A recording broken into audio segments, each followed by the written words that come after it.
we're just doing sound check now, I think. I can log in.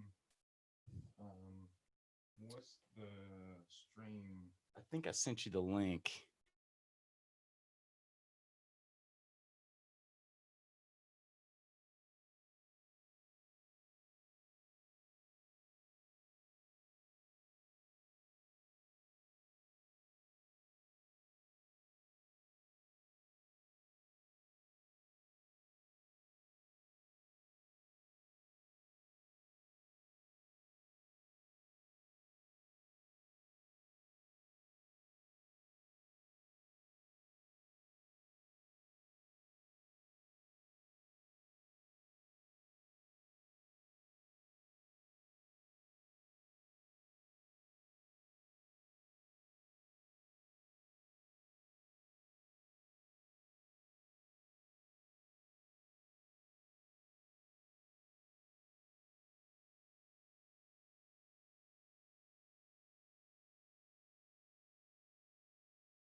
What's up, man? The left.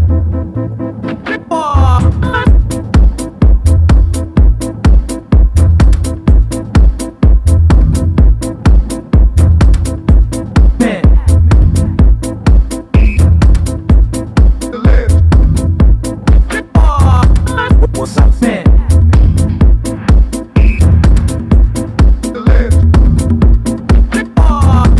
What's up, man?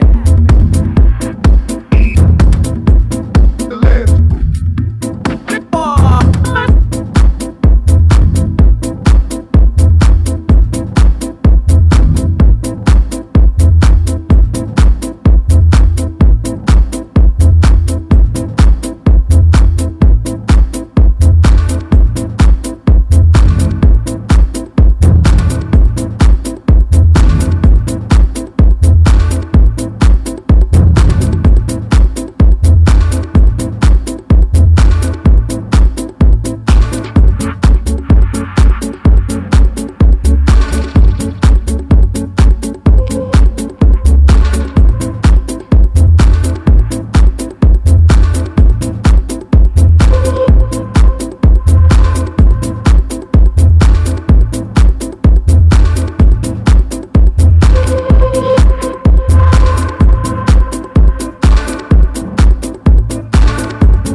up, man? The left. What's up, man? The left. What's up, man? What's up, man? What's up, man?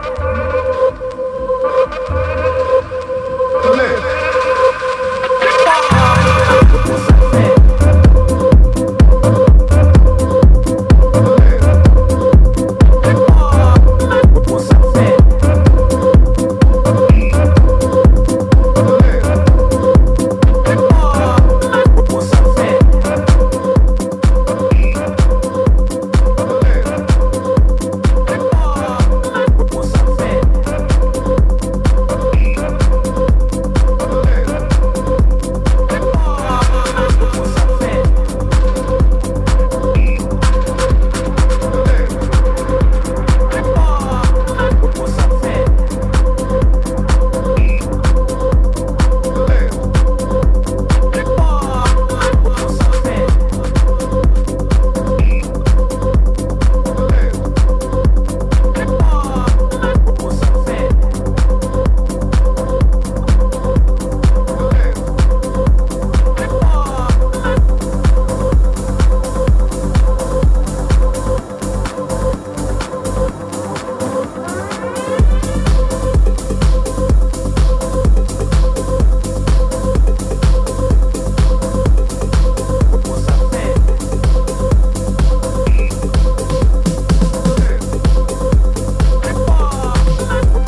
Bring us back to the origins of house. The origins of house.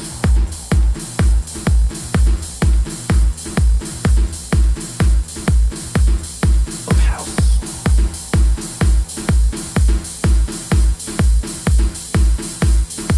The origins of house.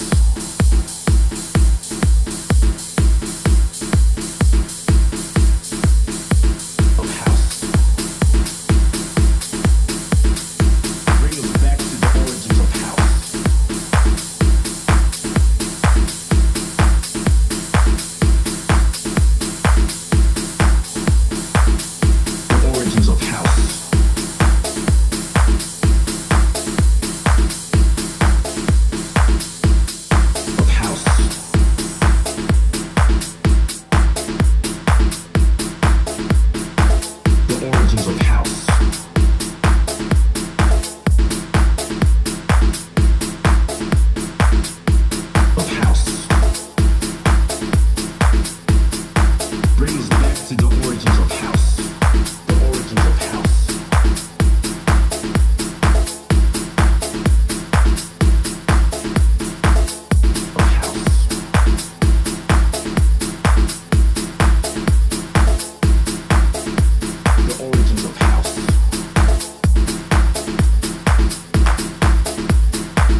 Walking is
Hey, hey.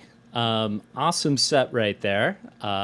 Yeah, great stuff. My name is Matt West. I work over for Ableton. I'm located in Brooklyn, but help represent Michigan as well. And so cool to be part of this awesome event thrown by DMC and Charivari and Spin Inc. and all these awesome partners. So we have a couple sessions for you today. Both I'm really excited about. Then I'm going to do a little video too about doing live visualizations in Ableton. But to kick us off, I'm going to throw it over to Cole, who is our artist relations manager for the US, as well as LP Giobi, and she's going to break down a track live. So really excited to hand it over to them and let them get going here. Sweet. Thank you, Matt. Yeah, it's awesome to be part of the Detroit Electronic Music Conference. Thanks to everyone who made it possible, and wish we could be there in person, but is what it is right now. So yeah, it's cool that Ableton decided to partake in this. Thanks, Matt, for arranging. My name is Coleman. I work in the Ableton office in Los Angeles. I do artist relations, so I manage artist relationships for Ableton in North America, US, Mexico, and Canada. And one of the artists I had the pleasure of meeting a couple years ago, we've built a really nice relationship, is LP Giobi, who's here on this stream with us, and she's been kind enough to agree to break down one of her recent singles that she just put out. It's called Meet Again, featuring Little Boots on vocals, and she's going to give us a little deconstruction and kind of talk about how it was made, and the philosophy and the feeling that went into it, and how it basically went from start to finish. So Leah, can you hear me? It looks like everything's Yes. working with video and mic. Okay, awesome. Sweet. Let's try, let's just jump in. I'll hand it over to you. Let's share your screen and show your session and dig into this. Wonderful. Okay, can everybody see that? Yes. good. Cool, cool. Okay. Well, I thought we could start by just playing a little bit of the track. Let me move your guys' video and unsolo some stuff. Just, play a little snippet of it, and then we can start talking about it afterwards.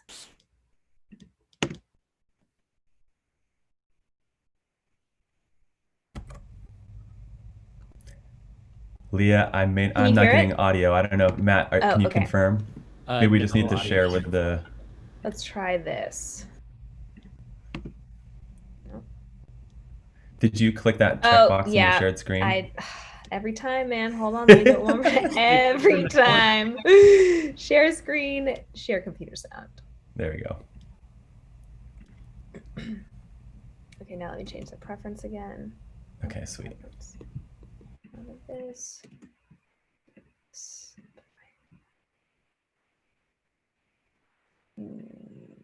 Is that right, maybe? Can you hear this? Can you hear that? No? Okay. What about that?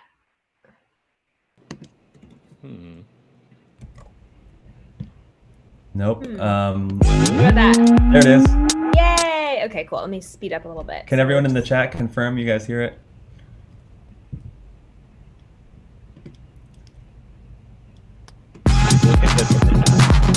Good? Okay, cool.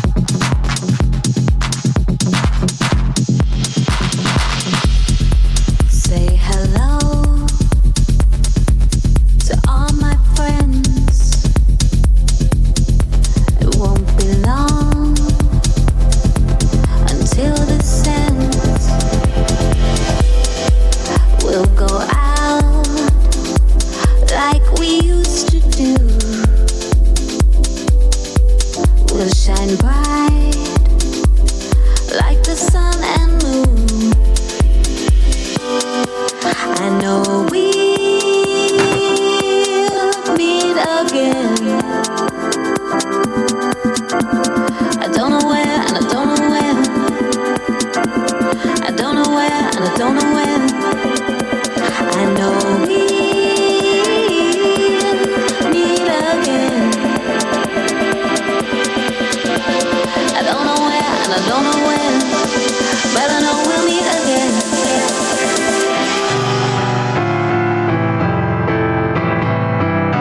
Yeah, I know we'll meet again.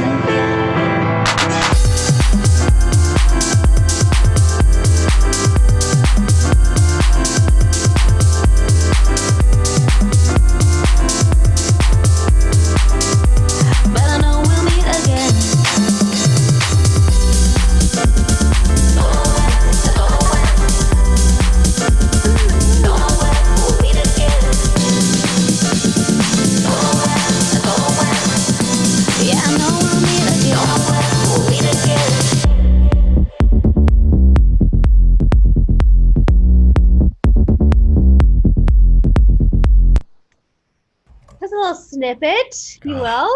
So good. Thanks, Leah. Yep. So how did it all start? What was the very first element? And like, let's hear that. And maybe like, where were you mentally and physically at the time? Yeah, absolutely. Trying to find a good clip. So I started this track in December of 2019 before the world stopped. And I was on tour in Europe. So I had jumped off the tour normally we're on a tour bus, and I jumped off for a night to see friends, which meant I would have to get on a train the next day to meet back up with the tour in Vienna. And I remember stressing out about like, oh, like now I'm just like get on a train, I'm gonna do more traveling, and like, is this even worth it? And this living my life worth it? Which the answer is always yes. So and turns out that had I not done that, this would never have been born. So I got on the train, and it was winter, and it was snowing. It was stunning and beautiful, which really attributed to how this track was made. I normally make songs that are just not very patient. They get to the point. They're very high energy, 128 BPM, and but just the setting I was in, that felt very weird. So I just thought, what is the most patient track I can make? And I named the session, actually, when I started, as a producer, there's no vocals, so you have to pick something. So I picked Get All of It, because the night before I had a big show and I was kind of nervous about it. My friend pulled me backstage before I walked on, and he was like, "You're gonna get all of it." And so I don't know, that's the title of it, which still makes me laugh when I think about how this started. So when I tour, I'm a DJ, but I also tour with a TB3 synth bass machine and a TR-8S drum machine. And I always have those with me, and a keyboard. And so when I got on the train, I had my little flight case of those things, and I took over a table and I pulled them out, and I used the TR-8S as an audio interface and plugged in the TB3. And I started with this. Okay, let me turn down the volume. And the master, so everybody can hear me talking. So I started with this sound. I just sort of messed around, with the sequence until it felt pretty, again, patient and not too much, so I could fill it in with more percussion.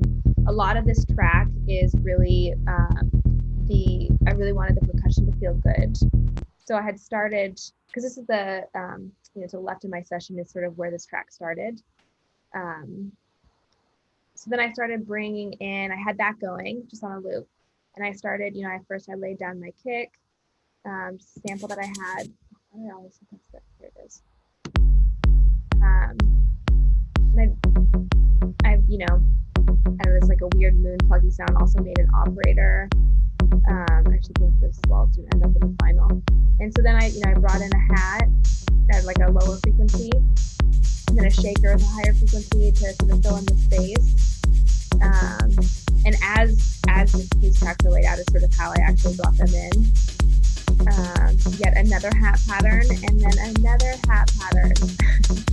I kept feeling like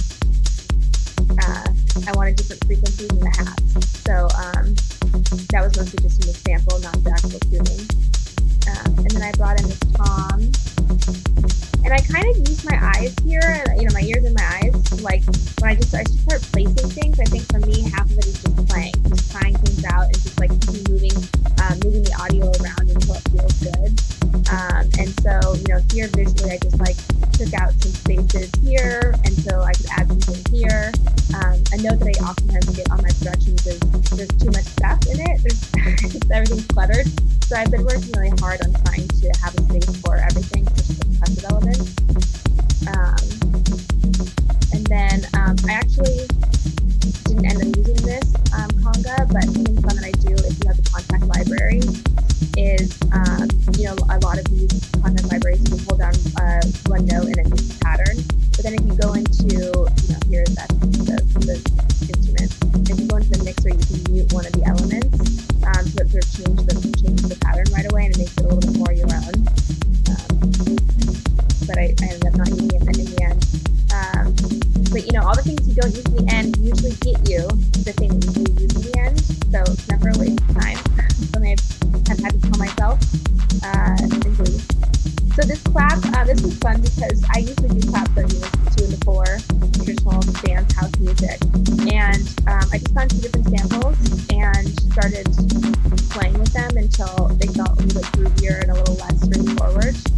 Just because I knew this was going to be, I had the intention of not having any instrumental or melodic sound until like a minute in. So I knew that I had to vary out the percussion more than I usually do. And then I made this weird glitch sound, also an operator. And so I had this sort of going. I had like, the hand drums, which like sort of like gave a little bit more of a world freer vibe in my mind. And then I knew I always wanted to write something for the piano since I usually play that live. And I had this tiny little, what I have with me on the train. And so it's like an octave and a half. So I couldn't like actually play chords. But I sort of, this groove is going. And then I kind of came over here and I knew that I wanted to introduce the piano with very little percussion. I would build to a point of bringing it back down because I find for me, when I introduce a new melodic theme that I'm going to use a lot, if you introduce it by itself at first, then when you start bringing other things in, maybe even if it does get buried in the mix a little bit, your ear knows exactly what it sounds like and you can keep finding it. So, filtered in a piano, kind of went from like this vibe and groove. A little bit more acid with a filter at the end on the activation itself. And then sort of filtered in the piano as I let the percussion sort of like die down in the back. But the piano started actually with I just wrote this line because it's hard to use chords on the MIDI score that I had. I knew that was like the melody I wanted to hear soaring over everything. And so then I sort of painstakingly drew in notes to accompany that melody. You really don't need much. I was on a train traveling and writing this, which is I think the really exciting part about me is that I used to use it. That being said, this sound was definitely one of the more like beautiful, elegant sounds that I had made before, and I knew that I would need a lot more sort of like post-production and massaging. So as soon as I got off the tour, I landed in New York and I met up with my favorite producer, Cheever is his name. I work with him on pretty much everything I touch. He's remarkable and one of the most joyous people I know. And he also has his own project called Crush Club. They're remarkable. Toured with him a few times. So we ended up kind of like, these were the ideas and those were the elements. And we ended up using a lot of his Digitakt drum machine. Except we did keep the toms, which are a really big element of the song, are from the TR-8S. And which was just really fun to program them in touching something. Versus like how I did in the original session was just like, finding the audio and just sort of placing it in the session. So it was fun to make the toms with the drum machine. I'm going to, I think these are them. And the hardest part for us was the toms are so full and big. They kind of competed with the low end of the piano for a while. And actually this is the final mix and ended up being mixed in his studio analog. So we had to do a lot of carving of taking out the low end of the piano, but still trying to figure out how to make it warm. And so we ran it through a distortion pedal, the Digitakt distortion pedal, to sort of help warm it up and, bring out some of the frequencies that we wanted accentuated. Hey, Leah, just a quick shout. Could you lower the master just a little bit more so we can hear you a little more clearly when you're talking? We heard everything so far. It's just a little easier if it's down a little. Thank you. Yeah. No, thank you. Yeah. So, and then, really like the percussion as, what it started with. And then when I got in the studio with him, we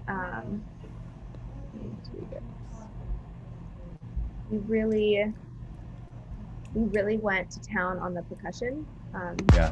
Controlling that.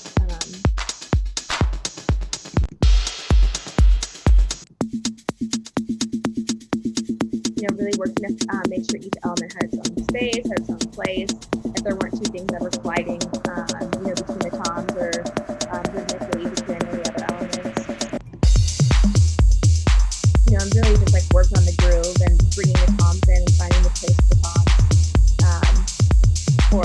most of the process is that. And then bringing in the piano. And so then at this point I had,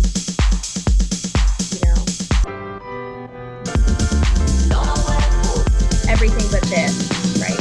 And so by this time it's like end of December, and I just kind of sat on this track because it just didn't really fit into my library, and I wasn't quite sure what to do with it. And then when the pandemic hit, I just felt like, you know what? I'm not touring. I don't know what this is going to look like to play music to people again in the future. I love this song. It's a little bit more gentle, and maybe there's something that can be done with it in this time period. So I sent it to Little Boots, who is a singer and producer in the UK. And she had just listened to the Queen of England give a speech talking about staying home and being safe. And at the end of the speech, she ends it with, "One day we will meet again soon." And so just serendipitously, I sent it to her that day that happened. And so she had that in her head. And the universe looked down upon us and smiled and gave us this. And she recorded it pretty much as is. She laid her own vocals down over the track where she wanted them, and she did a great job with that. And we just sort of like in the part with the chorus, when it was really about the piano in that moment, added a little bit more verb and pulled them back a little bit, stacked them, and gave it a chorus effect on the vocals to make it feel like you're in a crowd. You're part of something larger than yourself, which is I think what we're missing right now.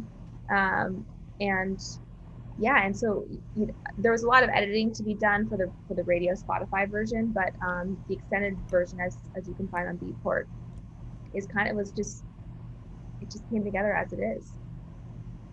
And now it's crushing all the summer charts. But, there's a lot of when one door closes, another opens. So I found that a lot with this pandemic. Although there's a lot of hardship and a lot of loss. There's also a lot of other creativity and new things being born, which has been wild to watch and process. Yeah. At this point, I want to just shout out to those viewers watching the stream. We're going to have a little Q&A at the end. If you have a question about this track or anything that LP did here creatively, if you want to know how she did something or what tool she's using, definitely pop into the chat. I guess it has to be the Zoom chat. So if you're watching on another stream, maybe pop over to the Zoom stream so you can submit a question, but we'll look out for those in the chat box. But a question I have for you, LP, is, once you got the vocals back, you mentioned Little Boots is a great producer in her own right too. So she was able to record this and kind of stack them and the levels were workable and stuff. But was this just kind of like ready to go, or did you have to like massage it to mix it, or did you have to add effects to her voices, or like choose which recorder takes of hers to use and which not? Yeah, totally great question. It's always so hard. I'm so not a vocalist. Like oftentimes people think when I go in the studio, like, oh, just being a woman, you're probably the vocalist. And it always makes me laugh because I cannot carry a note to save my life. So I always feel a little bit like I really don't want to, I want to do right by vocals that are sent to me because I'm always so impressed that people can sing.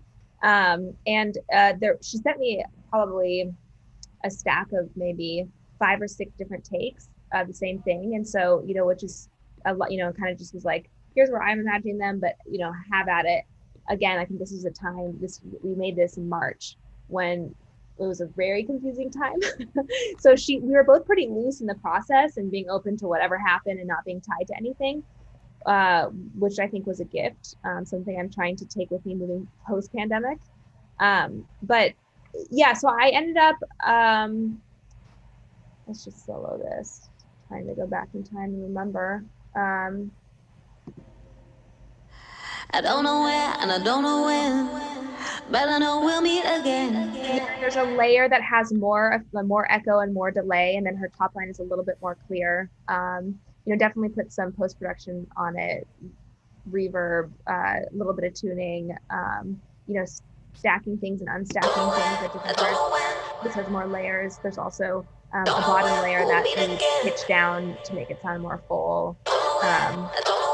Put a little bit of a EQ radio effect on them as well to make them feel smaller yet bigger. So that's kind of how, and then, but I know we'll meet again. Like that was a really important part. And then when she told me she had heard that from the Queen, I wanted to accentuate that and add that one more time. When she had heard that from the Queen. Has the Queen heard this track? Like no, bumping it in Buckingham Palace? Yeah. She's like, watch the Queen sue us now. Yeah, she'll sue you for creative copyright. So yeah, it's kind of how this happened. What about the strings? I mean, we didn't really get to hear those because I guess they're later in the track. But Oh you know, yeah, while the strings. Well, when I thought curious. beautiful, this track is so much more. Sometimes you'll use like one high pitched string to sidechain, and like a big drop or whatever. But this was these actually, I had don't know a when, and I melodic don't know point, when, but I know we'll meet again. and just to fit in with the piano, I don't know when, to sort of and I don't accenting know the top line when, melody that was originally but I know written. we'll meet again. They were made in Contact, which is wild to me.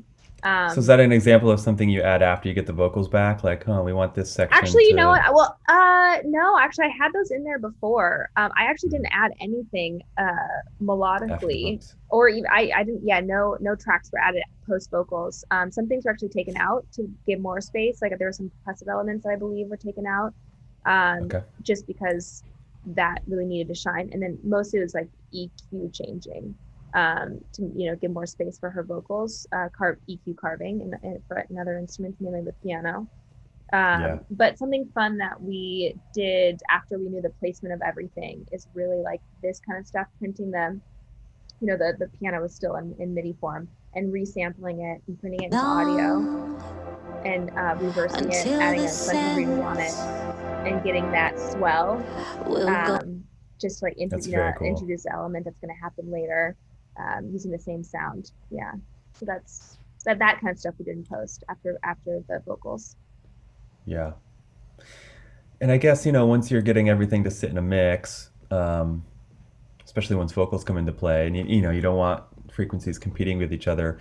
Did you employ sidechain? And that's a pretty big tool that folks use these days. Do you have any tips sidechain on and tricks for doing everything. that?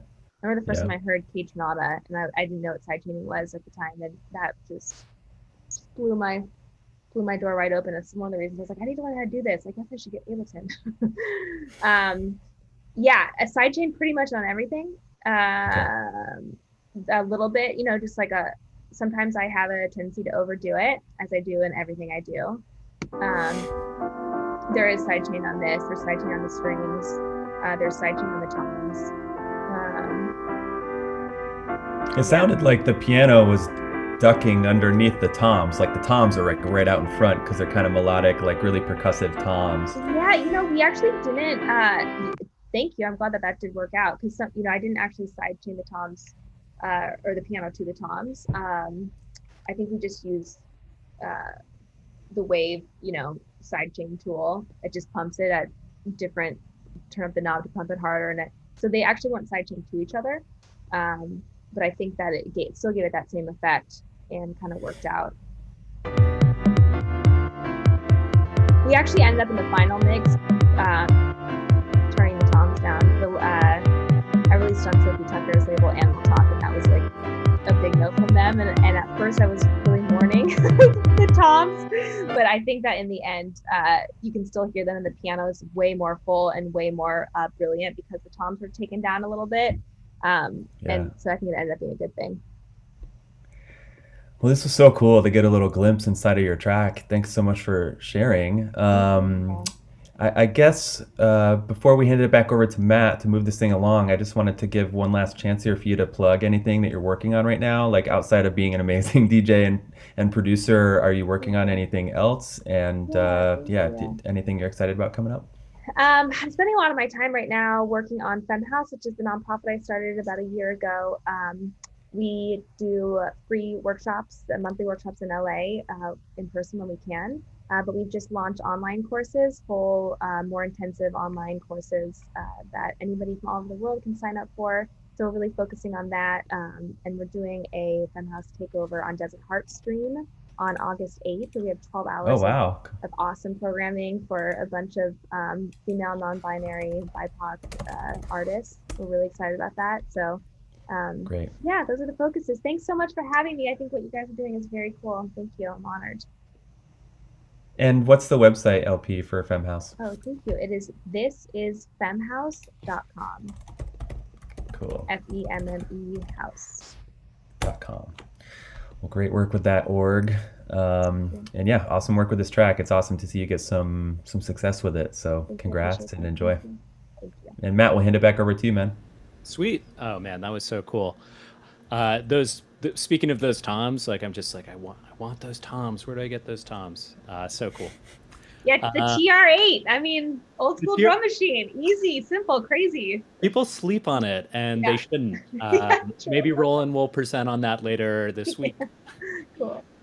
Uh, Thank you. Sweet. Okay. Well, so we have Stolen Drums coming up in just a second. Before that, though, I wanted to do a short little segment, and it's not going to be live. I pre-recorded a video of this. It's going to be from the same angle. It's going to look live, but it's not. But regardless, it's about integrating live visuals into Ableton Live. Like, as what, you know, concerning what we're doing here, streaming platforms have become omnipresent right now. And if you have live, I think the question comes up, you know, you're obviously producing music, but how do I make this more exciting? How do I bring a visual element into that?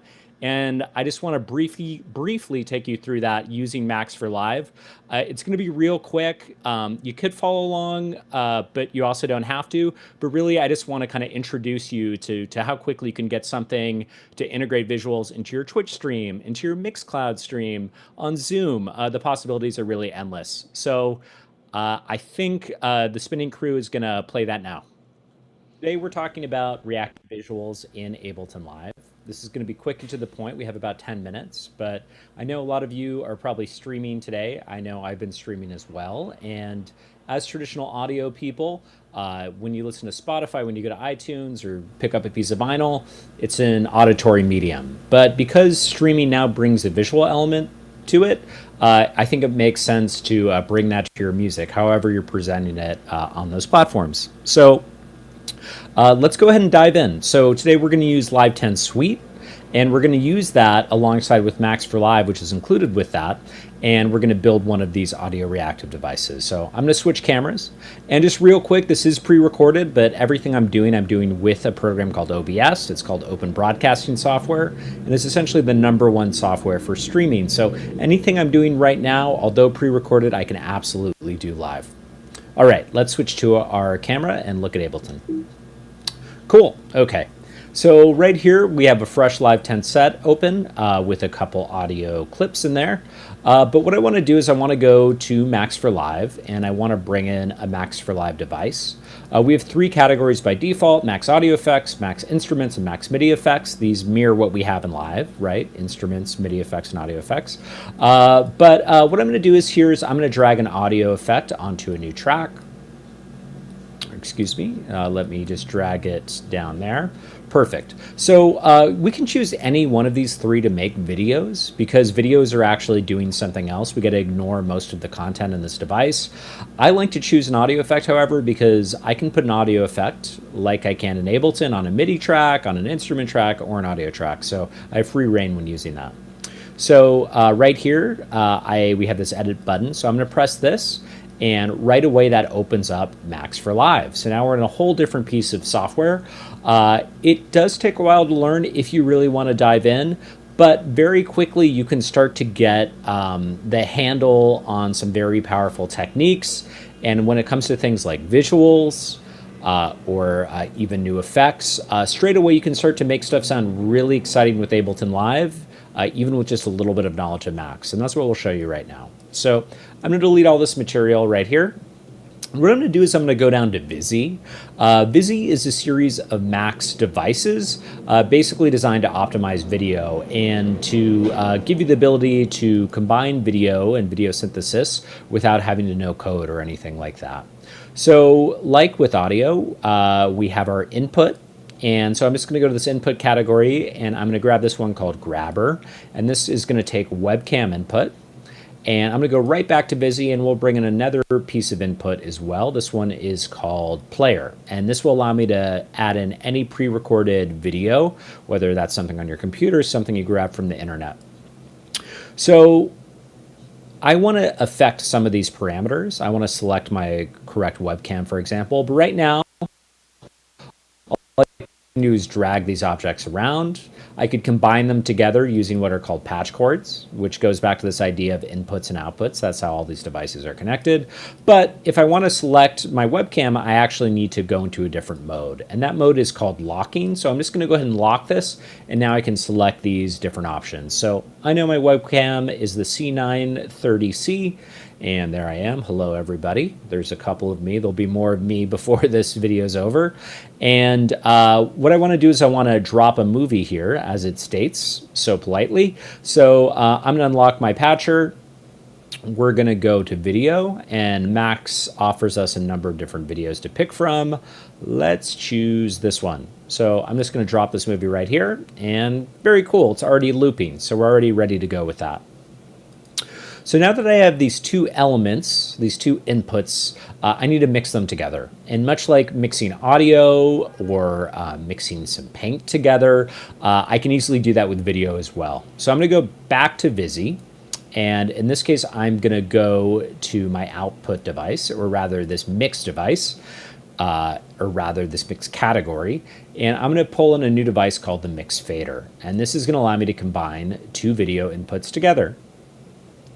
So because I'm in this unlocked mode, I can now select these patch cords and I can combine them. So the signal flow is really important in Max as it is in Ableton. But in Max, I need to connect an outlet, this bottom cord, to an inlet, this top cord. So this is going to go right here to video 1, and this is going to go right here to video 2. And now my two videos should be mixed together. And you may ask yourself, Matt, I don't see two videos mixed together. Well, that's because we haven't added an output device yet. So I'm going to go right back to Busy. We're going to go to Output, and there's an output device called Projector. And now if I connect the outlet from these two devices, we should see this projector populate. And there I am. Hi, everyone. Very cool. So now I have these two inputs mixed together.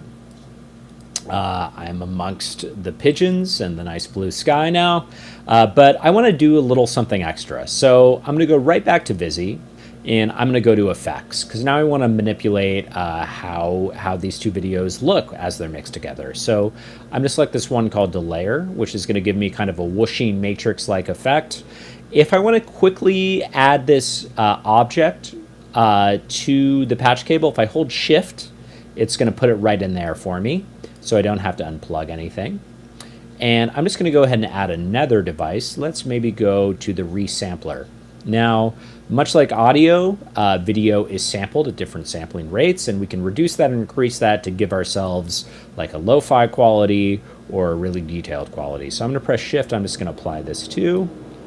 And there we have it. I have a little bit of a signal chain now. And there I am. And there's that whooshing effect. So now that I have all these devices plugged in together, I now need to bring them back into live so I can manipulate them. I can actually use them with my music in a live capacity. So first, let me go ahead and save this. I'll call this the DEMC video device.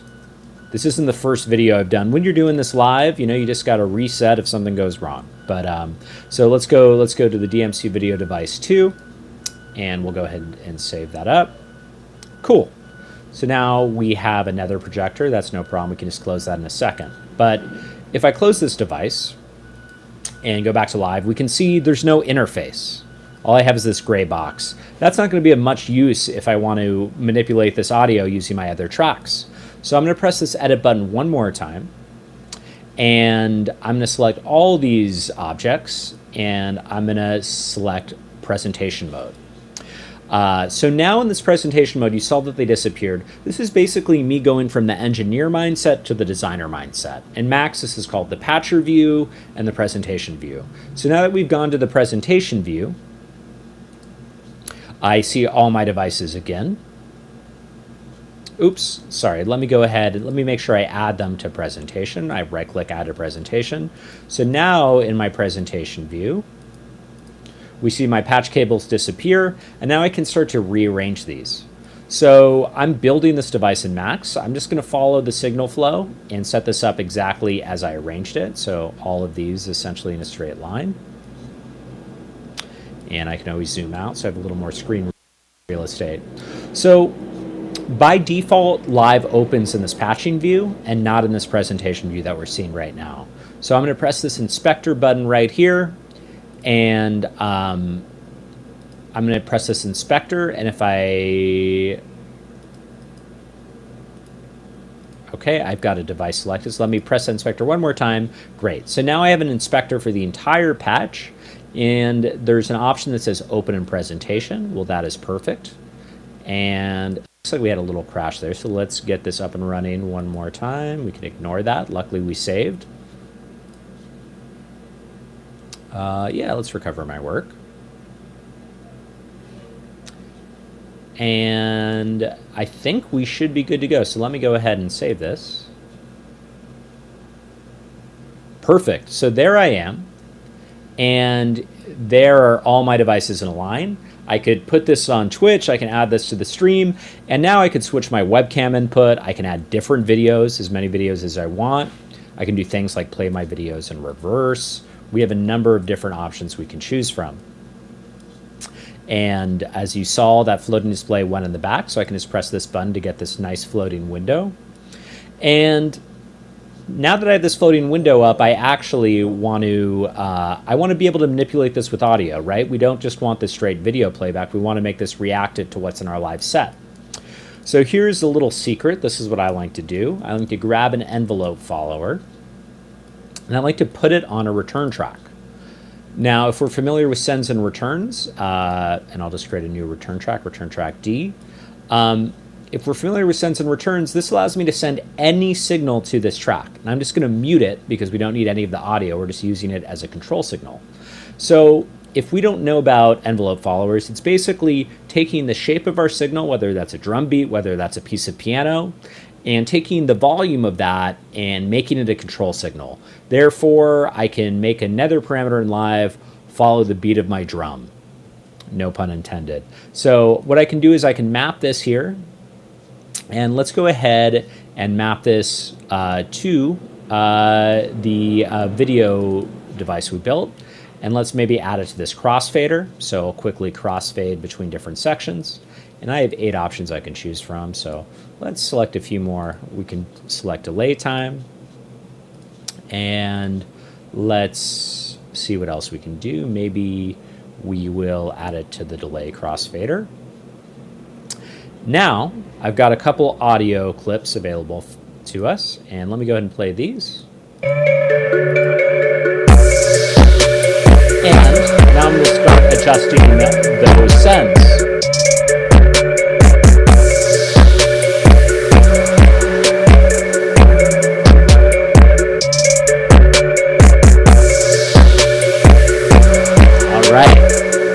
And now our visuals are reactive.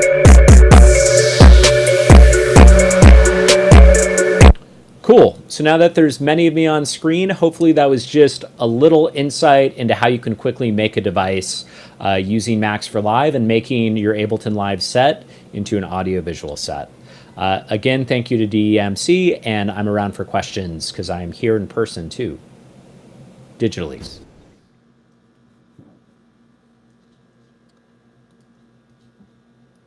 All right. I promise my real life dubbing is a little better than that. I said audio reactive visuals. I didn't say video production. But yeah. So we're just going to bring it on over to Stolen Drums now. He's our next guest. Super cool producer out of Atlanta. I mean, definitely a multi-hyphenate. Not only is he producing music, he's also done a lot of work locally in building up a music making community in regards to education. The list goes on and on. So he's going to break down a beat for us live here. And after he does that, we're going to open it up for a little Q&A and hear a little bit about his workflow down in Atlanta. What's happening? Hey, hey. Hey, so yeah, I'm out here in Atlanta, Georgia, originally from Detroit, Michigan, which is, you know, awesome for me to be able to play a role in this whole thing, right? And especially with this kind of company, I'm extremely excited, honored, you know, and just super grateful for the opportunity. You had said break down a beat, but we're gonna make a beat. And yeah, I'm pretty excited about it. So I got my Ableton session open and I think I'm ready to jump in if you guys are ready to start working, see what we can cook up. Sounds good? Awesome. All right, cool. Let's see what we can do.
track. What's that? Oh, just just wanted to talk about the track, man. Yeah, awesome stuff. So many tracks there in live, so much build up. Uh, Let me ask you a couple questions now, and then we'll open it up to a little Q&A as well. Sounds good, man. I think they turned my camera off. Oh, okay. Well, we will get drums camera back on there. Sorry to hop in there. I ended up There we taking go. that 10 earlier, but awesome stuff, man. Immediately, I was just thinking, like, you have a really hybrid setup. You're in the box. You've got the MPC. You've got vinyl. Like, what was your journey in terms of production? Like, did you start on the hardware side and move over to software? Like, and how would you say they're meeting in the middle today? Are you using one more than the other? Where are you sitting at now as well? Yeah, I definitely started crate digging. You know, I had like my MPC. I think I started with a 60. I know I started with a 60. You know, and I would just dig for records and find dope loops and put drums on top. And that was the MO for a long time. Still is, to be honest with you, like 90% of the music I make. But from that kind of MPC workflow, I started to kind of learn about softwares that had a similar style to them. So, you know, I played with some Native Instruments stuff and bounced around with that, and eventually kind of found my way to Ableton. And then once I found my way into Ableton and understood like the audio stretching and looping capabilities and just like the manipulation of stuff and timing, I was kind of hooked. So I just stayed here for the majority of my work. Yeah. Nice. Well, that's cool. There's something about coming up with MPC too. Like, there's so much feel in the drums, and like just having that focus and then moving into the software side, I feel like you're honing your instrument in that craft. Hell yeah. No, I mean, like the drums are, you know, it's like drums is in my name. So like I've always been kind of infatuated with the patterns and the sounds of drums and whatnot. And, you know, like I'm from Detroit, so that whole like Motown soul, like the funeral home for my family's across the street from Motown, literally. But yeah, so that, you know, I can't get away from beats and rhythms, and it's definitely in my DNA. So yeah. Nice. And like, and you've taken that to another step, because I mean, outside of the producing, you do your own sample packs, like you're finding those drums and putting them together, processing them, all that.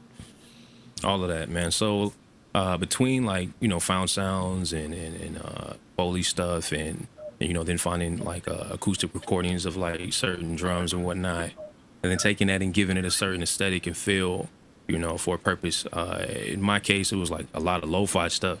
So, you know, I would kind of make some packs, slappy drums, you know what I mean, we called it.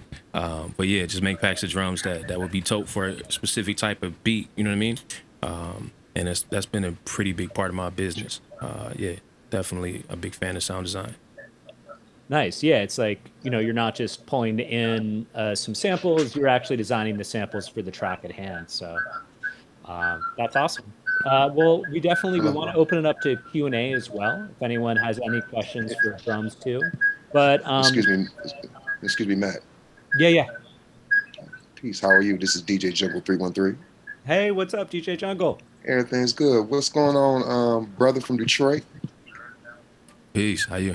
Man, excellent, man. You was over in Zone 8, huh? What's that? That's over there. What street you stay on? What hospital? What funeral home that you were mentioning about? That your parents stayed Man, near? I'll be honest with you. We left Detroit when I was like 10 years old. Okay. We stayed on Tillman and Magnolia. Okay. You know, not too far from Jeffries Freeway. Yeah. Okay.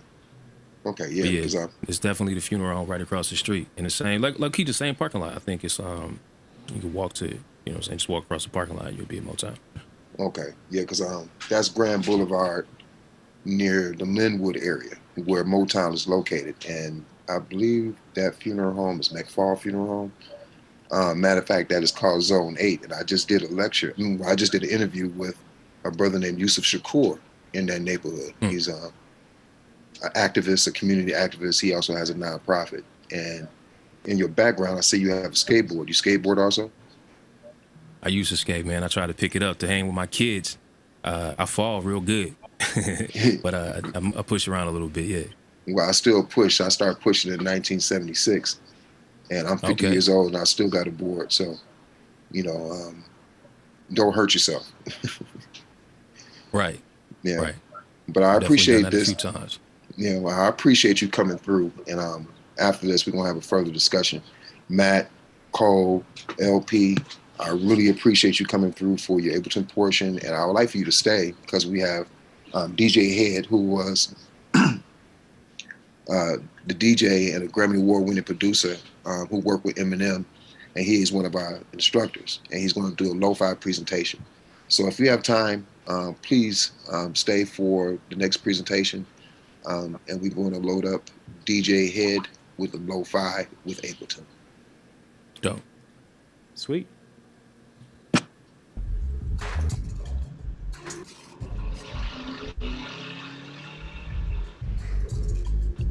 It's so hot to grab. How does she grab this? Hello, I go by the name of DJ Head. I am here with the DMAC conference, July 2020, to present to you Ableton Lo-Fi. And we're going to take this pre-made beat that I made earlier today, and we're going to make it lo-fi. It sounds a little lo-fi already, but we can get it even lower than what it already is. So we're not doing anything high fidelity, nothing real poppy and sterile and clean. We're just going to keep it gritty and grimy. So when we're dealing with lo-fi and sound design for the most part, or sonics, we are going to go through this track, and I'm going to show you a couple plugins that are stock in Ableton that we can add to add that grittiness to make it like imperfect, I guess you could say. So let's start off with one plugin that we can use here. So let's solo the actual loop that's going on right here, and we're going to make that clean. Sounds a little distorted already, but what we can do here is I'm going to add a frequency shifter. That frequency shifter is going to add us like a little wobbleness to it, like an old tape machine that's not consistent, because with a lot of lo-fi stuff, it's just you just want imperfections and not a lot of clean consistency. We're not trying to make a pop record. We're trying to make something real grimy. So let's add a frequency shifter to add some type of inconsistency going on here. Now, I added that, and I have the amount already set, but if you notice, if I take the amount up and start messing with it, see how it gets real, like we're like mangling the sound. So we're not going to add a lot because it gets a little crazy there. So that's the frequency shifter. Let's see here. Another thing, let's add some reverb here. And that's going to give us like a little bit of space on the sound. Make it a little spacey out there. So it's already starting not to, it still sounds like the original sound, but it's starting to sound like something a little different other than the cleanliness that was going on prior to us adding these two effects. So now let's add, let me get a little EQ on here.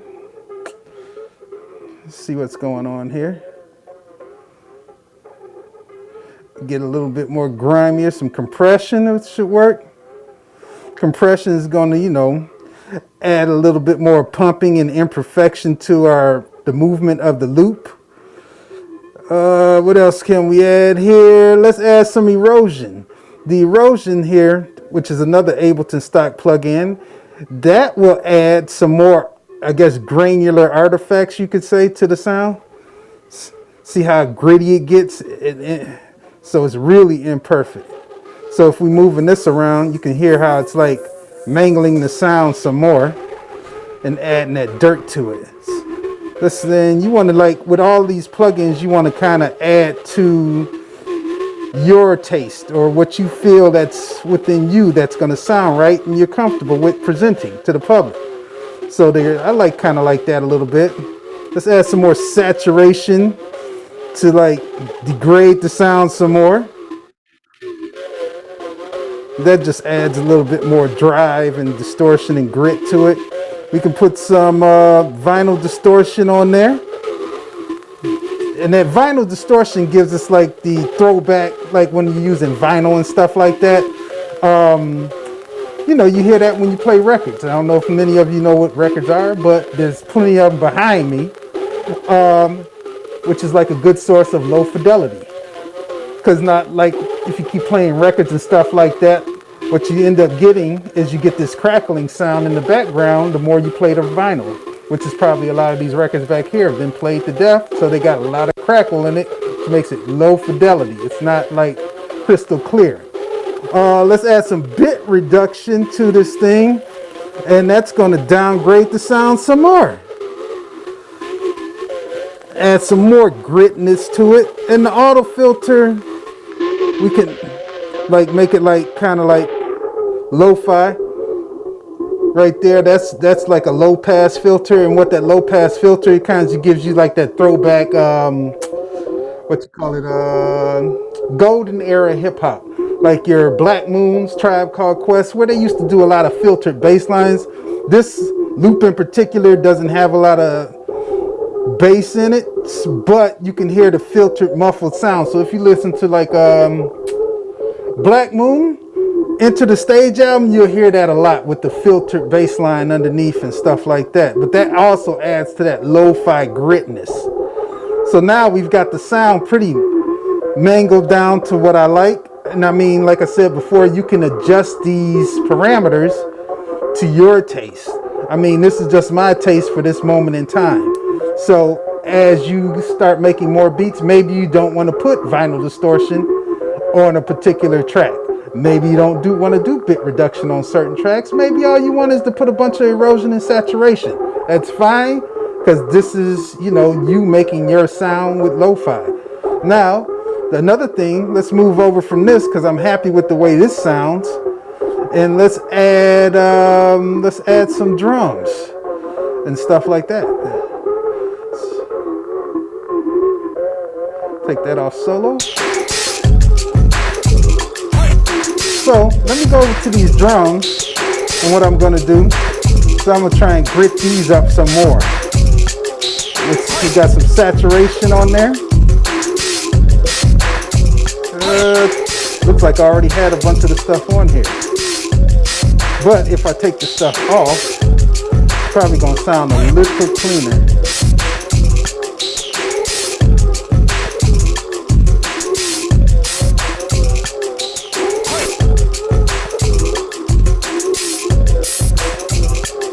See how weak the drums sound? So as you heard prior to me taking that off, the quality was a little bit more to the back and it's not as like hard hitting. So with me adding all those effects back on there, especially this drum bus, that's gonna give me like more bigger drum sound, like massive. And it starts pushing it to the front. And as I put some bit reduction on there, add a little filter on it. I'll put 2 filters on it. Let me pull this back a little bit. Then let's go over here and add a little compression on it. I'm gonna add this chain right here. And then, I like the way that sounds, because I already had it pre-done. And then the other thing I'm gonna do is I'm gonna add, let me go over to the bass here.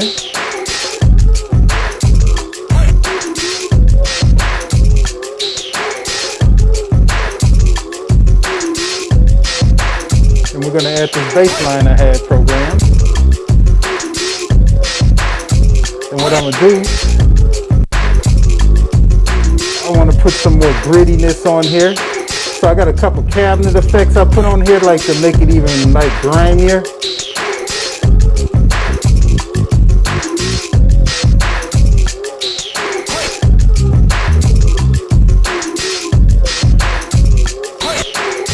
And And actually, I kind of like how they came out. Sounds pretty good.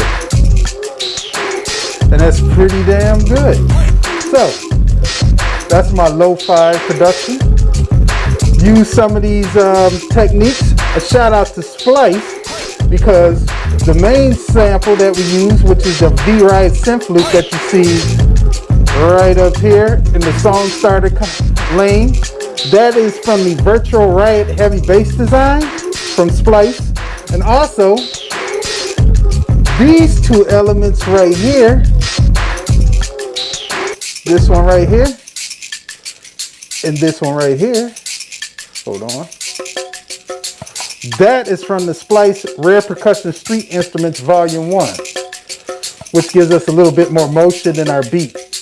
So, and when we combine all that together, we get all of that. All right, thank you very much. Peace and blessings.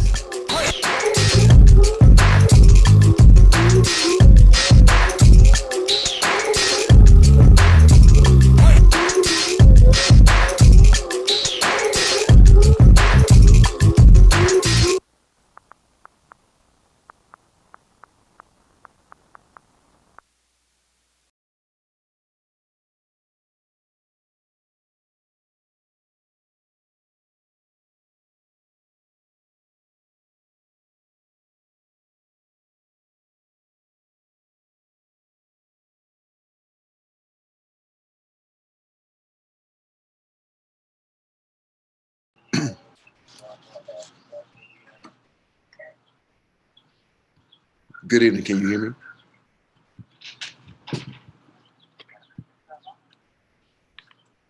Can you hear me? Somebody got that? Yes, I can hear you. Good. Peace. Peace, everybody. Is Matt still in? LP still in? Drum still in? Well, I'd like to thank you for coming out today for this Ableton presentation. Any questions, comments? I thank you. This is another portion of the DMAC 2020 installments. Thank you, Ableton. Thank you, Matt. Thank you, Coleman. My brother, Ben. Love you, brother. I appreciate everything that you do over the past years. And thank you again. And we'll be coming up with more programming. Stay tuned. We have a schedule listed for you. And we're going to come with some more commercials. Thank you. Bless. Maybe that's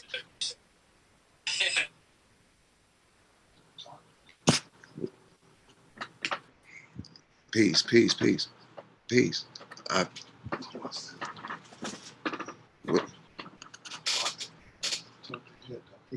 Just talk to him.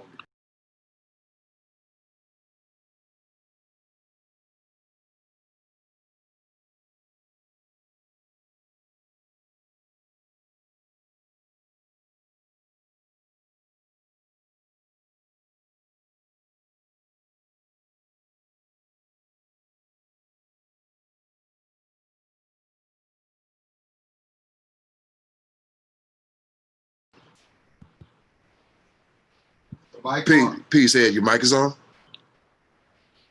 No.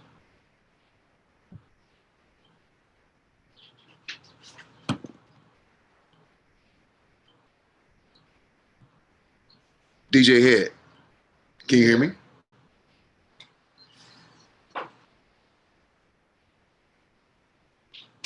Well, let me give you a little background on Mr. Kevin Bell, which is DJ Head. DJ Head has been one of our instructors at Diamond DSA program that we had conducted music production courses and DJ courses ever since 2017.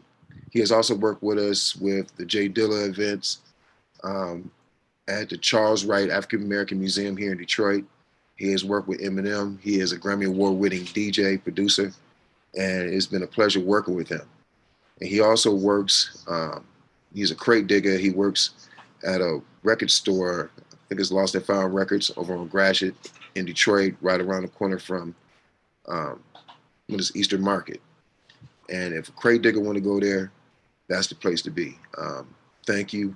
for your donations of many records that we have in our collection for the students to be able to learn production, just like you're showing as examples for um, different DAWs or digital audio workstations as we teach in our programs, such as Ableton or such as any other DAW that may be on the market. But Ableton has been one of the ones that has been remarkable as far as its approach in teaching, especially using learning Ableton, learning music / Ableton. That has been very instrumental in our class as far as giving instruction to children remotely. We really appreciate that, and also being able to utilize the information that Mr. West gave us about how to actually utilize Max for Live for video. And that is incredible. That is really a game changer and can really up the game for a producer, DJ, visual artists in the creation of production pieces. Very educational information that you gave us today. I'm very thankful. Once again, thank you, Ableton, for being a part of the DMAC 2020. Thank you, Charivar Detroit. Also, thank you, Loft DJ in Chile and Santiago. DJ Was, he did a phenomenal set at the beginning of the DMAC third day. So if we have anything else, Matt, would you like to say anything else, or any of the panelists? I see Kevin. I see Mr. Bell now. What's up, Head? Yeah, I mean, nothing too much to add. Just thank you so much for having us out, and you've been an awesome partner for a long time, and of course, doing great work. You know, to more DEMCs to come, and just more stuff in between. Hopefully, some stuff in person too. But you know, let's see, sooner than later. Yes, and you know, Serato is one of our partners. Also, tomorrow we're going to have OP Miller doing a presentation on Serato Studio. So check the timelines or the schedule on the different platforms, Facebook, Spin Inc., the DMAC 2020, and you can find the listing of the times. If some things change, but we're going to still give you good programming. Donate to our program. We can find a donation button on Facebook, donation button on Spin Inc. Website, because these type of programs are very instrumental in saving children's lives. And you see one of our commercial drops where I speak of that, because I show a perspective from my neighborhood, and it's totally changed. And we need to utilize these programs to create a positive environment, to create positive music, so children can become more positive and uplifting in their community and want to rebuild from that. So again, thank you. Here, did you want to say anything, or is your mic on? Still ain't got his mic. Hey, we appreciate you, brother, without saying, you know, if you can hear me. Drums, I appreciate you. Thank you very much. LP, if she's still here, I thank her very much, and everybody else. Thank you. Thank you again. Hey, Jungle, thank you as well, man. I just want to once again kind of express that gratitude, man, and say I appreciate you having me on. And tomorrow, when you guys are hanging out with OP, tell him I said what up, though. Oh, no doubt, man. Tune in. You know what I'm saying? And he's going to give a very in-depth presentation on Serato Studio within the Serato brand. And that is an amazing tool. So all these tools are amazing. And, you know, you have different variety of things, but it's also about the artist and the heart of the artist and what they want to create. Like I tell my students, music is just like water. It can quench your thirst or it can drown you. So leaving on that note, DJ Jungle 313, DMAC 2020, Charivar Detroit, Loft DJs, our third day. Stay along with us, and we have some more programming coming up for you. We want to give a big shout out to the stream team. They've been doing an amazing job. Thank you very much. And we can continue on. Thank you.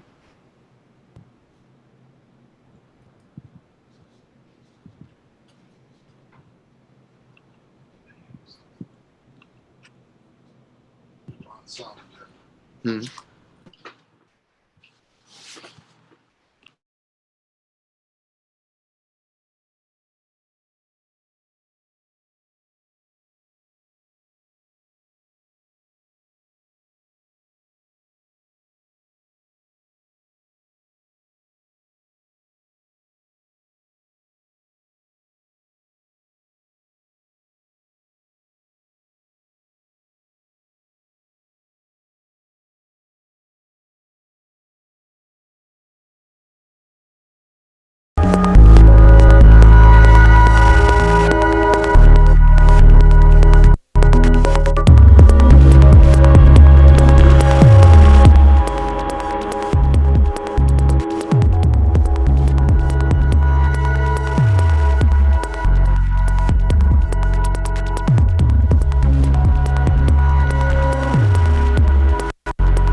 Hey y'all, Lisa Davis here, the Trusted Banker, and I just wanted to take a few moments to talk about everything going on in the world. Small businesses have been finding it very challenging to keep their doors open, to generate revenue, to make money to pay their bills.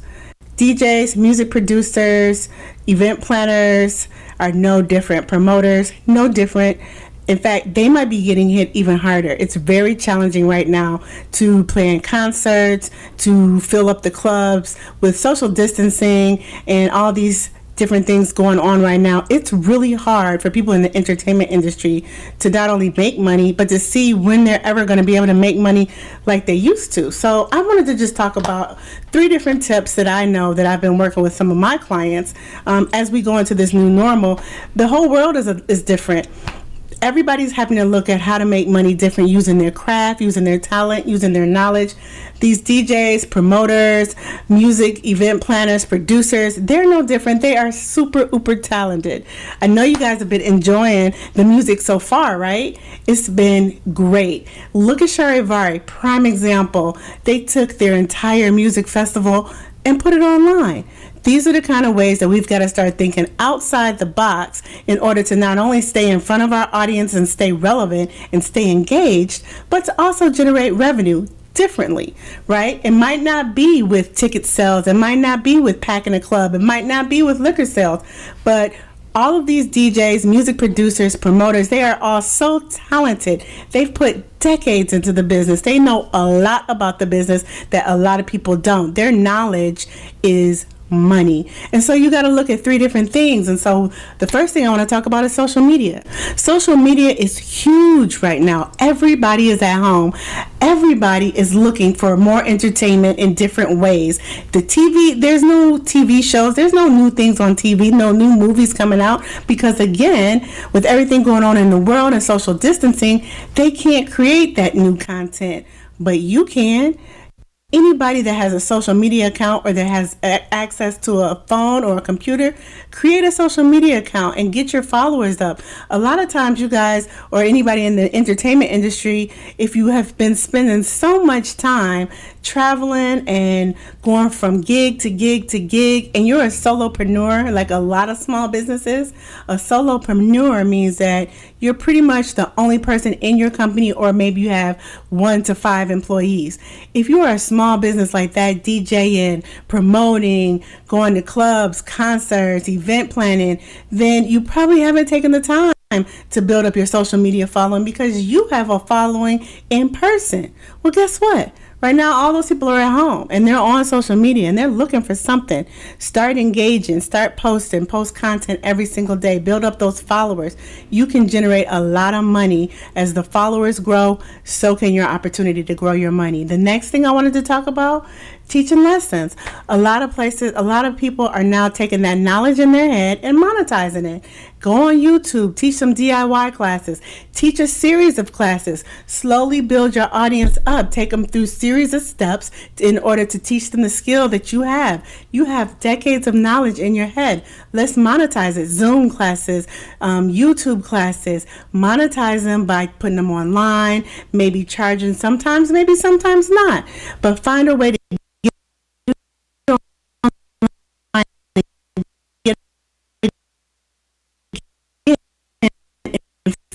of your audience. Get them to follow you on YouTube. Get them to register for your Zoom classes. Get engaged with your audience because what you don't want to do is you don't want to lose touch with them. You want to be able to grab their email, their phone number. You want to send out those texts. You want to send out those emails. You want to be able to get in touch with them no matter what, because right now it is important to build up those followers, to build up those content lists, to build up that audience, because that's where you're going to generate revenue in your new normal. And the third thing I wanted to talk about is live streaming. You have a ton of knowledge in your head. Everybody here, whether you're participating in the event and you're DJing, whether you produce music, whether you're just here enjoying it. If you have spent the last 10 to 20 years honing your craft, the knowledge in your head is invaluable. take that knowledge and talk about it, live stream, do a video blog, talk about it, engage with your clients, engage with your audience, let them know some of the things you've been through, tell a funny story, let them know about your trials and your travels, engage with them, get them to sign up again for a newsletter, create a newsletter, create a weekly update, get an email list, but get that email address, get those audience levels and that content and that contact list, build it up as high as you can, because you'll be able to create another revenue stream that way. I did want to throw one more thing out there. Think outside the box. Corporations, foundations, philanthropists, everybody needs music right now because they're also getting on social media. They're also doing these one-on-one Zoom shows. They're also trying to get on TV with a different way, and they need background music. They need music producers. They need techno and house. If you've noticed in the last 10 years, techno and house is mainstream now. It's in movies, it's in commercials, it's on TV shows. They need that music, and they need to find a way to get it. Put that music out there and make sure you're getting in touch with big corporations and letting them know, hey, I've got this music that you can use for commercials, advertisement, to engage with clients, because your audience is huge. It is global, and they want to get in front of those people. So in order to target them, they target them with the things that those people love, that we love. House music, techno music, progressive music. We got to hear it. So think differently, think outside the box. Don't think it's just about quality music. It is. We love you. We love the music you make. We love the music you've made, and we love the music we know you're going to make in the future. But right now, it is about engaging and collecting data, collecting email addresses, phone numbers, name, first name and last name. It's about collecting followers. It's about collecting likes. It's about making that business page. It's about growing your audience, because as you do that, you will be able to make more money, because people will want to use you to promote products, to have music behind their products. All kinds of things will come your way. Again, think about philanthropists, think about corporations, think about getting those contracts to create music for these entities as well, because they're trying to use social media. Social media right now is keeping us all connected. It's keeping us all connected globally. We're enjoying Charivari right now on social media. So for all my DJs, music producers, promoters, what I have to say to you, if you want to stay bankable, if you want to keep financially fit and have your revenue streams continue to bring in the money to pay your bills and push your product, get in front of your audience and collect them and have them follow you, like your page, get engaged with them, and build that platform so that you'll be able to generate you'll be able to generate revenue differently. My name is Lisa Davis. I am the Trusted Banker. Have fun. This is a great concert. I love Charivari Music Festival. I hope everybody's having a good time, and I will see you guys later. Bye.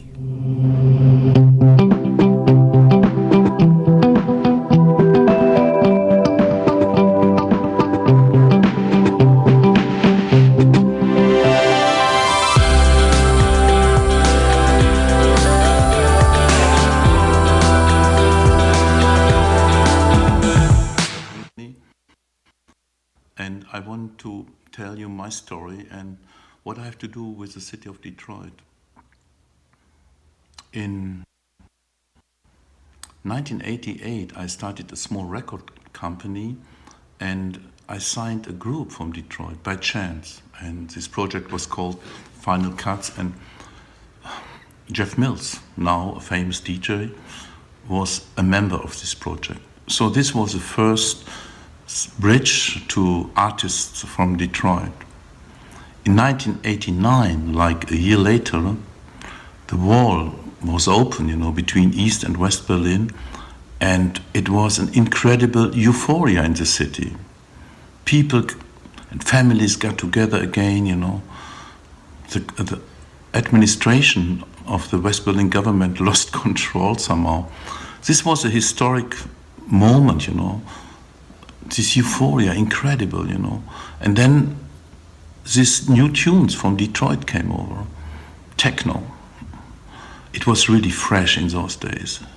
No words, a very kind of very.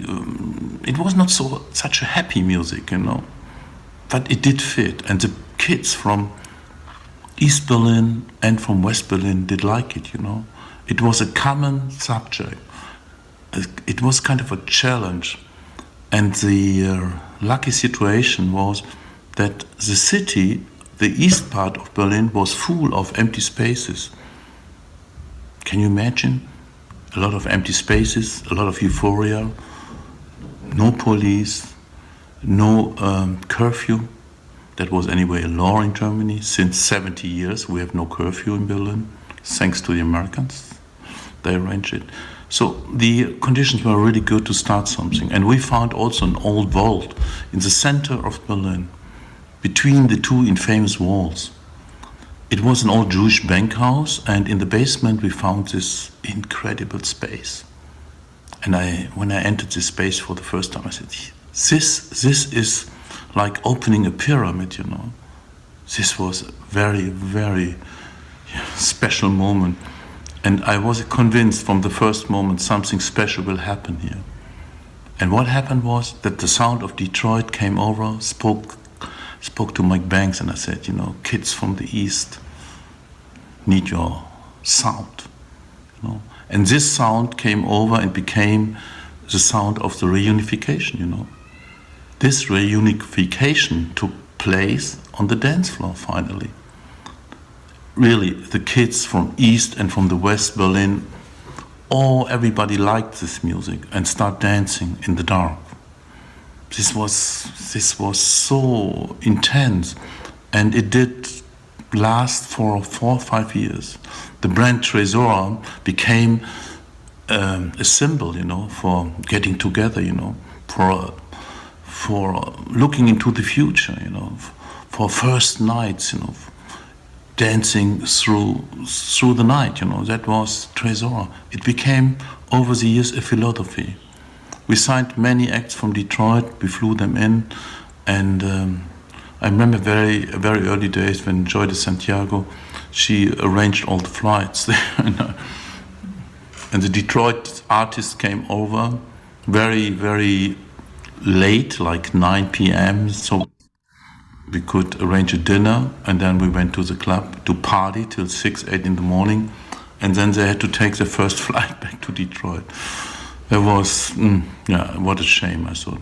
Later on it changed, and the artists stayed here, you know, overnight, and stayed a few days, and we learned each other, you know.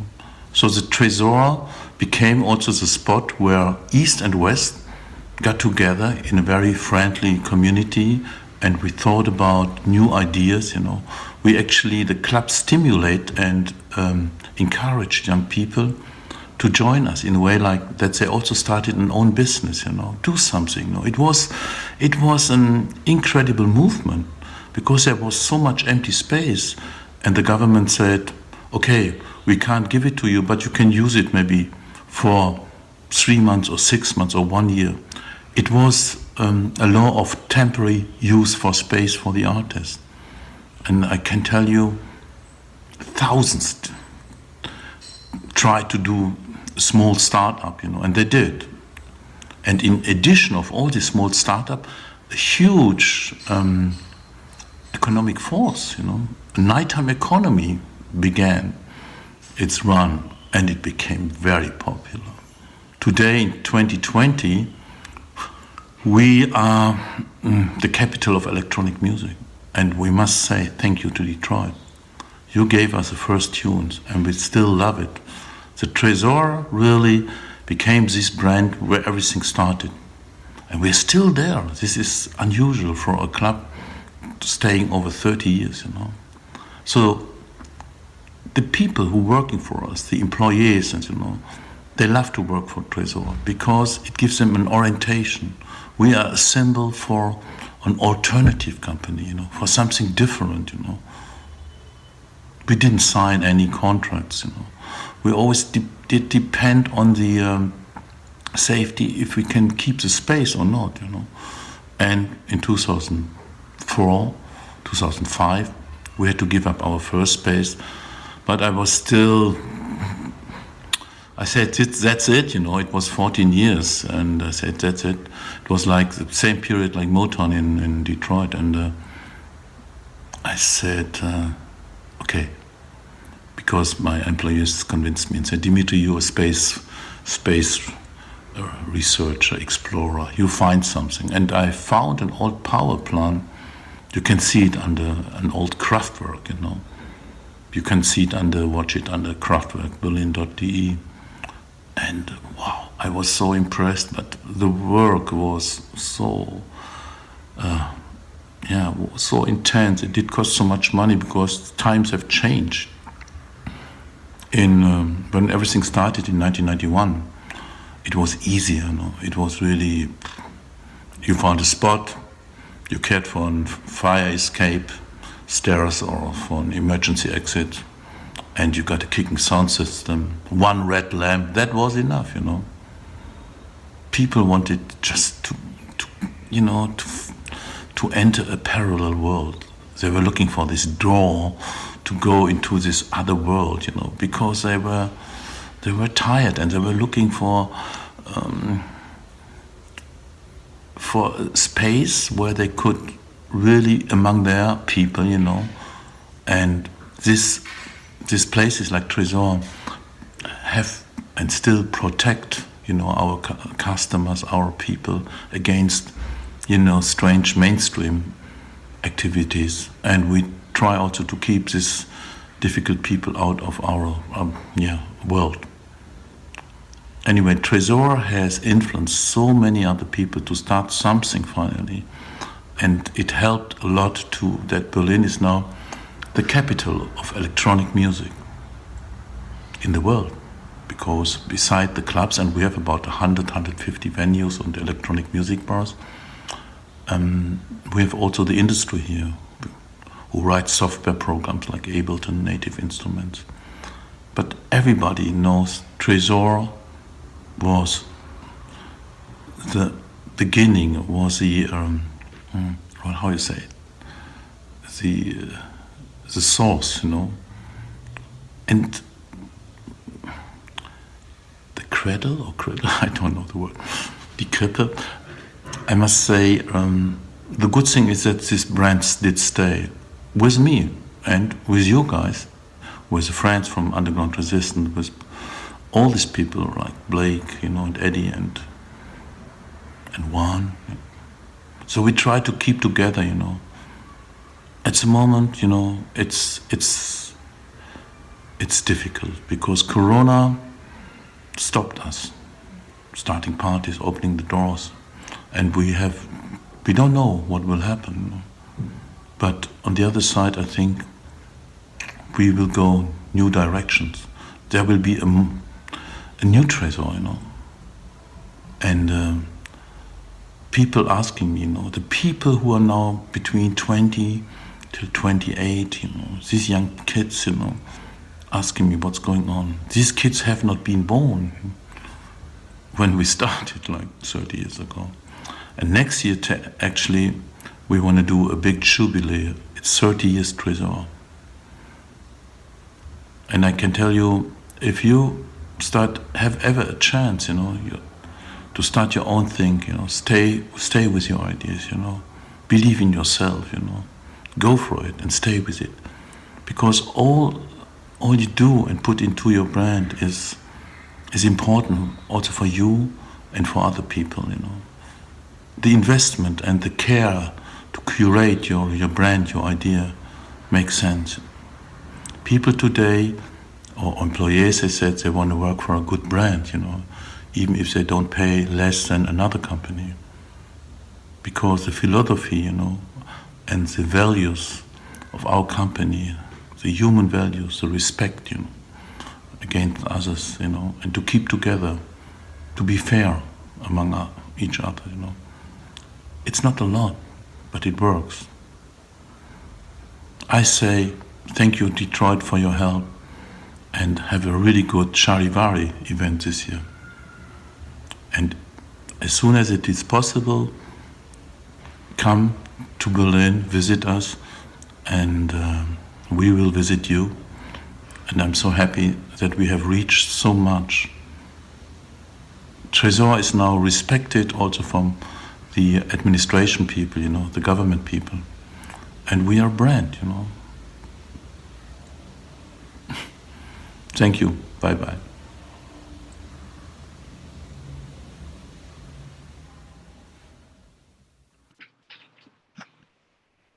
That was Mr. Dimitri from Germany.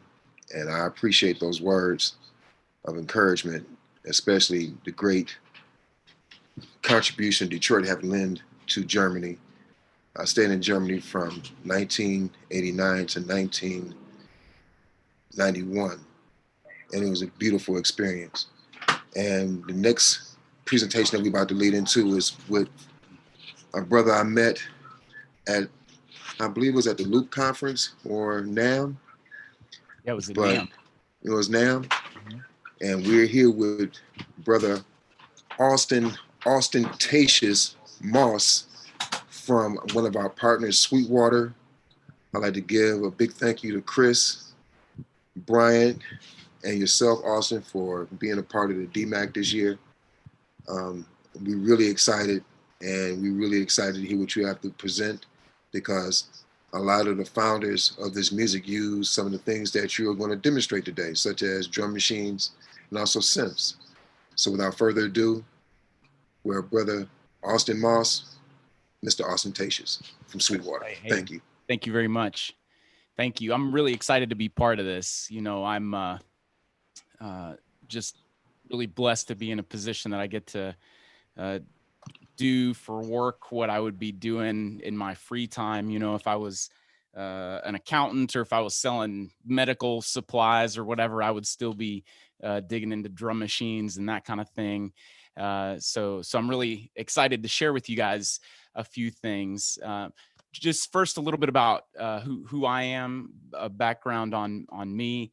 You know, I am the DJ and keyboard buyer out at Sweetwater. So basically, that means I get to spend up a bunch of Chuck's money for work. I get to see all the new keyboards and synthesizers and things like that are coming out, and work with manufacturers to spotlight and highlight those products. And but I've been in that role at Sweetwater for about 3 years. Before that, I was in sales for a long time, about 13 years. So I've been with the company for 16 years, a long time. Before that, I managed a rental house and commercial audio installation place down in Nashville. And I worked in radio for years, and worked at a studio in London for a while also. And, you know, really all that to say, I'm not fresh out of Burger World. I've been doing this for a really long time. And a lot of what I learned really was out when I was in school at college. I basically lived in what amounted to an electronic music frat house. There's a bunch of DJs and producers. We all lived together and would throw parties. And I would learn a lot from the friends rolling through. And so in the same way that I learned from my friends, I would like to share with you guys a little bit. And so with all of that said, I'm going to jump to the end here and just tell you what you're going to get out of this.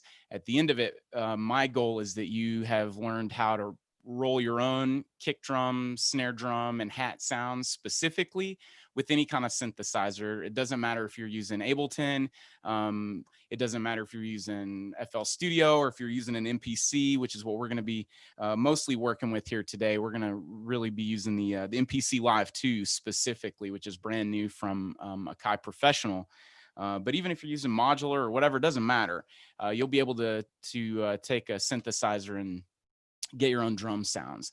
And with that, we're going to base a lot of our process on a classic drum machine, the 808 from Roland. It's about as old as I am. It came out in 1980. And, you know, it kind of became like the Kleenex of, certainly nowadays, it kind of became the Kleenex of kick drums, especially. You know, you'll hear folks talk about, I need that 808 up in the mix. I need more 808. They're really just talking about a boomy kick drum, but the Roland folks did it so well that that they just kind of became the standard for that. And back in 1980, they were trying to not necessarily make a replacement for drummers, but make a practice tool for guitar players and bass players to play along with. And we all have a pretty good idea what an 808 sounds like. It didn't sound like an acoustic drum. A lot of the musicians felt like it wasn't as expressive as they would have expected a somebody on a little jazz kit to be. And so it was a little bit of a commercial failure. And it got popular because it ended up in the pawn shops. It was cheap to get. It's kind of a punk rock vibe in that way, right? You make music with what you got and what you can put your hands on. And really, the Japanese engineers were trying to emulate an acoustic drum. And if you think about a drum, any kind of drum, it doesn't matter, kick drum, trap kit, a djembe, something like that. What you'll find is when you hit the drum, you're tightening the skin, right? And it pitches up. And then when you take your hand off, and this happens in a split second, it drops back down. And you've got this initial transient slap sound, and it drops in pitch over time. And let's just take a look. I'm going to drop something here in the chat. This is the Roland TR 808 service manual. All right, I'm going to put this in the chat for you guys to use and play along at home. Give me 1 second here. Okay, let's see if this works. I think maybe I just dropped it to Stream Team inadvertently. Let's try this again, huh? 1 sec. Tell you what, I'll just show you on the screen here. We're going to look at the block diagram, the circuit diagram for an 808, and we're gonna kind of reverse engineer what the Japanese engineers were trying to do with circuits. Okay, hoping you guys can see a wild circuit diagram there in front of you. Okay, and if you can follow my mouse here, what we're looking at is this is not like all the components of the drum machine, more of a functional diagram of what the drum machine is doing. Okay, this is the bass drum sound here, and I am in love with the bass drum on the 808. What we see here is this part is controlling the bass drum. This is kind of what triggers the bass drum and makes it play. We aren't going to talk much about sequencers today. We're going to talk more about tone and timbre and sound. In this bass drum here, it's got one oscillator, and you can see that it's got a control of the decay of the oscillator. So basically how it rings out. How it changes over time is another way to think about it.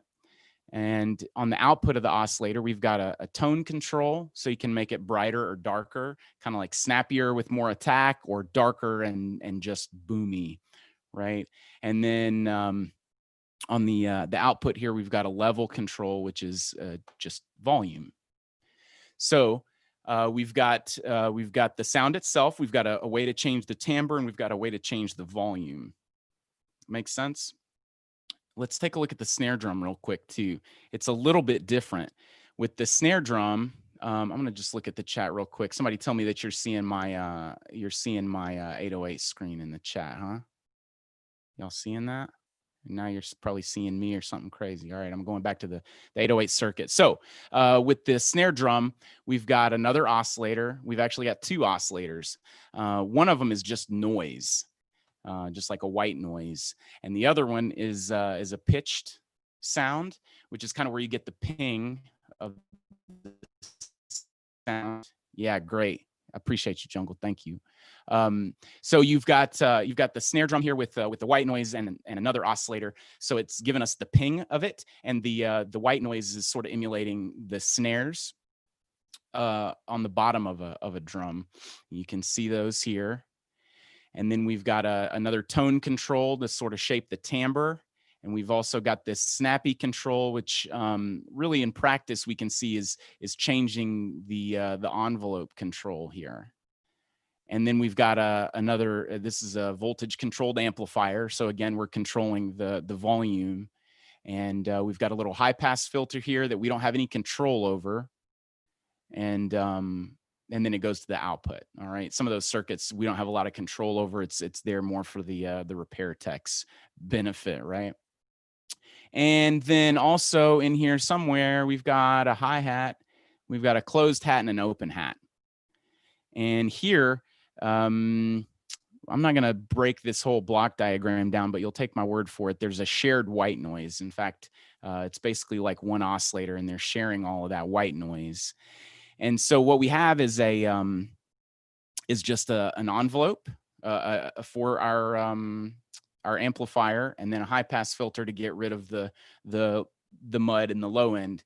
And with our open hat, we've got a little bit more going on. We've got a little bit of control over the decay time here, and we've got you can see we've got a knob here. That's what that little emblem means.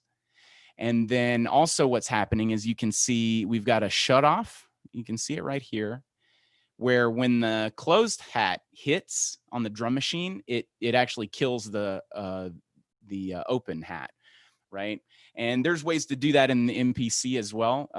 Mute groups, they're called. In fact, that's a pretty common behavior in samplers and drum machines all over the place. When you hit your closed hat, the open hat shuts off. And you can do that with kicks and snares. You can do that with other types of samples, whatever. But these two are especially linked together, which gives us a little bit of expression available to us. Okay, so what that really means is this is just white noise. It's nothing really too magical. It's just noise, straight up. You could use like noise off of the radio or whatever. It doesn't really matter. So I'm gonna jump back and let's see here. So now you guys ought to be seeing my big head again.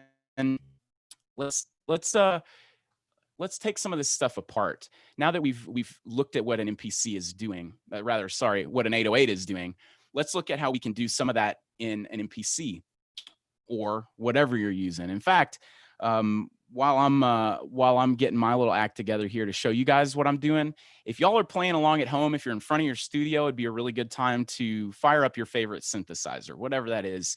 Ideally, you're going to have 2 oscillators. We didn't ever hear any of those sounds in the 808 that had more than 2 oscillators. In fact, we had like an oscillator and a noise source. If you've got more than that, that's great. It'll give you more control over stuff later on. And y'all should be seeing the MPC here in my screen, and you got me set up in the top right there a little bit, huh? So we've got hoping y'all are hearing a kick drum in the thread there, huh? Something that sounds like a kick drum, maybe. This is, I'm going to back out of here and just show you a little bit about what I'm doing. I've got in the MPC here. Let's see. All right, let's see. Let me make sure y'all are. All right, now you're seeing the MPC. Yeah. Okay. So what we've got here in our main page on the MPC is we have different types of tracks that we can use. The first track here that I've created is a plug-in instrument.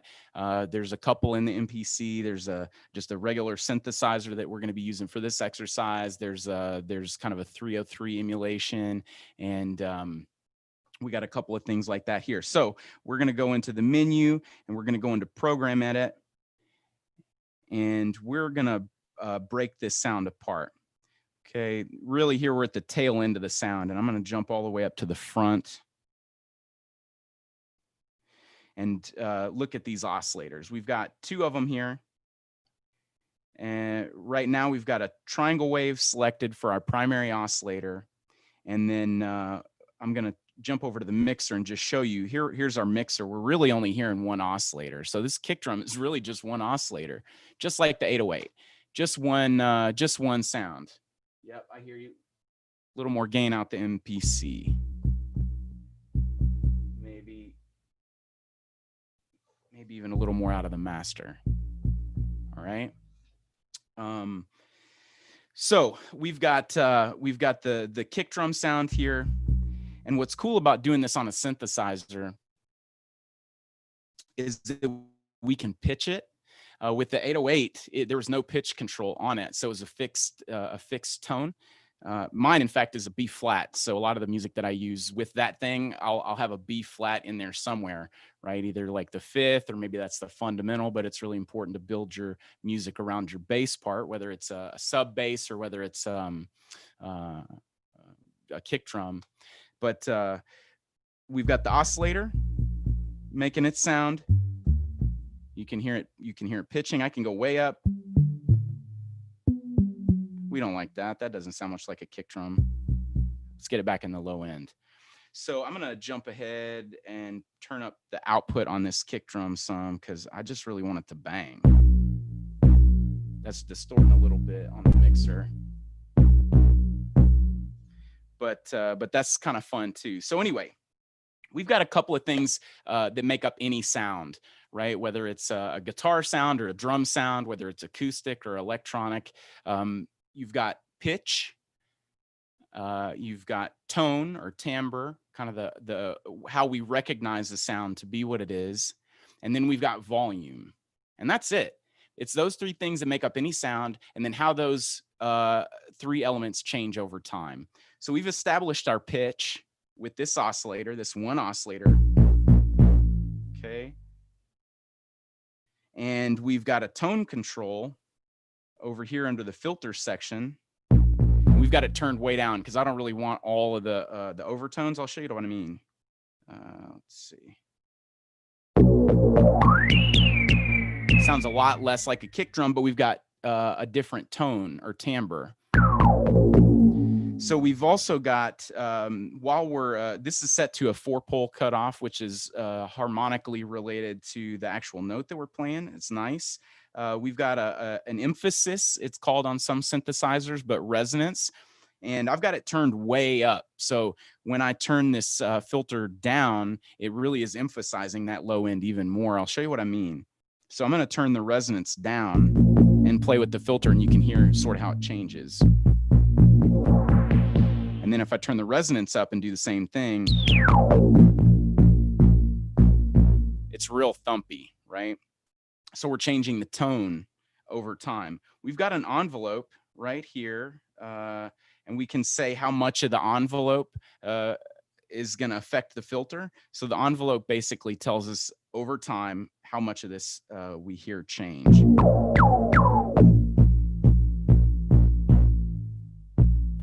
And you can kind of, play with these to taste. These are just ingredients. These are the components of the sound. So we've talked about the pitch, we've talked about the timbre, and let's talk about the volume. You've heard me adjusting the volume some, both on the mixer over here as well as the envelope. So the envelope is really what dictates over time how the sound changes. So here we can change the filter over time if we want to. The attack is the initial onset of the sound. If we're emulating like hitting a djembe or a snare drum, that's the initial slap on the skin. The decay is the initial ring out of a sound. So kind of like immediately when I take my hand off of the drum, that's our decay. And then the sustain, it doesn't necessarily pertain to a drum, but if it was a bass, it would be how, as long as I hold my hand on the pad, that's how loud it's going to be. So I'll show you what I mean here. No ring out. Okay. Turn the sustain all the way up. And it's just bass pressure, huh? Cool. We can change that to on the filter as well. Decent.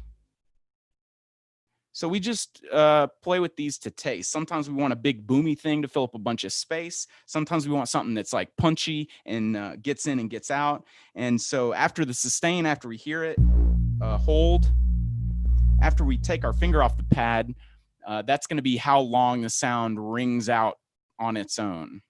Some instruments naturally ring out longer, like like a ride cymbal or a crash, for example, or a piano. If you keep your foot on the sustain pedal, it'll ring out for a really long time. In fact, if I turn the release up all the way up on this sound, I'm going to take my finger off. In fact, I'm going to turn the sustain down all the way down, and this thing is going to ring out indefinitely. You'll see.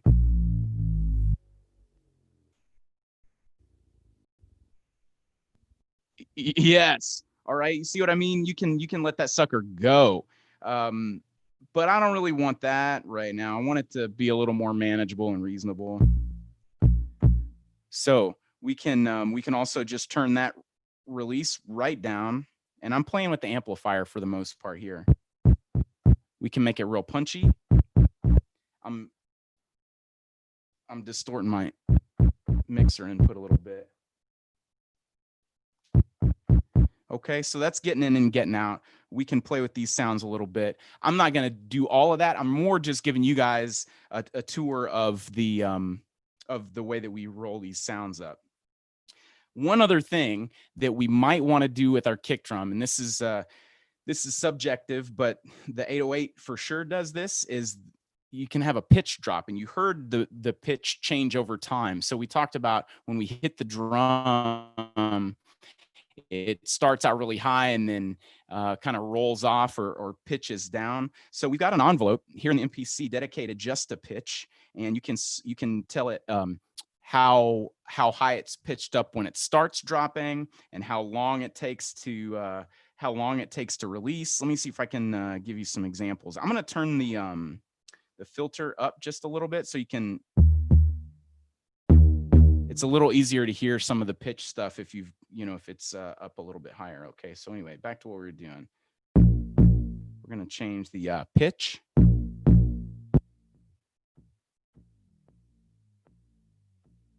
You could go the wrong way. Sort of sounds like a tabla. Or I don't know, it sounds like a trampoline to me. But we can change our pitch over time. That's the point.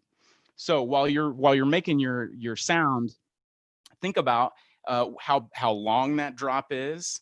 Okay, you may want to think about, if you want to drop at all, how long it takes, because you're effectively going in and out of tune. So if you're starting at a B flat, like my little favorite back there, and it drops half a step, it's going to land on a B, or maybe it gets down to an A sharp or something. B flat would go down to an A, and maybe it goes down further than that. So you're getting out of tune is my point. So think about that as you're making your sound. Sometimes that's okay. Sometimes you want to be careful about it, so your bass isn't getting in and out of tune. You're not fighting yourself. Makes sense? So also here on this sound, we've got some effects. I turned most of the effects off. I kind of built some of these ahead of time so that we could quickly get in and out of the sounds. But what's really cool about certainly this synthesizer, most synthesizers, you've got a little bit of control over your velocity and what the velocity does. So the harder I hit this sound here, it's going to change my amplifier. So the harder I hit it, it's going to get louder. And it's also got a cutoff. So the harder I hit it, the filter opens up, which, if you think about an acoustic instrument, a lot of the time, the harder you hit it, it gets brighter. Right? You think about a snare drum. If you barely hit it, it's sort of dark, but you really whack it. And especially if you've got like a brass snare or something like that, it really rings. The harder you hit it, the more it rings. And so that's sort of what we're emulating here with our sounds. Now I have got the MPC set to full level at the moment. So it doesn't matter if I hit it hard or if I hit it soft, it's really just making the same sound every time. So this is irrelevant. I'm gonna turn the full level off for a second and just show you a little bit about what I'm talking about.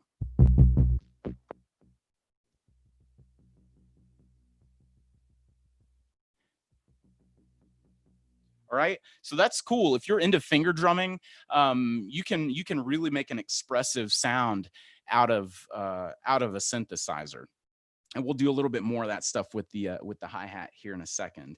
Okay, so we've got our pitch set, we've got our tone set, and then we've got our volume in a way that we're comfortable with. And now from here, we can do all kinds of crazy stuff. We can put all kinds of effects on there. We can put a chorus on here. I don't really like a chorus on the drum sound so much. We could put delay. I would never put a delay on the kick drum, but people do for various reasons. What I would put on the kick drum just about every time is a compressor. You can see here I've got the makeup gain on the compressor turned up. A compressor is really going to generally kind of even the sound out. What it does is, if you think about the loudest it's going to get, it's going to put a cap on the loudest that it's going to get. And then what you can do is you can turn up the overall volume here on the output and sort of make it a more consistent sound. We sort of hear it as maybe making a little more punchy. We aren't going to really talk about compressors too much. That's not what we're chatting about today. So this is kind of a basic kick drum sound. That's really what we want, is just punch. At least that's what I want, is punch and boom. But if we want a little more timbre or tone involved, we can do a couple of things. We can change our oscillator shape. The triangle is real similar to a sine wave as far as our overtones are concerned.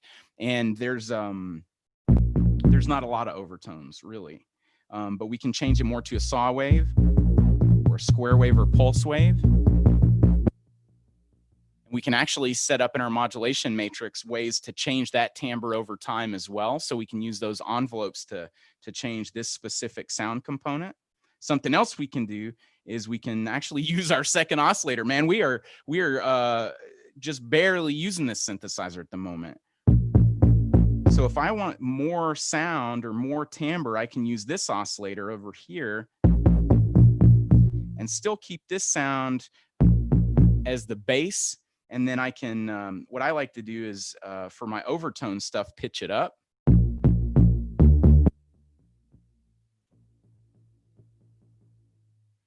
Right, so we've got a little more control over it is really what we're getting to. So that's our kick drum. You guys have a recipe. Let's play with the snare drum for a second, okay? So I'm gonna go back to my main page. Like I say, I've got some of these sort of pre-rolled. I've got some samples here. I was playing with this little Jimmy Cliff sample. I'll just let you guys hear what I was sort of working around.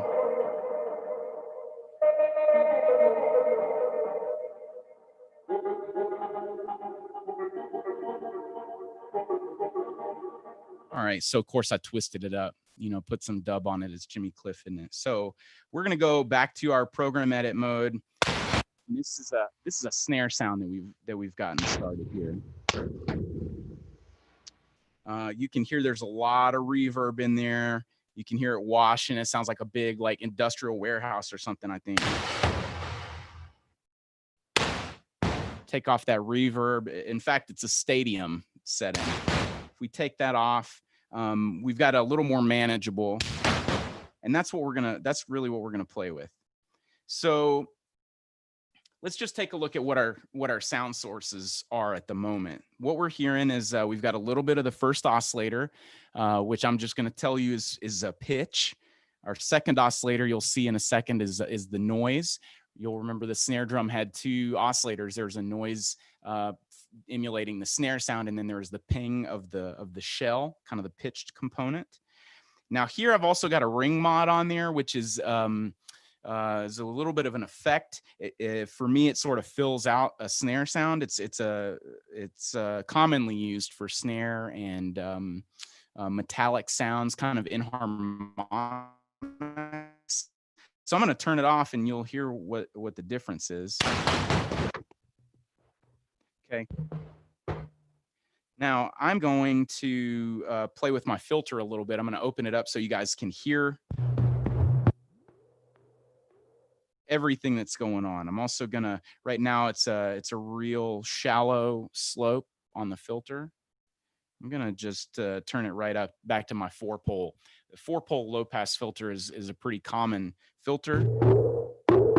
That's the one Bob Moog came up with, and you guys have probably heard of Moog synthesizers out of Asheville, North Carolina. Anyway, same deal here. We've got our resonance. Just like on our kick drum. But you'll remember there was a high pass filter on some of these.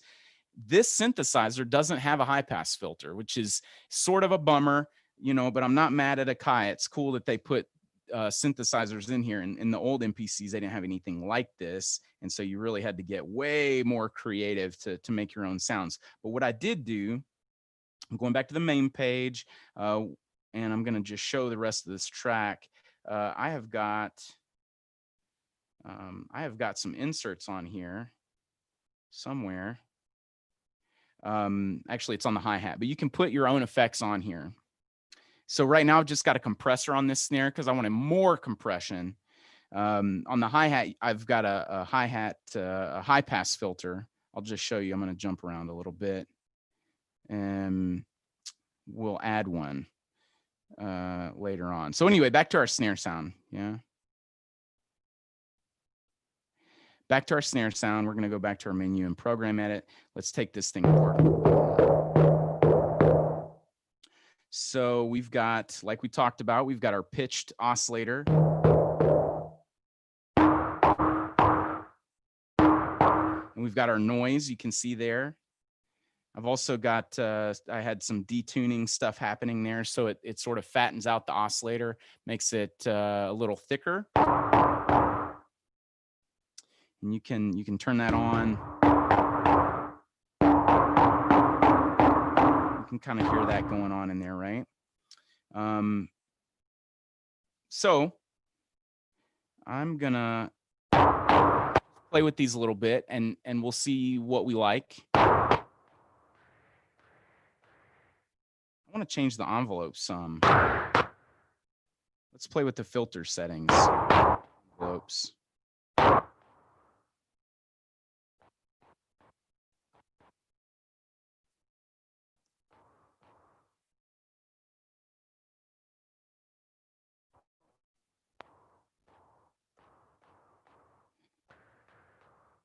So we've also, you can hear it. I know you guys can't see the pad part of what I'm doing, but you can sort of hear the results. You can hear me hitting it harder and softer. I'm going to go find my velocity setting, which I think was over here in setup. And you can see that I've got a little bit of filter action happening. So the harder and softer I hit it, that's changing that effect.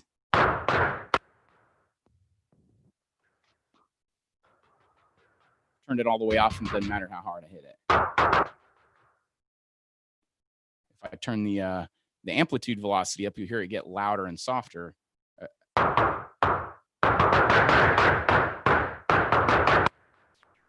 Okay, so that's really all there is to a snare drum. I'd love to make it more complicated. In fact, I probably am. I'm talking more about it than I need to. So that's it. We've got our amplifier setting. We've got the cutoff set, and then we can put some effects on here. I think reverb works really well. I do like delay on a snare drum. Let's do some delay.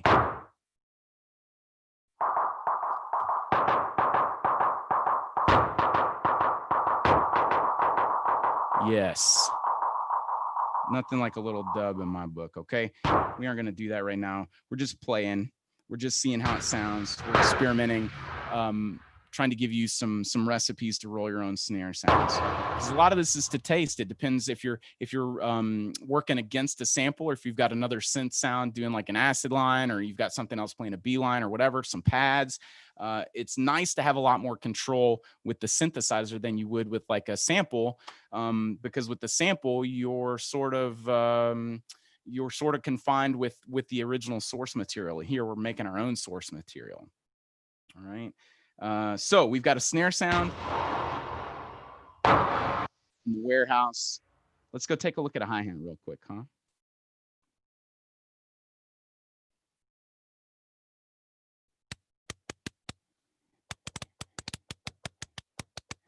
All right.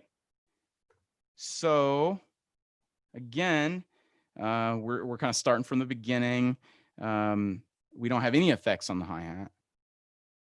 And we've got here, we've got white noise, and we've got a a sawtooth wave for a little bit of the pitch. And then we've got our filter set. It's really the same kind of idea as our other drums.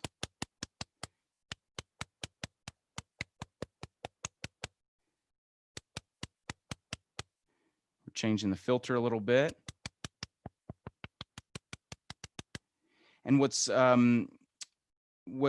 different about working with the synthesizer for our hi-hats is with this particular instrument, I don't have any way to control how it releases. So I don't have a really good way to emulate with the performance the effect of an open and closed hi-hat. But what I can do is I can come over here and change the decay sound.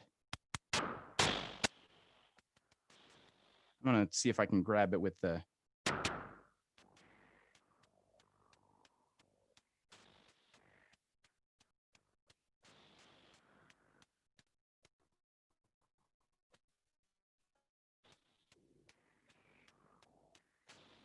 Okay, you see what I'm doing? Just kind of closing and opening the hi-hat, which is fun. And you can automate that kind of thing if you're performing.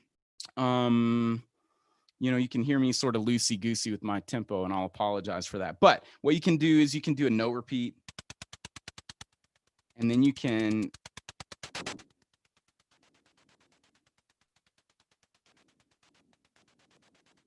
you can play with it. It's a lot of fun. Hi-hats are really simple. It's just white noise, but for my taste, personally, I think there's a little bit too much like chunk. So that would be a lot like if we were hitting a hi-hat and we didn't have it pedaled all the way down, so there's a little air and you get a little bit of more body out of the hi-hat sound. I don't really like that. I want them to be sizzly and thin and crispy. You know, that's one of the things I really like about a lot of the trap sounds is the hi-hats are just so like, I don't know, like spitty or like sizzly. You know, they're like feeling words. You know what I mean? They're really bright. So I'm going to put a a high pass filter on this hi-hat. So I've just added that as an insert. And what we'll hear, it's almost gone.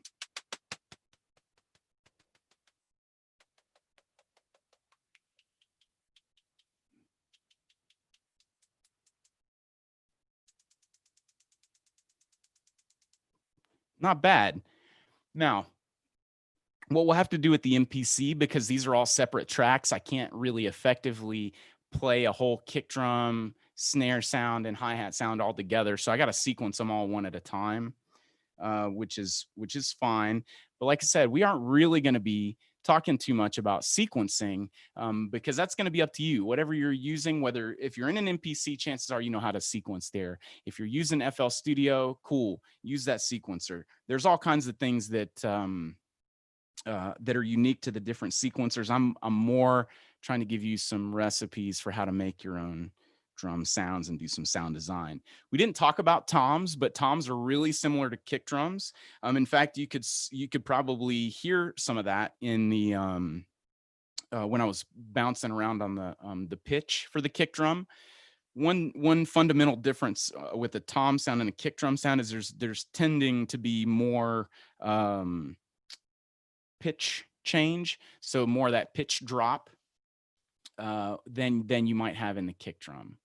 But otherwise, it's just, you know, you've got 3 toms on an 808. A lot of drum machines, you have 3 toms, a low, mid, and high, like 2 rack toms and a floor tom if we're talking about a cocktail or trap kit or whatever. So that's pretty much what we're looking at. I've got a few more minutes here, either to address questions, or I can talk a little bit about, you know, just what I see coming down the pike that I think is cool, or other drum synths that are cool. Or if you have other random questions about, you know, either Sweetwater sound or drums generally, that's cool. But I will tell you what I think makes a drum synthesizer unique from like a keyboard type of synthesizer or like a mini Moog or whatever, is really just the way that that it's structured. So it's a bit of a fixed architecture. You've got typically 3 envelopes, and they're really snappy. They're really fast because drums are super transient, where with a synthesizer, you know, you may have a little more, you may want a really long evolving string kind of sound, or a pad or something that changes really slowly. As a rule, you don't want stuff to change slowly with the drum. You want it to be super snappy and really fast and punchy most of the time, just like an acoustic drum, because ultimately we're trying to emulate, you know, kicks and snares and djembes and doon-doons and whatever other type of drum, congas. You know, the 808 had, you could either do toms or congas, and the big difference was just the pitch and you know, how snappy the envelopes were. The conga is really snappy and higher pitched, and the tom is a little bit slower, and it's definitely lower. But you can do, if you think about what we've done here, you can also emulate like cowbells, which is got a lot more pitch than noise, and it's a higher pitched sound as well. We can go back to the service manual and sort of look at how the engineers at Roland in the late 70s and early 80s were conceptualizing those sounds, and use those as sort of a guide point. You can find, for that matter, you know, I love y'all Detroit, you know, maybe y'all are more interested in the 909 sound. You can go find the service manual for a 909 and get an idea of how they were making those sounds relative to an 808. But one of the things I really like in drum synth world right now is the Elektron analog rhythm. I'm a huge fan of that thing. It's as the name sort of implies, it's analog. So it's got this really fat sound, and it's really easy to get around on the sound design component. To be sure, there's dedicated knobs, so you can just, a lot of what I was having to menu around here in the MPC to get at, you could just grab a knob and twist. They're a little more involved to sequence, but they give you a lot of control. They have ratcheting. So like ratcheting is like you hit one note, but it plays three. So that sort of speaks to like a trappy hi-hat, like a sprinkler hi-hat, you know, kind of like a sort of thing. That could be a ratcheting effect. They've also got probability effects in there. So maybe you sequence something out, and to keep it interesting and keep it from being repetitive, you set it at a 65% probability that sound is going to hit that time. And so, you know, most of the time it's going to hit, but sometimes it's going to miss. So it just keeps it different, keeps it like improvisational. So it's like a jazz aesthetic superimposed upon our techno, right? You know, I'll tell you the truth, Teenage Engineering has some really cool little drum synths as well. I've got this one. I'm going to see if I can get it up in the camera for you guys. It's probably like poorly lit, admittedly, but that one's super fun. It's a drum synth in its own. It's relatively basic, but it's got an oscillator, and it's got an envelope, and it's got a little bit of a timbre control, and it's like, I don't know, $80. And it's just fun. It's just like a little toy. Sometimes, I don't know about you guys, but sometimes I get real serious about my music, and I'm like really precious with it. And it's sometimes fun to just have fun. And it's good to use toys and be reminded that's sort of what we're doing. In addition to the expression, we're just kind of having fun. So I'm not seeing any questions in the chat here, and you know, I hope that you guys got a few useful tidbits out of this little cooking class. I really want to say again, thank you very much to the friends at Spin Inc.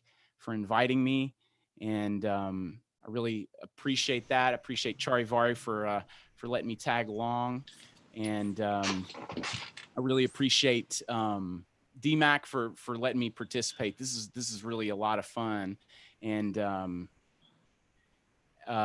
also want to just give a shout out to a few folks. Homac, appreciate you. I would have had a hard time getting this streaming situation rolling the way that I did without you. Israel Music, same deal. Thank you. Of course, thanks to Sweetwater Sound for keeping me around for a decade and a half. And also big respect to Omotayo Rite of Passage. That's an African drum and dance group here in Fort Wayne, Indiana, that teaches kids discipline and self-respect, confidence, and that kind of thing through drumming and dancing. And also, just again, thank you all for playing along at home. And you know, if you're seeing any of this MPC stuff that you're personally interested in, you want to get one, or you have other questions about drum synthesizers, please give us a call at 800-222-4700 and talk to one of our sales engineers. They're super friendly and very knowledgeable. They can talk to you about what kind of sounds you're trying to make and help you find the best tools for, you know, for what you're aiming to do. And then, you know, make sure you're taken care of. So excellent. Jungle, that's what I got.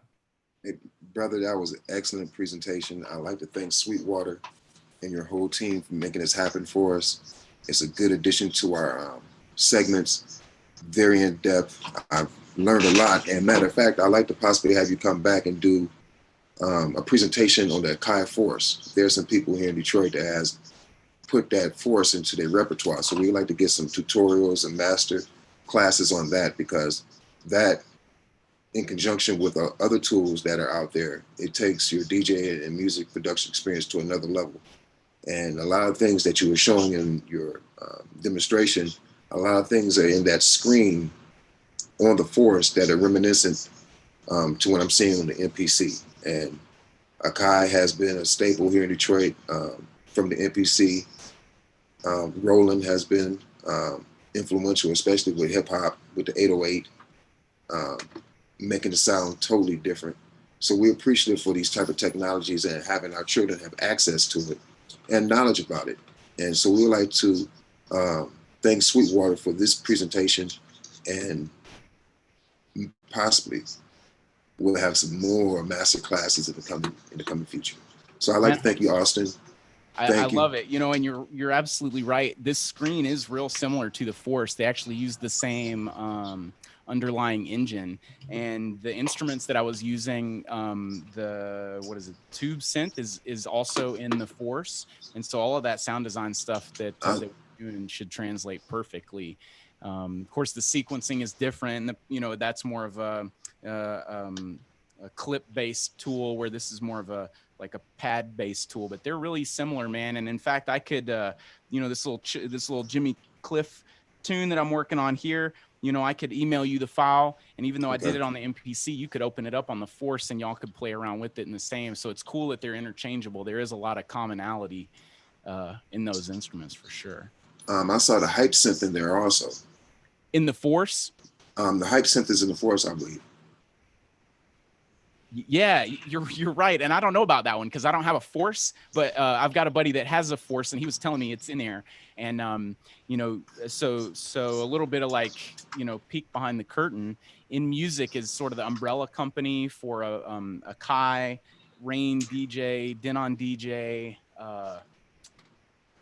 Alesis, Newmark, Headrush. There's a few companies that are all sort of under this parent company, and Air Music is one of the is the software arm of that organization. And a lot of the sounds that are in the MPC and the Force came from that Air Music group.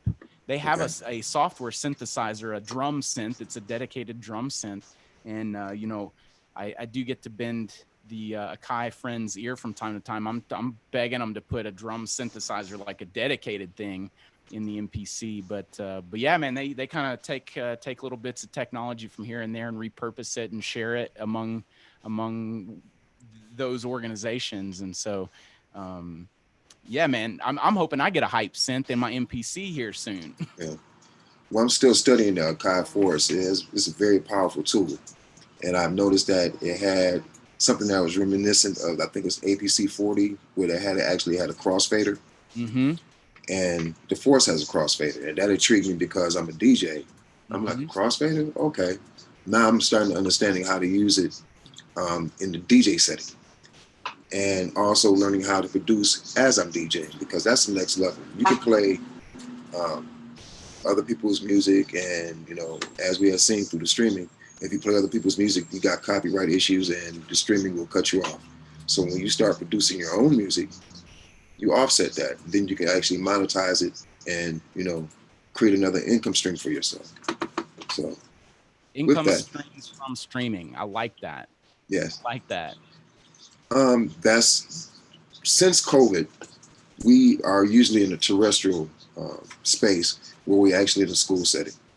But since COVID and the pandemic with the quarantine, it has made it so that you had to be creative within that space, because now you still can engage the student, but now this is global.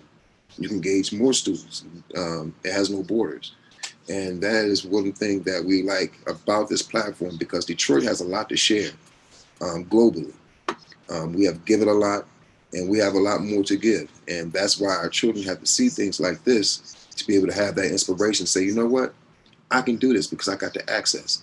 And their skill set can translate into something else that is even more beneficial and can make their lives more wholesome, and they have longevity in both aspects, musically and being a human. That's right. Well, I can definitely tell you that Detroit has given me a lot. I've been going to the Movement Festival for a long time, and I will come up there, and I've made a lot of friends, and I'll come up there and go record shopping. I'm planning to do that actually here in a couple of days. Detroit Vegan Soul is one of my favorite spots up there in town, and I'm just learning. So you guys are going to laugh at me, but I'm just learning that Detroit pizza is a thing. I didn't know that was a different type of thing. So I'm going to try to get some Detroit pizza while I'm up there shopping for records. And so I'm pleased that you guys gave me the opportunity to give something back at the same time. Well, I like to mention that, we usually have our DMAC during the Movement Weekend, but we have partnered with a dynamic festival that's coming up this weekend. It's going to blow your, it's going to blow you away. Charivar Detroit has presented here in Detroit a home, family-based, children-friendly environment for a course of 3 days. And they start up July 31st all the way to August 2nd. They're going to keep running, streaming DJs all day long. So please come out for that. We have the Loft DJs. We have our affiliate from Santiago, Chile. That was a set that was played earlier today by DJ Wask. Phenomenal set. And one of the tracks that he made was from one of our former presenters, Mr. Mike Agent X Clark. So that was a banging track. Look forward. And as we go into the next segment, I'd like to thank you, Austin Moss, Brother Ostentatious, Sweetwater. Thank you for this presentation, and we are humbled by your presence. Thank you very much. My pleasure. Yes, indeed. Up next, we have Mike Melody and his presentation with native instruments and stems. Me and Mike have talked a lot about native instruments, and they are one of our sponsors. They have sponsored the DSA program. They have sponsored other programs for us, such as the Jay Dilla events that used to be at the Charles Wright Museum. So with that, we want to get into the stems portion of this presentation. And what really intrigued me of his knowledge base on stems, he's going to give you his presentation, and we'll go right to that. Thank you, Mr. Mike Melody.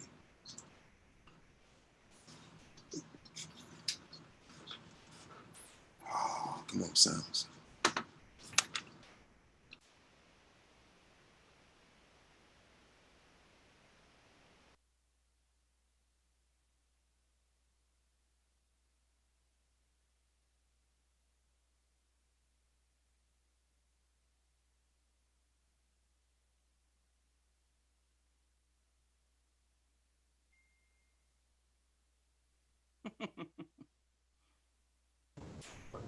Hey, I'm Mike Melody. Welcome back to the STEM session. So what we're basically going to be talking about is what are stems. Stems are multi-track recording.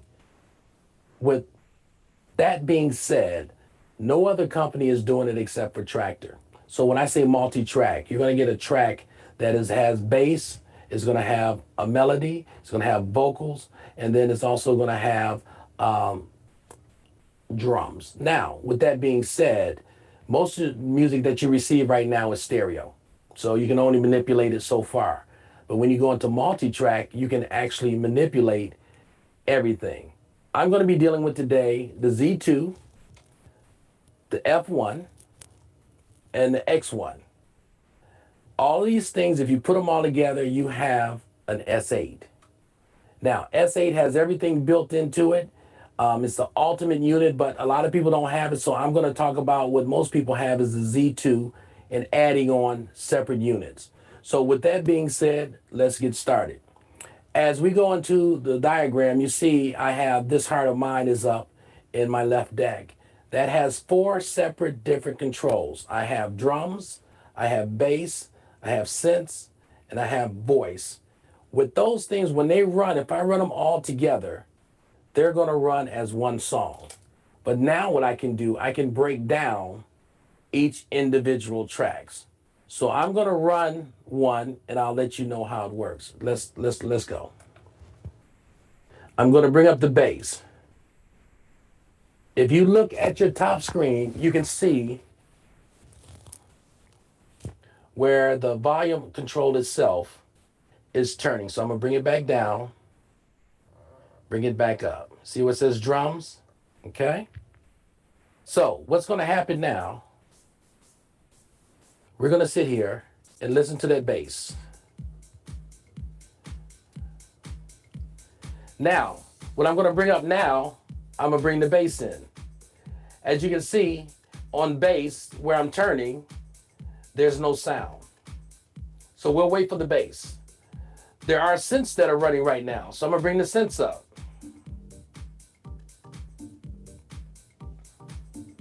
Now, if you sit down and you look at, you can see where my drums are running in this line. On the second line, on the F1, gives me my bass line. On my third line, it gives me my synth. And I can see those as I'm playing. Now, on my fourth line, which is my voice, nothing is playing because there's nothing being fed into it. So let me bring those back down for you. So now we've broken all the way down just to the drums. Now I'm gonna bring the bass. Now I'm gonna bring some synths back in. Now there are voices that are about to come up. As I can see now, this purple one telling me that voices are being said. So let's bring that up. So now I have all the instruments in.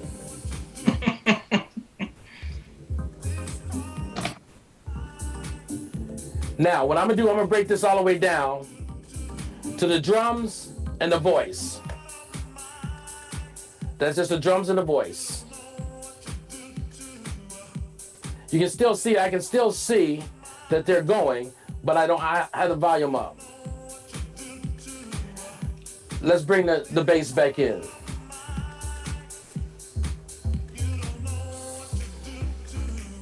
That's the bass.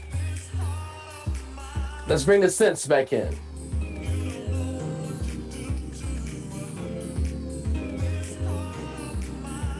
That's 4-track recording, 4 tracks.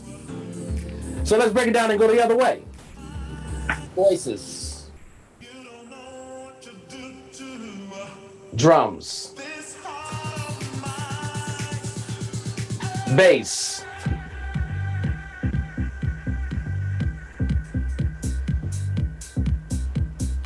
Now let's go with synths. Let's say I don't want the bass or the drums in. I can bring it all the way down.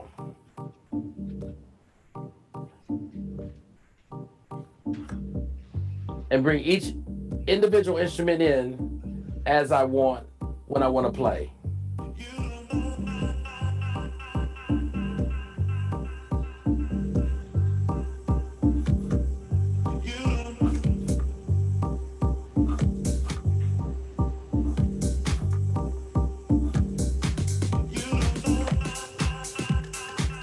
Now, a lot of people saying, okay, this song is playing. How can I mix or go into something else? this will sync up. Now, I'm a sync guy. A lot of people want to argue about it, but I'm gonna let you know right now, I'm a sync guy. And the reason I go with sync is because it allows me to spend my time creating and not mixing, okay? It takes a lot of time to sync things up. So you put your sync button on, you take your next song, which is set up to go in deck B, and we can just run this.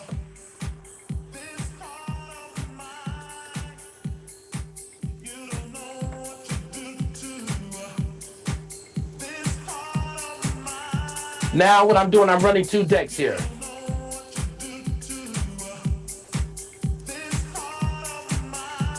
So I can bring the drums out.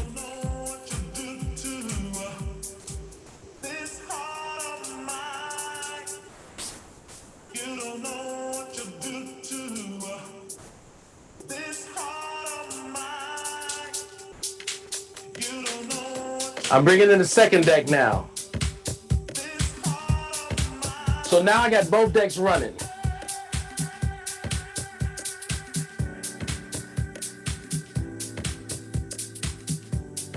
That's both decks. Hear it? Let's bring the drums back in.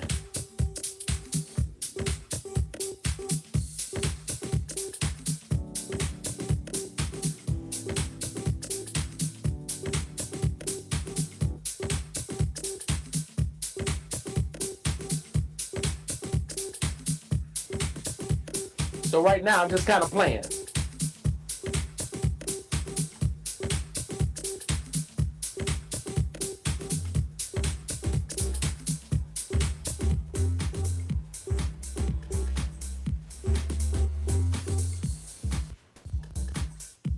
Now this is still the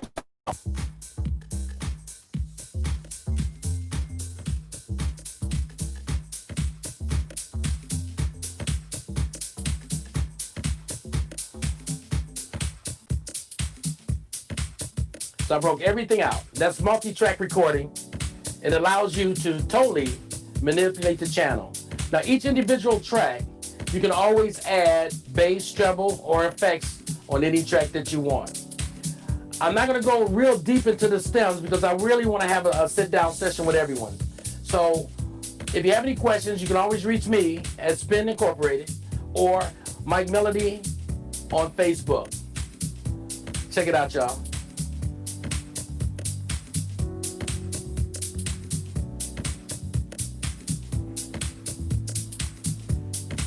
Now I'm gonna bring that same song back again.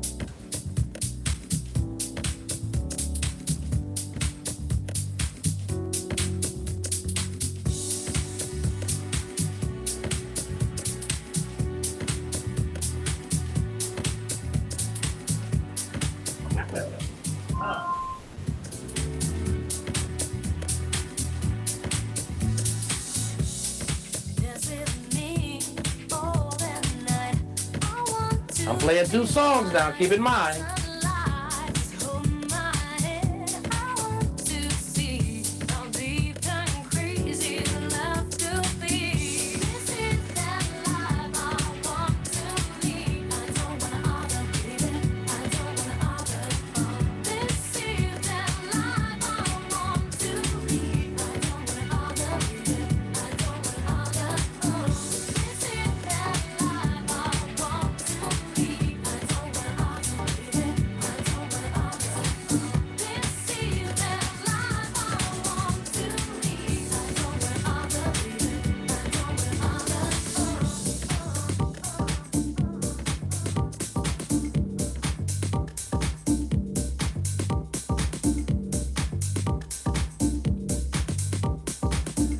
Now we're right back to the first song, the multi-track. And as you can see, your decks are totally set up. When you load this into the Traktor 8, it automatically sets that up. But if you're running a Z2 or you're running a F1, which is the modulars that go to the unit, it will then set it up on your deck only. But this allows you to see it physically so that you don't have to go to the screen and mouse it. So I have everything that I need right here. It tells me everything I need to know as far as information is concerned. I see my bass is running.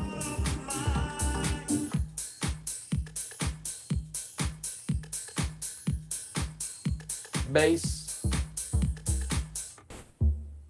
And just the bass alone. Remember, multi-track recording. Think what you can do. You can change that. Just that one instrument. I'm gonna bring the original bass back in.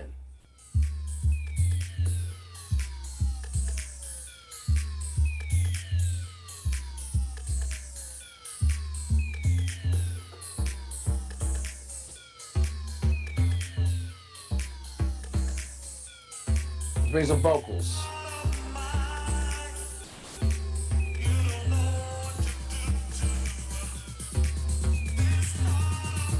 Full song. Here we go.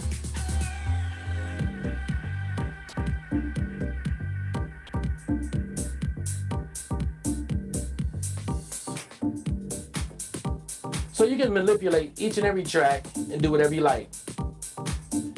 That's the making of stems.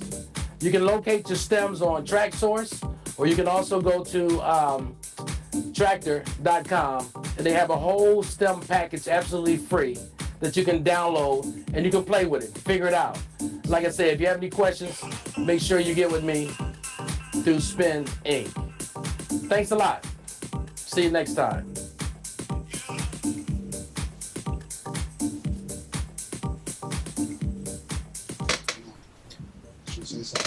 Brother Mike. Hey. That was an excellent presentation. I'd like to know if you like to expound a little bit more on any of the concepts or the topics that you was talking about. Mike Melody, welcome back. Can you hear me? Yes, I can. Okay, great. The biggest thing about it is that a lot of people don't understand that most records are recorded in 2-track. What Tractor's allowed us to do now is going to stems, which gives you multi-track. So you can manipulate the bass, the drums, the synth, and the vocals, and add all individual effects to each individual track. You can also mix it with another song. You can sync it up. So I mean, everything is just there, and Tractor's taking it to a whole new level, especially as far as DJing. And you can do all this live. You don't have to do it in pre-production. You can do it right as it's happening. And it's just phenomenal that where the technology is going. We couldn't do this 20 years ago. It was just totally unheard of. So having 4-track recording now in a live DJ set is just incredible.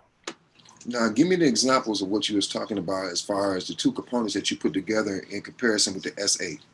Well, if you're running the mixer, you have to go into, I think it's the D1, and the D1 will allow you to manipulate each individual track. Let me see if I can even kind of give you a glance here. It doesn't work. Sorry about that, guys. But it will allow you to have each individual track to where you can highlight each one. And this section here, or this section here on the S8 is actually your D1, which allows that. But with the S8, both of them are built right into your standalone mixer. So it allows you to manipulate whatever you want. You can add effects, you can add filters, you can add anything on it, but you need that D1 to manipulate it. Now, the X1 is basically your effects controls. Now, let me push this back up a little bit. Is actually your effects controls, okay? And also your transport system, which allows you to play, cue, sync, and all that other stuff. So those are the two extra components that we added to the Z1.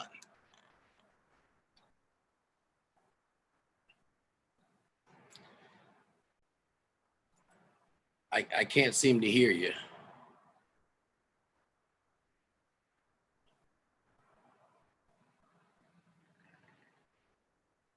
Okay, there we go. Thank you, good.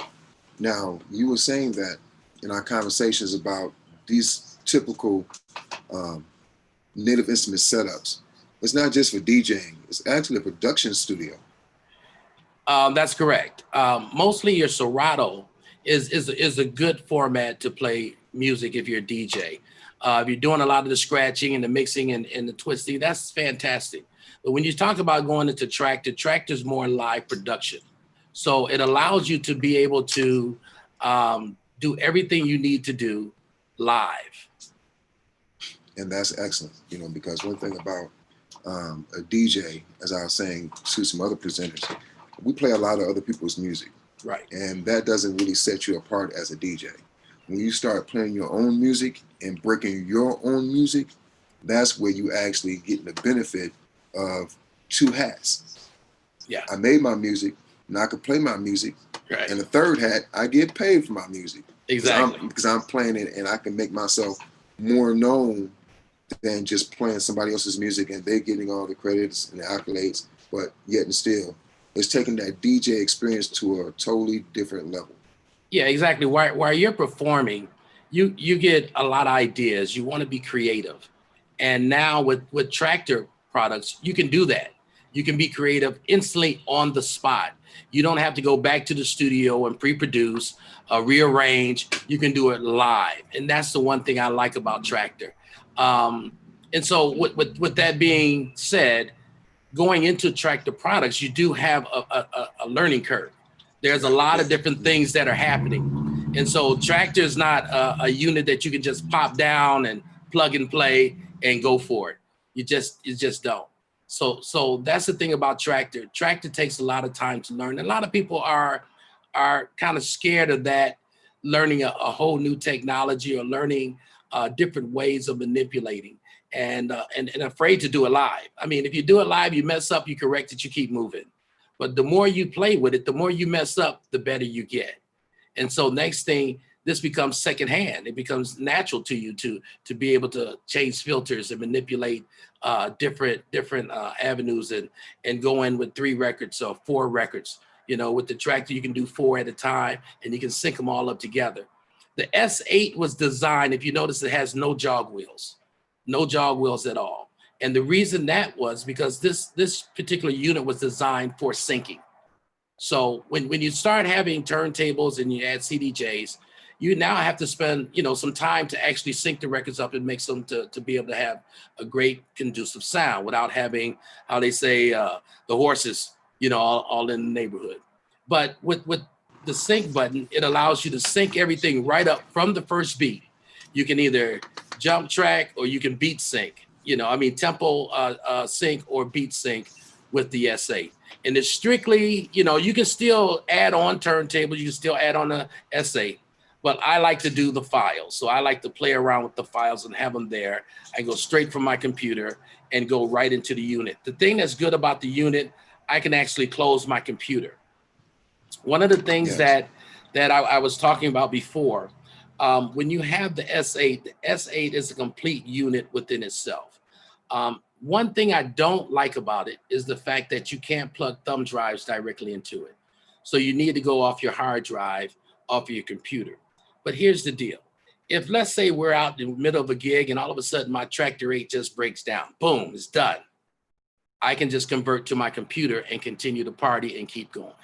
So that's the one thing I like about it. Other units that are self-contained, if the unit breaks down, you're done. So having a standalone unit is great, and that's why I like Traktor. Yeah, I've been using Traktor since 2011. And one of our first major sponsors was Native Instruments, and they sent a lot of equipment along with the software and some sound cards. And the sound card quality is excellent, and especially in the streaming environment. And Native Instruments, I know they have recognized that some of those tools that can be multi-purpose, such as a sound card, can really up your game in the streaming aspect, right, because of the pristine sound that you get as the person that's receiving the music over the internet or over the internet. So I've really found real good sound quality with that. Let me see. What other things that you have, where can you get the stems from? And how can you purchase those? Oh, you can purchase them through TrackSource. They have a column now that sells stems. Your average song is $1.40, $1.49, but your stems are going to be $2.49. Or you can go to Traktor, and Traktor has a whole set of stems that you can actually download for free. Some of them you can use, some of them you can't, but you got to go through them. And they're all 4-track, and it allows you to manipulate each and every one of them. all ready to go. You have to do nothing, just put it in your deck. Now, are those stems, can those stems be used in other DAWs or other, say if I'm going to take those tracks into an Ableton, or I want to take those tracks into a Pro Tools or a Fruity Loops? Is that it? Can you do that? Only if your unit, your DAW is stem ready. Stem ready is a whole new technology. Now, I think, and I'm, don't correct me on this, but I think Pioneer is starting to use stems, and maybe Denton. I'm not for sure, but a lot of them are now grasping onto stems. Someone was telling me Virtual DJ is now have a little program that allows you to separate different songs and make a song a cappella. But if your unit is stem ready, it can take any stems that's being played. And that really gives the song a totally new way to be creative. You can expand it, you can change it, and you can make it your own. And make it your own. Exactly. And you can add. That's the good thing. I can take, if I put a stem in track A, I can take the bass and the vocals from A and mix it to 2 and put the melodic line and the drums from another song, or vice versa. So you're essentially remixing. Remixing. Oh, you're right. Live. Instantly. And the thing about it, everything is in sync. So you don't have to worry about speeding up turntables or slowing them down to sync them up, because everything is in sync. And with the Traktor S8, you have 4 decks that you can do that on. So when you talk about having 4 separate decks, being able to manipulate, each deck is 4. So really what you're looking at on the S8, you're looking at really a 16-track mixing board. I was about to say that. Yeah, 16-track mixing board. 16-track mixing board. 16-track mixing board along with your regular master faders. So that's another 4. You understand? So that's the power that you get. So you have 4 individual. Let me kind of bend this down. You have 4 individual on each side. So that's 2 per side. So that's a total of 8. 8 on the other side. Then you still have your masters here. Right. You see what I'm saying? Yes. So with that being said, just that alone allows you to manipulate different things all at one time. And you can also hook up your turntables. You can still hook up your turntables. You can hook up a set of turntables and a set of CDJs. All of that still can go with this mixer. That is a total, complete workstation. Total workstation. Total workstation. Total workstation. And yes. No, I was about to say Traktor 8 was designed, I think, in 2009. Okay. They haven't changed the design yet because it's still, as far as 2020, this unit is still up there. So there's really nothing to change. They have went to a Traktor 3, which changed the computer settings. That's about it. But physically, hardware, still the same, still operates, and I'll put it up against a lot of other things. Well, Brother Mike Melody, I really appreciate you and your presentation and spending some time with us to talk about the technologies with Native Instruments. I'd like to give a big shout out to Native Instruments and for their equipment that they have donated to us in the years past. And we really like to have more content so we can provide our attendees with more information about Native Instruments' products. Thank you very much, Mike Melody, for your presentation. Something else I like to add, if I can. Yes. I just want everybody to know I am not Traktor trained. Okay, everything that I'm talking about, I taught myself. I've been with Traktor since it was Native Instruments, when Stanton used to own it, and then I switched over to where it's at now with Traktor. So when you go back, everything that I've been dealing with the last 10 years has been actually learning on myself. And I have talked with people, some people from Traktor on different things. So I'm not an expert on this, but whatever knowledge that I have learned, I'm willing to share with anyone if you want to know. So if you want to get in touch with me, like I say, they can get in touch with you with me through Spinning, or they can go to Facebook and find me there and just pop some questions. I'm more than willing to help in any questions you might have about Traktor. And I appreciate you saying that. We are not endorsed by Native Instruments as being paid to talk about this. It's just from your own personal experiences. Because the same thing, I'm self-taught in a way that I had to dig into it, make mistakes, figure things out.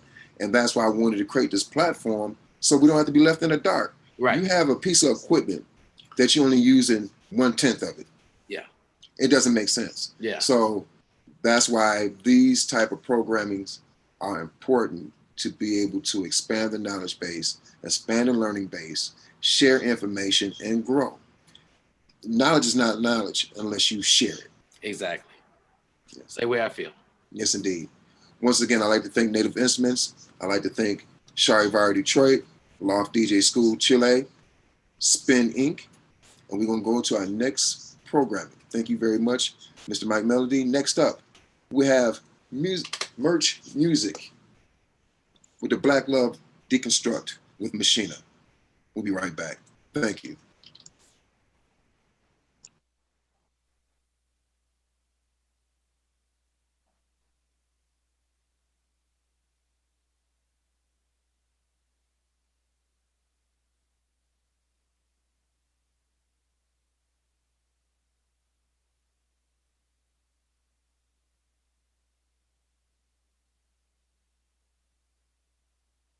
You know, sharpen each other's production skills and show each other how to become a better producer, more skilled, and you know, just being more creative.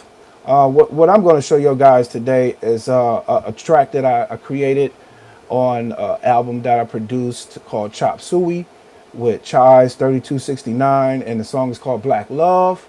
We also have a video for that on YouTube. You can just subscribe to Mason Made Merch Music on all platforms, and Chise, which is spelled Chise 3269 on Instagram or Facebook, and Merch Music on Facebook, Instagram, Twitter.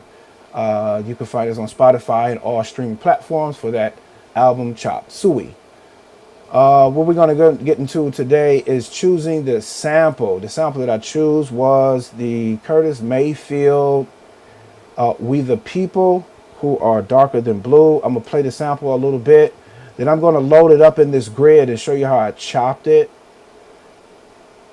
See how this is loaded into this group A. I'm going to mute everything here in the scenes but group A.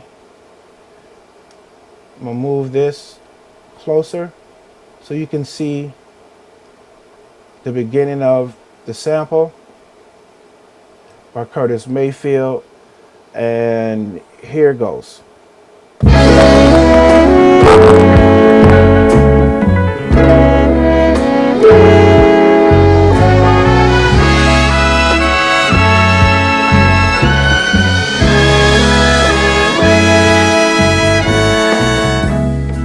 We people who are darker than blue,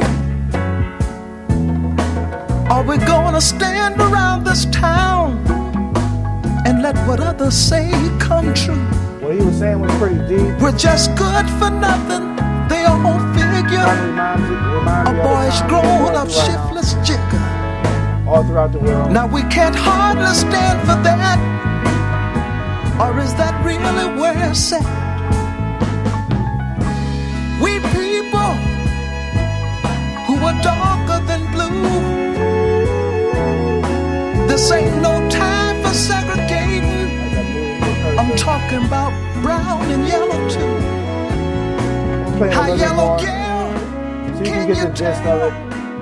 you're just the surface of a dark, deep well. If your mind could really see, you know your color is same as me. Pardon me, brother, as you stand in your glory. I know Sorry you're about that. mine. All right. So we're going to go to the grid and show you how I came up with the sample chop. It's already recorded onto the grid. When you click onto the record tab here, as you can see, the song is already chopped. You go into edit window to the tab. You'll see the beginning of the song.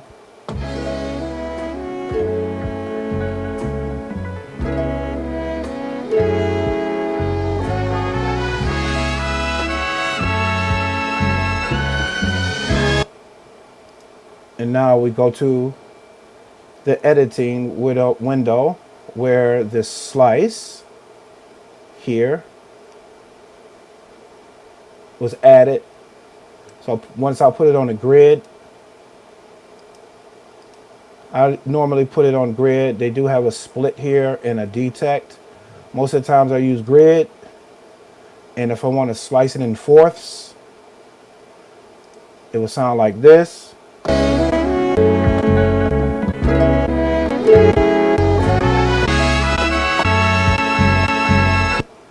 And as I go up to eighths on the grid,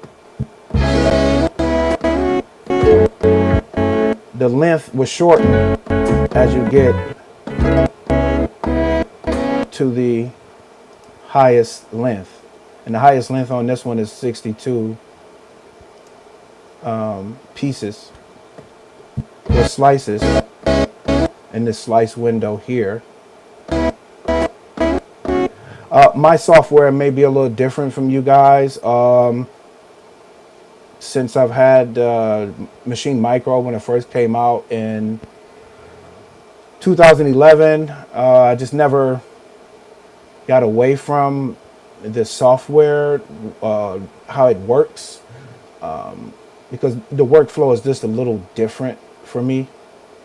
When the second software came out, it was a little difficult for me, so it might be a little different on my screen than it is on you guys' screen, because I'm using the Machine 1 software where slicing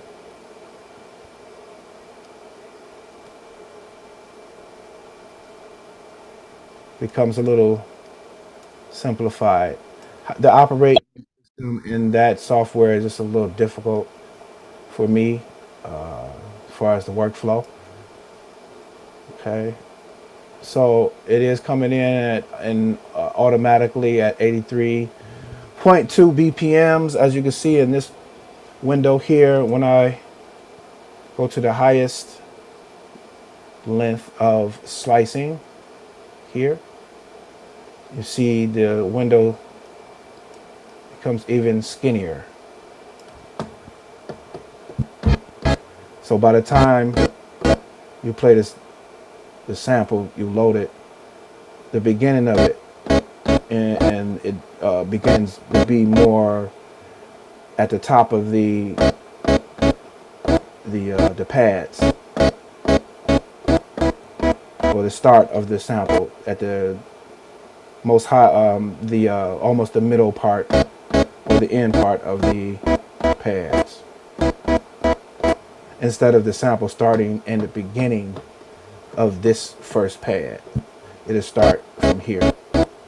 As you move further into the way you chop it or place it on the grid in 30 seconds, or when you go to the top, just 1/4, it gives you a little bit more playing room.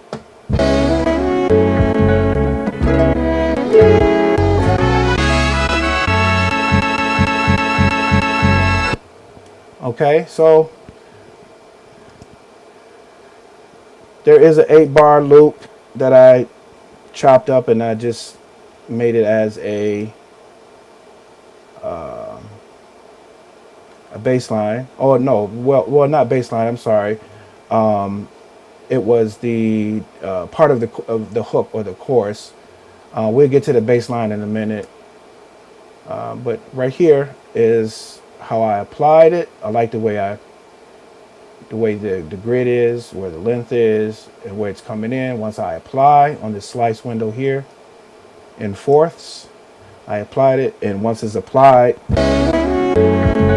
your sample is loaded inside the pad, and it gives you a little bit more control of the sample depends on where in the sample you're finding that space or that room to chop up. I call it chopping it up. I chop it up. Or slice, which is in the software, it says slice. And you could also go to edit window where you can take that same slice or chop and you can slice it even more, have more control. All right, so I'm gonna go back to edit and undo. So I'm gonna play it one time and then I'm gonna play the portion of Black Love that is a part of the hook.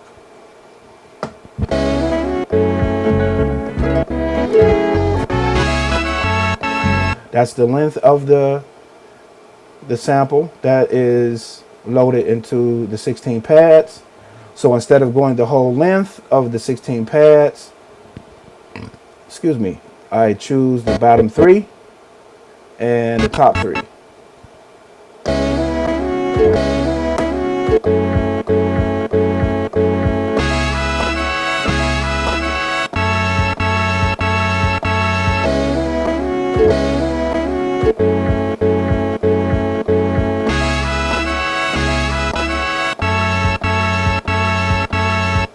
I'm gonna let that play. Then I'm gonna open up the window so you can see how it is highlighted on the grid as it plays. And you can also see it on the pads where it's highlighted. Let's go back. You can see it in the editing window.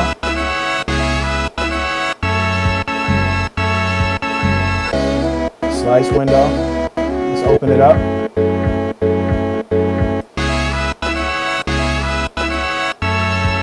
And in the record window, tab.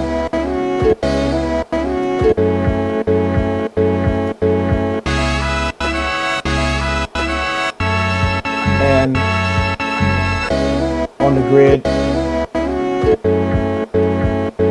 on this tab at the top. Okay. So the next window or the next group, I loaded the drum track, loaded a few drums, drum kits, a few sounds from different drum kits, or you can load the whole kit inside this group. Like, okay, I like this, I can work with it, right? So as I progress, I'm going to add the snare, the hi-hats, and the whole drum kit inside the hook in group A. We're going to move into group B, where the drum kit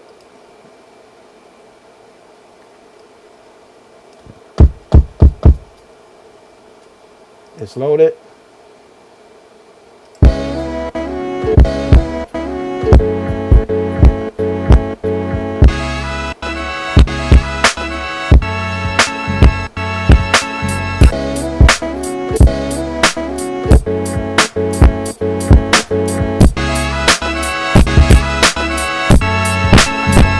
So that's the hook, you guys. And I also like with drums, I like to stack my drums. Sometimes I might stack the snare, give the snare a little bit more snap, more crispiness. And you can add whatever kit you want in this group.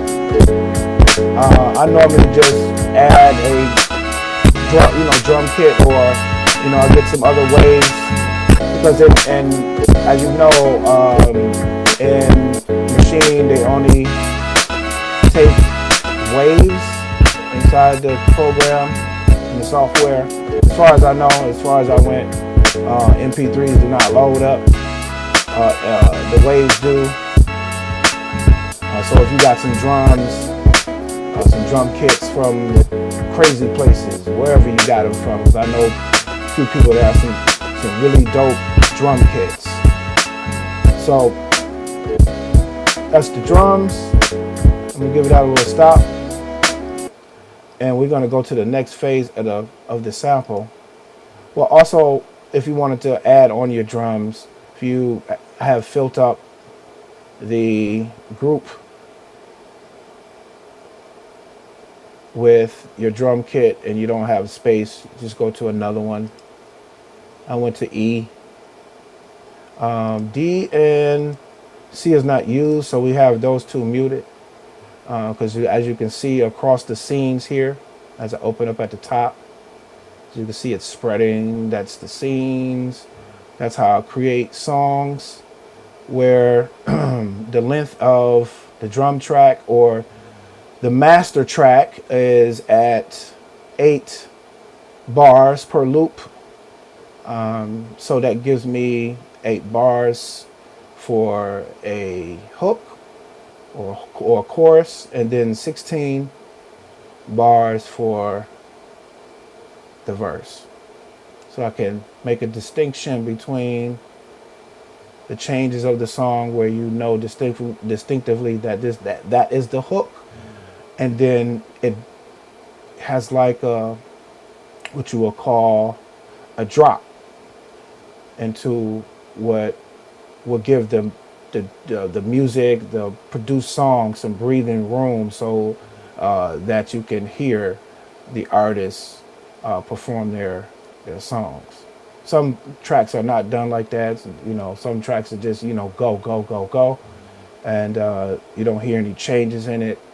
But there are some that, you know, that are structured where there's an 8-bar loop for a hook, or 4 or 12, and then a 16-bar verse, and right back into the 8-bar hook. Okay, let's go to this window here. I also added some tamarines and a sweep cymbal, kind of sweeping sound effect.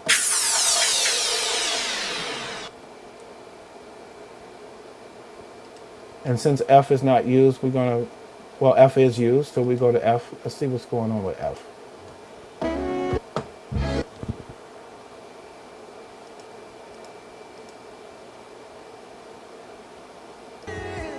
Okay, that's another piece of what he is expressing inside the sample.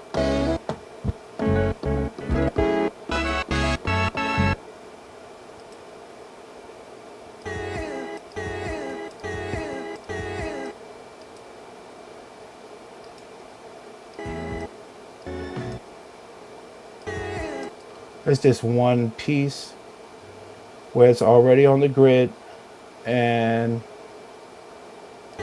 it accents the hook. Let's go to group G.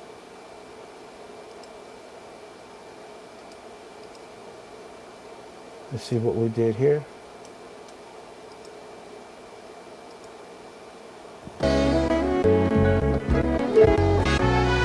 Let's play that solo so we can get an idea. Ah, the bass line. Ha ha. I'm glad we got there, so I can show you how to use the sample itself to create a bass line. Dope, dope, dope, dope. Okay. All right, so that's, go back to shift and pad. So what I've done in this group, in group G, even though I loaded some of the same sounds in this group with that sample, but I used the first sound as a bass line. So I didn't go to group, which you can see here, because if you go to group and you add different effects, like a filter, it'll filter the whole group, or if you put any of these filters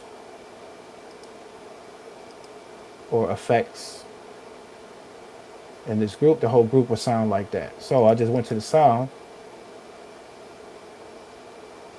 I'm gonna progressively take the filter that I loaded inside the sound from this tab. I'm gonna gradually increase the cut or the hertz of this sample. Increase the frequency on it, so you can hear when you load a sample into a group. You can manipulate each sound in that group.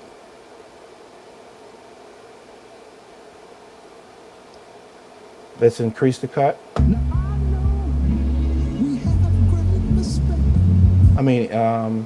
Let's go backwards. That increase, let's take out frequency. And as you can hear, it's more of a muffled sound. The mids and the highs are eliminated.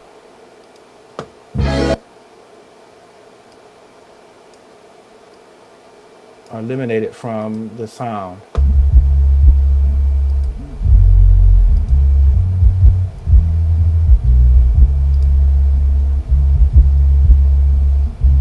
So that's the bass line. So let's start from the top. I'm gonna add group A and group B, group E, group F, group G,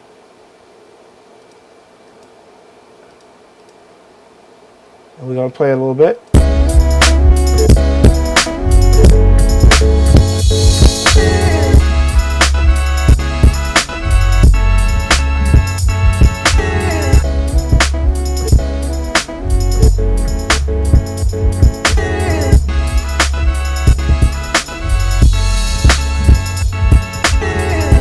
Okay.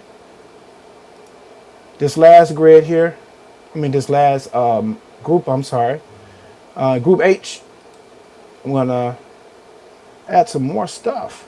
We people who are darker than blue. So we're gonna get his voice. So inside the sample, I'm gonna open it up. Let's see where. Shift pad. Let's take shift pad out. We people who are darker than blue. We people. Okay. We people. We people. We people who are Open it up darker here. than. Let's shrink that down just a little bit more so we can see. We who are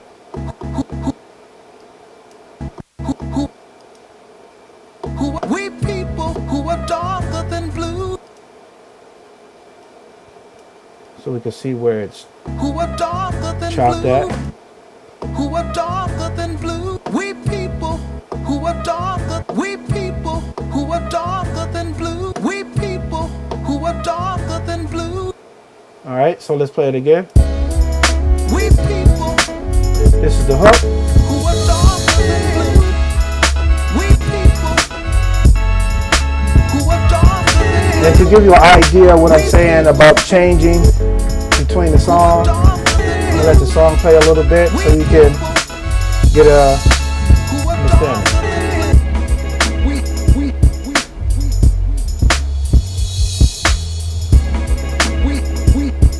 I'm talking about brown and yellow.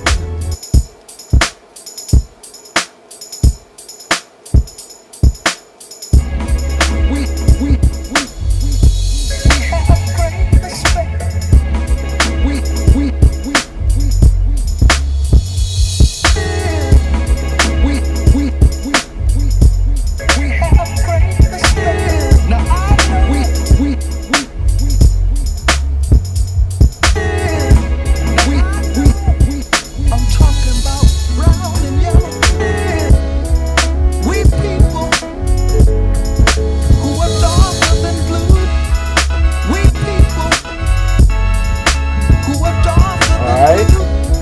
Now, if y'all want to hear the song, I'll play the song called Black Love. Charge 3269 on Chop Suey. You can find us on all platforms. And Chop Suey is spelled CHOPPEDSUIE. And you can find us on Tidal, Spotify. Uh-oh. That's not the one. But that was another one of our songs that we did create in 2018 on Chop Suey. We were nominated in 2 different award shows, the Underground Hip Hop Awards and the Detroit Music Awards, respectfully. We got a lot of great views from our peers and fans. Thank you to the fans who purchased Chop Suey online and came to the shows and really gave us the support. Salute to you. So let's get into Black Love, the song from Chop Suey, produced by myself, Merch Music, Charge 3269. Check it out.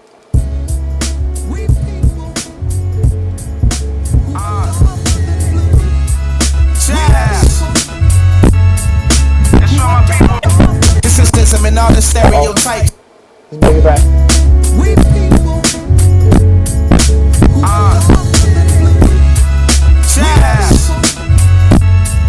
It's for my people right here. Black is beautiful. From hood to hood, ghetto to ghetto, suburb to suburb. It's for my people right here. This is my letter to society, coming straight from the streets. Put this poetry in motion on a Jay-Z type beat. Tired of the criticism and all the stereotypes. Talking about what everybody from the hood be like. Hey look, everything ain't always what it seems. You mean to tell me because I'm from the hood that make me have ghetto dreams? Wanna slang crack and throw my life away. Cops killed the innocent and still got away. Man, that's wicked like a stage play. And still to this day, the search for justice feel like we looking in the wrong place. Now take a look at my face, you see the pain. Only in the hood they blame us for everything. If you don't stand for nothing, you fall for anything. But every time we take a stand, they put us down for all means. Said I'll be dead by 18, but I'm still here. Repping for my people with my fist in the air. It's Black Love, y'all. It's Black Love, y'all. I got nothing but love for you. It's Black Love, y'all. I got nothing but love for you. It's Black Love, y'all. They try to take away the hope that we give to ourselves. Wish upon us nothing but violence and bad health. Not everybody in the hood strapped like seatbelts. Instead of passing judgment, how about they try to help? Just make this world a better place. But it seems like it's only a better place if you was born with a certain face. I set the record straight. We ain't all getting shot. Kids are being raised by their moms and they pops. Home of beautiful women and not young thoughts. Boys turning to me and being raised on that block. I can't breathe, but they didn't care. Was it cause he from the hood? This shit ain't fair. If you don't stand for nothing, you'll fall for anything. But every time we take a stand, they put us down by any means. Said I'll be dead by 18, but I'm still here. Rapping for my people with my fist in the air. It's Black Love, y'all. It's Black Love, y'all. I got nothing but love for you. It's Black Love, y'all. I got nothing but love for you. It's Black Love, y'all. I got nothing but love for you. If they only knew. We identify ourselves with the dark world. If they only knew. We're part of the majority, and you have to know this to understand. We don't think music. Merchant. Music. I'm this type of style when I choose it. You tell him I'm coming. Tell him I'm fucking coming. I'm gonna bring.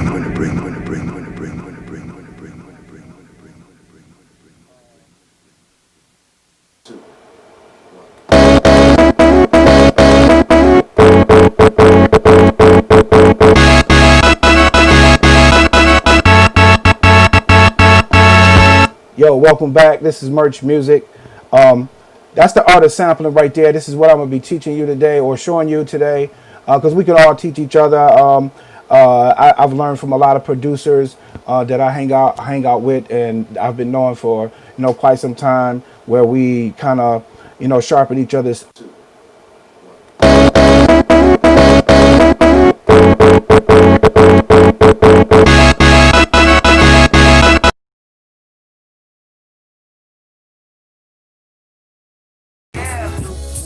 is beautiful. From hood to hood, ghetto to ghetto, suburb to suburb. For my people right here. This is my letter to society, coming straight from the streets. Put this poetry in motion on a Jay-Z type beat. Tired of the criticism and all the stereotypes. Talking about what everybody from the hood be like. Hey look, everything ain't always what it seems. You mean to tell me because I'm from the hood that make me have ghetto dreams? Wanna slang crack and throw my life away. Cops killed the innocent and still got away. Man, that's wicked like a stage play. And still to this day, we search for justice, feel like we looking in the wrong place. Now take a look at my face, you see the pain. Only in the hood they blame us for everything. If you don't stand for nothing, you fall for anything. But every time we take a stand, they put us down for all means. Say I was there at 18, but I'm still here. Repping for my people with my fist in the air. It's black love, y'all. It's black love, y'all. I got nothing but love, right? It's black love, y'all. I got nothing but love, right? It's black love, y'all. They trying to take away the hope that we give to ourselves. Wish upon us nothing but violence and bad health. Not everybody in the hood strapped like seatbelts. Instead of passing judgment, how about they try to help? Just make this world a better place. But it seems like it's only a better place if you was born with a certain face. I set the record straight. We ain't all getting shot. Kids are being raised by their moms and their pops. Home of beautiful women and not young thoughts. Boys turning to men being raised on that block. I can't breathe, but they didn't care. Was it cause you from the hood? This shit ain't fair. You don't stand for nothing, you'll fall for anything. But every time we take a stand, they put us down by any means. Said I'll be dead by 18, but I'm still here. Rapping for my people with my fist in the air. It's black love, y'all. It's black love, y'all. I got nothing but love, right? It's black love, y'all. I got nothing but love, right? It's black love, y'all. I got nothing but love, right? If they only knew. We identify ourselves with the gospel. If they only knew. We're part of the majority, and you have to know this. Understand us. We don't think any odds are against us. We don't fight a battle like the odds are against us. And the whole darn world today is in unity. We right back at you. That was the brother Merch Music and his project Black Love with Chaz 3269. That's right. And that was done in 2018 and is still relative today. The same images that he was depicting back in 2018 is depicted today. And that's why I picked him to do this project, because it is relevant. So thank you, Merch Music. You can find Merch Music on SoundCloud. Thank you for having me, man. His social platforms. And, support the brother. I'll tell you. Next up, we have our next segment, and we have a former presenter that's been with us since the beginnings of the DMAC. First, I'd like to give my thanks to Spin Inc. I'd like to give my thanks to Charivari Detroit and Loft DJ for helping with these presentations. Mr. Mike Fotis is the audio rescue team. He works with Paxahau. He is the power behind the sound. He gives dynamic presentations about how DJs can stay out of the red and quit blowing equipment up and have a good presentation. So from what I hear, Mr. Fotis, is this the laundry room? Yes. Hello to everybody out there. Hello, Ron. Thanks for the auspicious introduction. Yes. Just real briefly, we are coming to you today from Laundry Room Studios, Studio A here at Laundry Room Studios, because it's in my laundry room. And the significance of that is my producer, my son, and I have been doing non-electronic musical programming here on a weekly and weekend basis since, I believe, the end of February. So we are here in my studio, and I've got a few things set up so that as we move through my presentation, I can give some examples in the end of some of the things that we're talking about. So if that's okay, I'm going to get right into it here. And I'm going to start with my PowerPoint presentation as soon as George gets it queued up for me here.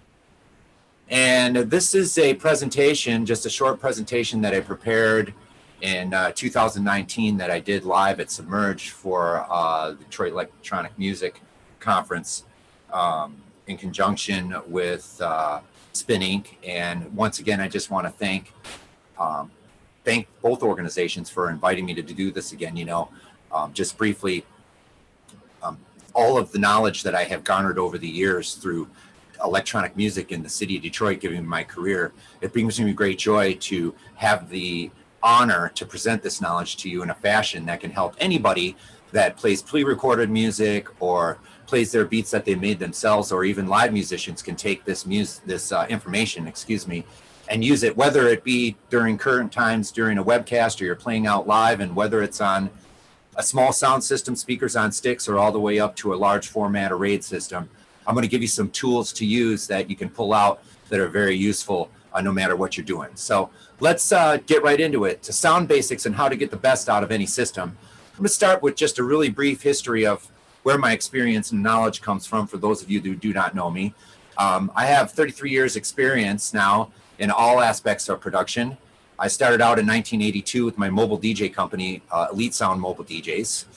I also worked for JRW Generations, which is a power company. We did electrical support for concert tours and large trade shows. I was the second electrician in charge with that company for 6 years. I was also the assistant supervisor in the trade show electric department at the Florida State Fairgrounds, which is a 300-acre indoor and outdoor exhibition space. The largest RV show and sale goes on at that site. 15,000 electrical connections from utility to end user. And also the third largest state fair in the United States, the Florida State Fair. I was a fabrication manager and site coordinator for Thunder Audio, which is a local company that's a worldwide touring and festival sound company. Next slide, George. Production manager, of course, for Paxahau and Movement, responsible for all of the tech for the entire festival. Since Paxahau is at the festival, that would be sound, lighting, staging, structures, backline, etc. And for 5 years now, I've been doing the same job for the Detroit Jazz Festival here at home, which we all know is the largest free outdoor jazz festival in the world. Of course, you know that I'm president of Audio Rescue Team. We're a boutique sound and production company here in Detroit, providing top-level service and gear, both locally and regionally. I'm a member of the board of directors of the Detroit Sound Conservancy, which is a nonprofit here in Detroit. A couple of certifications that I have. I'm factory certified on all tactical audio product, factory certified on L-Acoustics sound equipment, and also I'm a factory authorized specialist with Void Acoustics. Just one final note, I do have a part-time teaching job. I teach at the Production Academy in Chicago.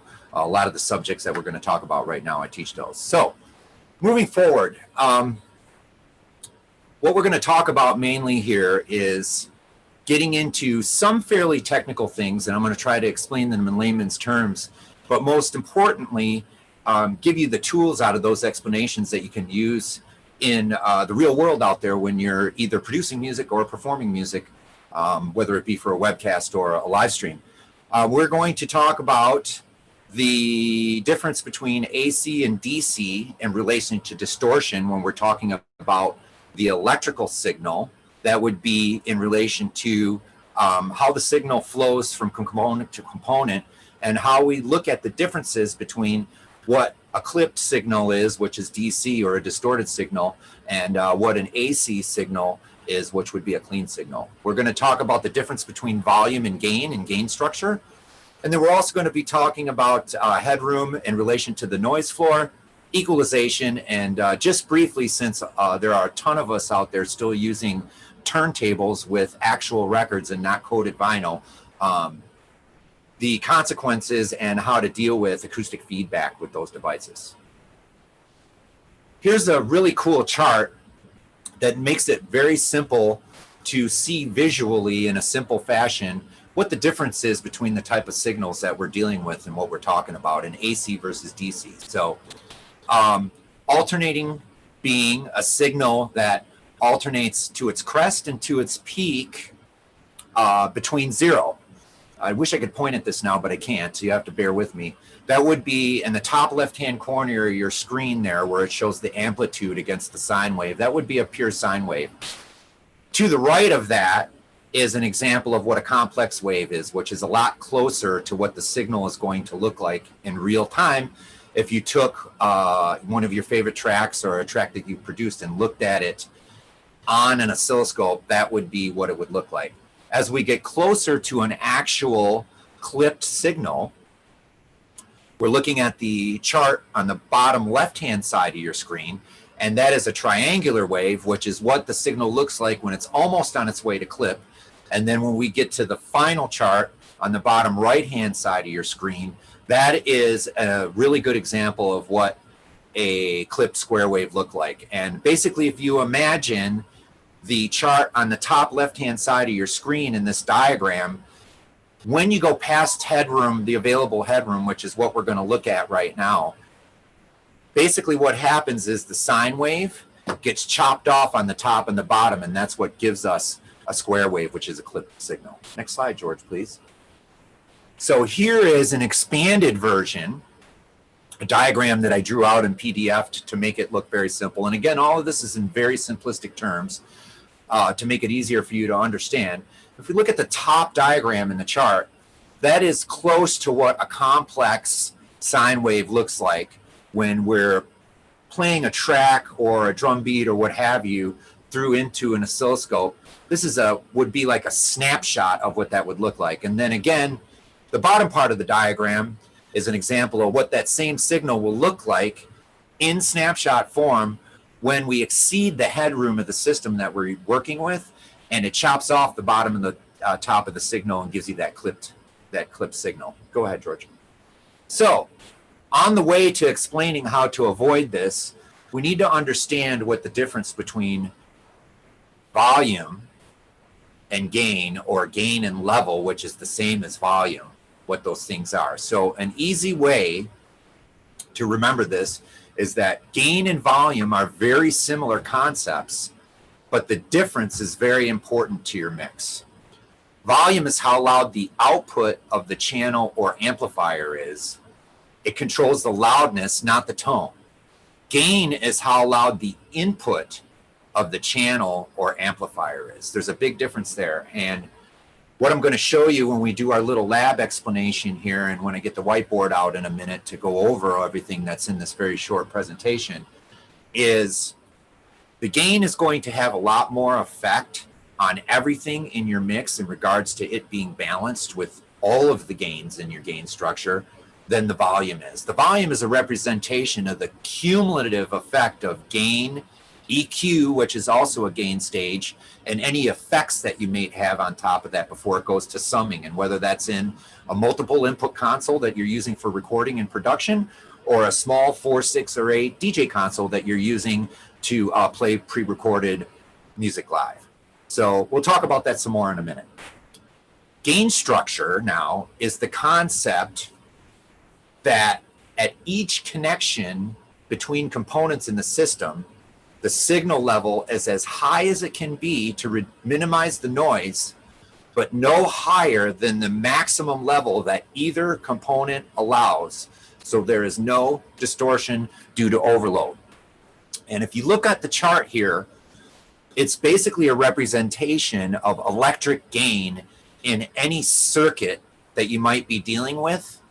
And when we speak of components in this paragraph, you have to put your mindset into the idea that components can mean the individual components within the mixing console that you're using, or the individual components that are in between whatever your playback source is: drum machine, CD player, turntable, cassette deck, microphone, guitar, drum mic, whatever it is, and the end result, which is the amplifier that's pushing the acoustic speaker, or the preamp that is pushing your multi-channel DAW going into your recording device, or going into Ableton, or going into a 24-track tape machine, or a 16-track ADAC machine, whatever the end result is, what this means is thinking about balancing out all of those gain stages so that you have the maximum signal with a minimum amount of noise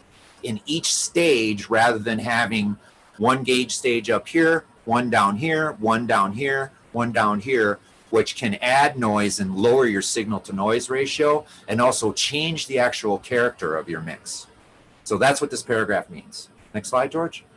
Here is a chart that I found online last year that gives you a really awesome, simplistic understanding of what headroom is.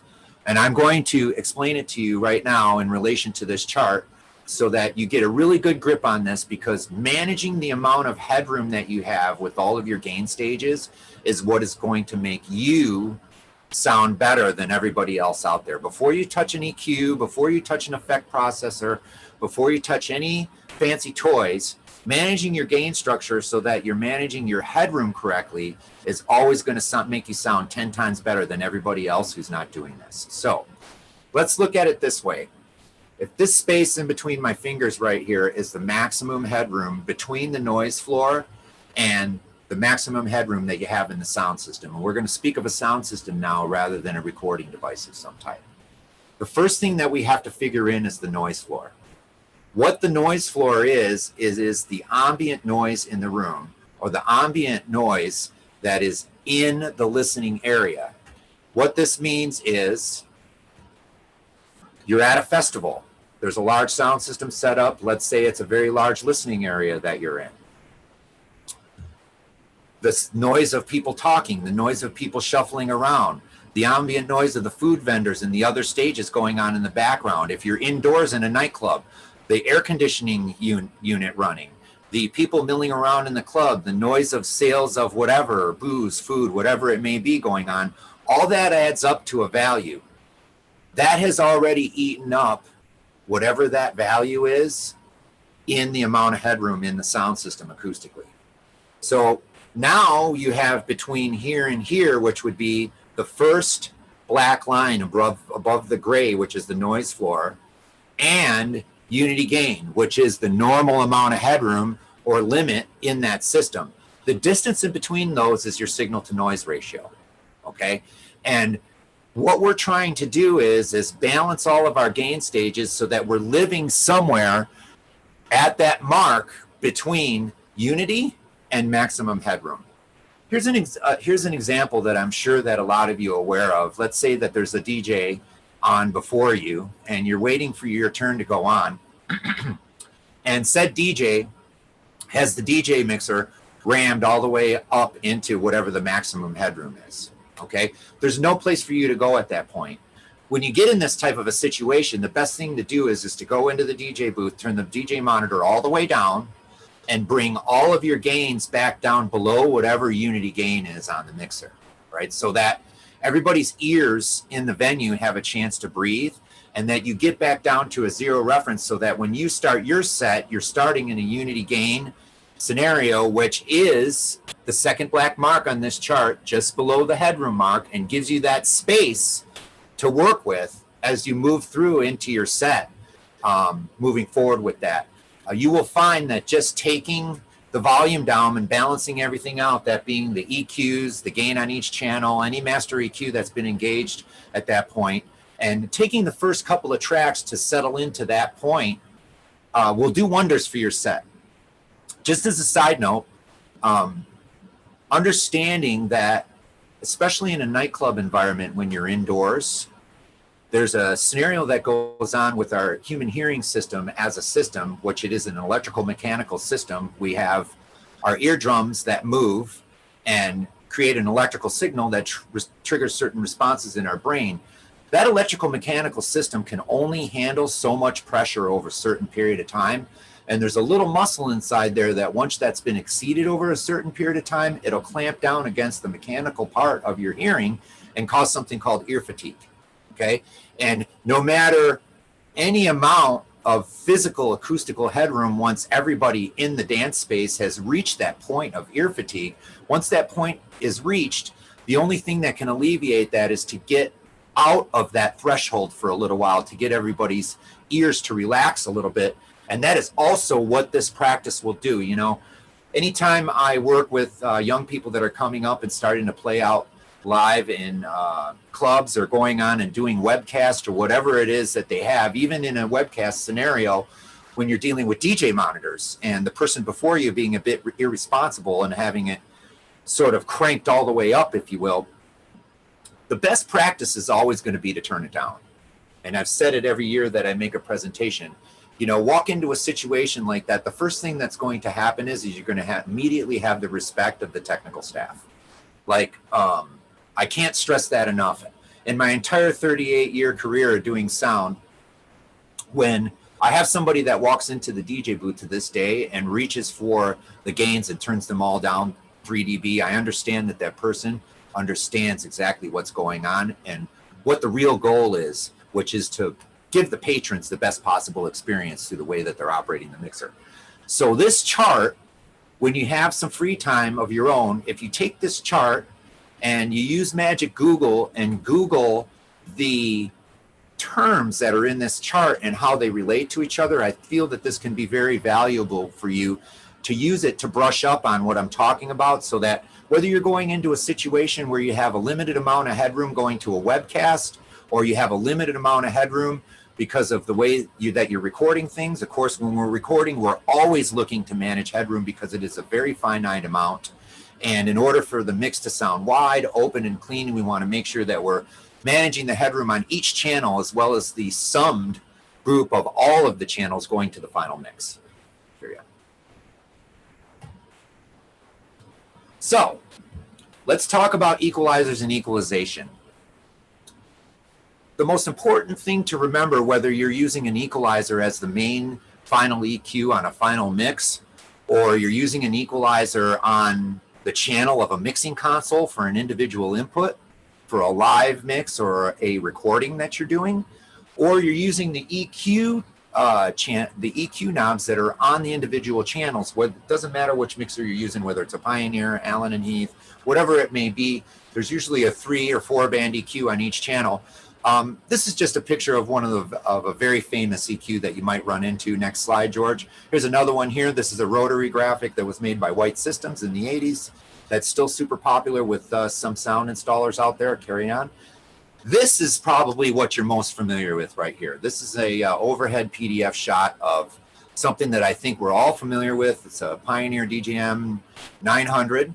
And I just want to impress upon you, take a moment to impress upon you, and we're going to do it in the lab section here at the end in real time so that I can show you. You have to understand that the equalizer, though it changes the tone, each frequency band on that equalizer is actually a gain stage. There's a set frequency in the middle with a shelf on both sides, and when you raise the level of that, it takes that set frequency and raises it in the available headroom, and when you turn it to the minus, it lowers it in the available headroom. So if you think about that when you're using it, it's important to know that when you're boosting something, you're also boosting the overall gain of the channel. And I'm going to show you very quickly in my demonstration here at the end of my prezo the importance of that and how it not only affects the overall level of the mix, but depending on how you use the EQ, besides the actual frequency band, overall, it can change the tonality and the character of your entire mix outside of the set center frequencies. Go ahead, George. Just to speak a little bit now, since I know that there are a lot of peeps out there that are still using actual acoustic vinyl on turntables, just wanted to touch on this subject real briefly. We all have dealt with acoustic feedback when it comes with turntables. And speaking in very layman's terms, you walk up to the decks, you put a record on, you set the needle in the groove, and when you ram the channel fader up, you're getting low frequency hum. Actually, if it's a very large sound system in a small acoustic space, we get, especially with Technics 1200 series turntables, we get acoustic feedback all the way up into the mid band around 315, 400 hertz. That is because a phono cartridge, which we've all used ones like these. If you imagine the needle in this phono cartridge being exactly like the diaphragm of a microphone. The diaphragm is connected to a coil. when someone speaks or plays an instrument into the diaphragm moves the coil, and that creates an inverting and non-inverting side of a signal that is then amplified by the gain stages in your mixer.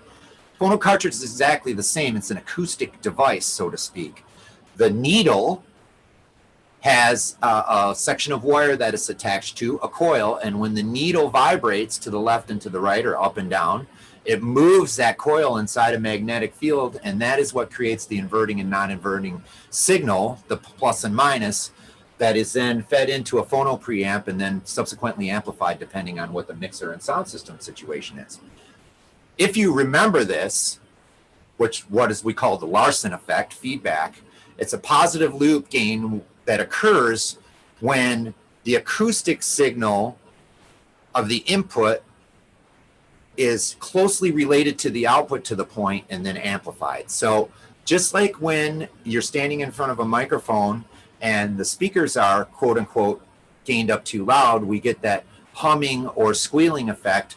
The same exact science is behind why a phono cartridge will feedback in a sound system in your monitors for a webcast, which would be horrible if you let that happen, and also in a large sound system playing in a nightclub or at a festival or even at a wedding or a small party or whatever it is that you're doing, and understanding how to manage your gain structure so that you get the maximum signal.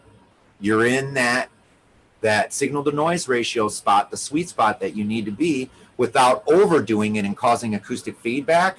If you use the techniques of balancing out all of your gain stages before you reach for that equalizer, you're going to find that you're going to get more level and quality sound out of your phonograph before you even touch EQ, if you always are looking at your gain structure. Go ahead, George.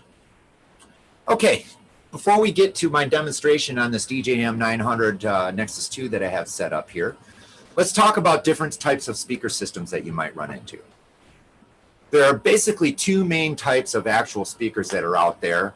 Many manufacturers and brands and model numbers and what have you. This is a very simple chart that explains what the difference between these speakers are. This is what would be a point source system. And basically, it gives you a lot of control in the vertical, but not so much control in the horizontal plane. Go to the next slide, George.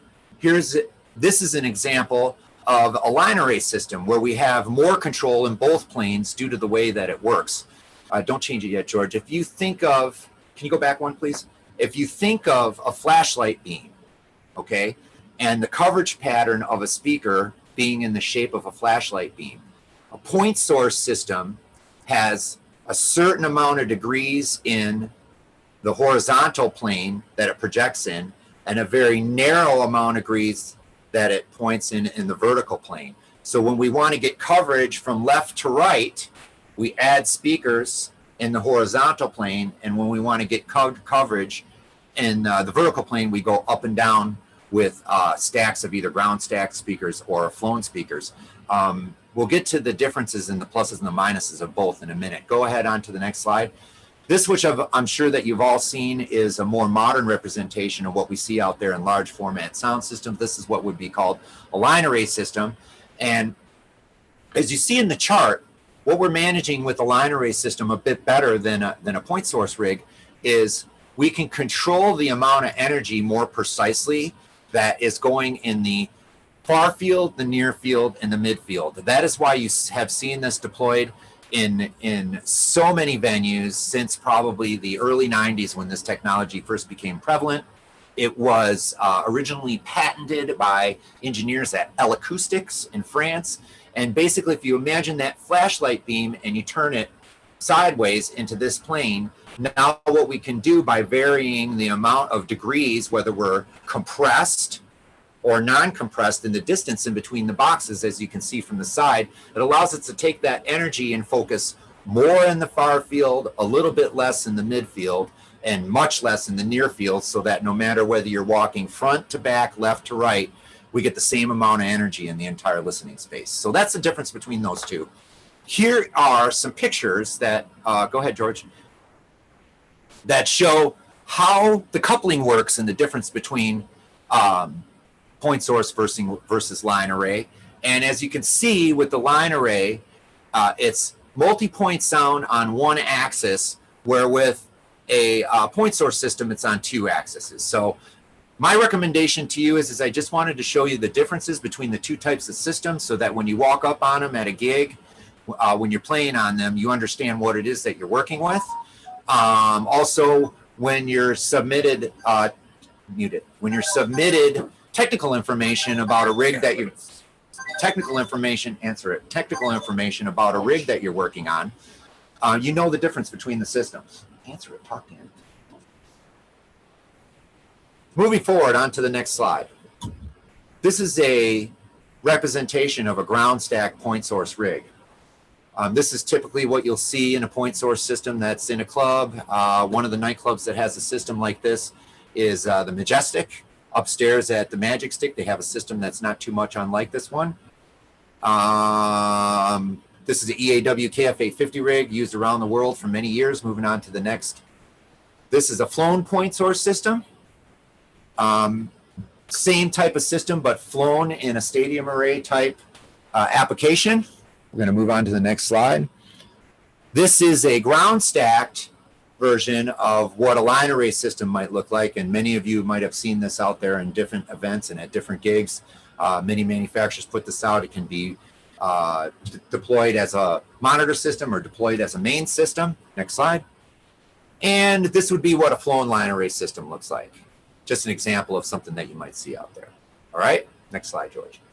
And right here, based upon the first couple of drawings that I showed you that show how the energy is spread out and the difference between a line array and a point source system, this is just a PDF of a prediction that was done on a room, and it just shows how the energy is evenly dispersed in the room when we're using a line array system.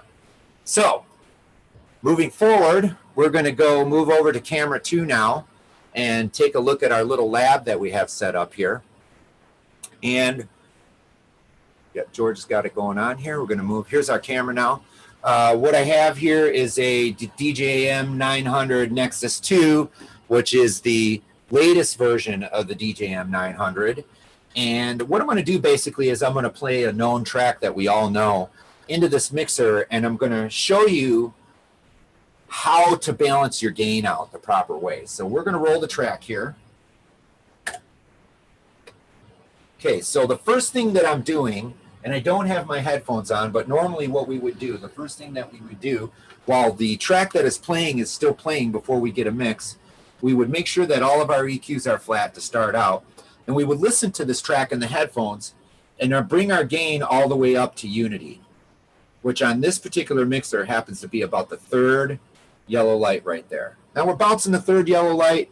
We've got unity gain going on, and we're going to bring our track in. So now, as you can see, this is what it looks like when it's properly balanced out. If you notice, we're hitting the +3 mark here. We're just tapping the +3 mark here, and we're just tapping the +3 mark here. Now, we're going to speak about what happens when we overuse EQ. Some of us may have walked up to the DJ board before, and we've seen this. Right? With this turned down a bit, maybe. Okay? So let's take note at where the input is and where the output is. And what I want to help you understand here is by we can get the same amount of output going into the sound system without all of these obtuse things that we have going on here on the mixing console. Please observe. We'll take this down to here. Take this down to here like this. Okay, so please notice, same amount of output, but our input gain, popping +3, our EQs are level, and we're popping +3, +6 on the master. This technique every time, I know it seems like a simple technique, but this technique every time is going to give you the very best sound quality that you could possibly can get. All right? Okay, put me on the main camera. Okay. So, This is what I have for you this afternoon. I'm unaware if we're going to be opening up the field to any questions at all, but I just want to relate to everybody that I have an open door policy when it comes to me being available to answer anybody's technical questions in regards to a full performance that they might have coming up, or a recording that they're working on, or any project that you want some help with and understanding how you can make sure that you get the very best sound that you possibly can. Please feel free to contact me. You can reach me through my company Facebook page. It's Audio Rescue Team on Facebook. The general email box there is audio.rescueteam@gmail.com. And you can also reach me personally at mfotis@audiorescueteam.net. With that, I'm going to turn the floor back over to Ron. And thank you very much for giving me the opportunity to shed some light on some important topics. I hope that I have done that today. And I just want to wish all of the presenters and performers that will be carrying on through the weekend that they have a great show and a great presentation. We do love you all so very much, Detroit. Thank you. Mr. Fotis, I always enjoy your presentations. Your presentations is another aspect of what Spin Inc. wants to portray, which is the STEAM aspect, the science, the technology, the engineering, the arts, math, and music, because the presentation that you have just presented dealt with a lot of physics, a lot of science, and this is something that children should be able to have access to learn. I thank you, Mr. Fotis, for your presentation. Thank you so much, everybody. Hey, congratulations to Spin Inc., the DMAC, and Charivari 2020. Have a great remainder of your weekend. I appreciate that. Thank you, Mr. Fotis. Yes, indeed. This is DJ Jungle 313. We have a couple of more installations. We have some exciting installations coming up for the remainder of the day. Thank you. If you enjoy this type of programming, please go to our website, spinincdetroit.com. We have a donation button. You can also find a donation button on our social platforms, Spin Inc. and DMAC on Facebook. I'd like to give a special shout out to Charivari Detroit, which is going to have a phenomenal weekend this weekend, and also Loft DJ. DJ Wasp is the founder of Loft DJ School in Chile, in Santiago. He is present with us today. Thank you. And we'd like to give some shout outs to our sponsors. We just had Sweetwater with Austin Moss, and we also have a host of other presenters that's going to be tomorrow by some different manufacturers, such as Reloop. We also have stuff that's going to be presented tonight for Model 1, the Zone, Allen Heath products. So we like to give a big shout out to AMS and Jamie. So now we're going to go into our next segment. We have Sacramento Knox that is going to give a presentation with Machina. Thank you very much.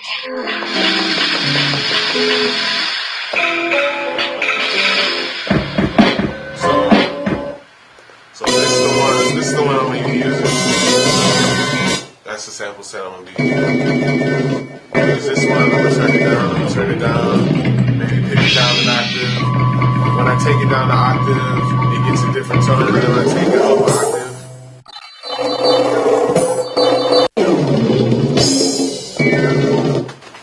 I'm going to be using the machine today. It's the MK3 model. It's got a touchpad.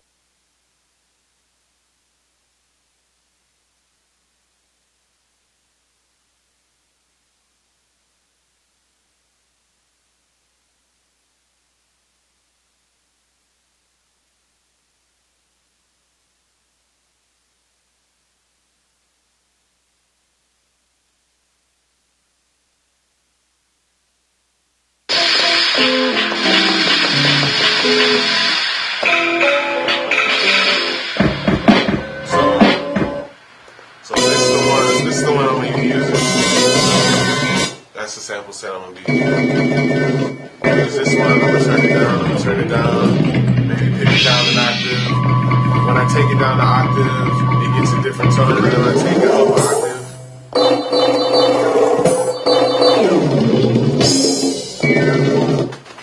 I'm going to be using the machine today. It's the MK3 model. It's got a touchpad.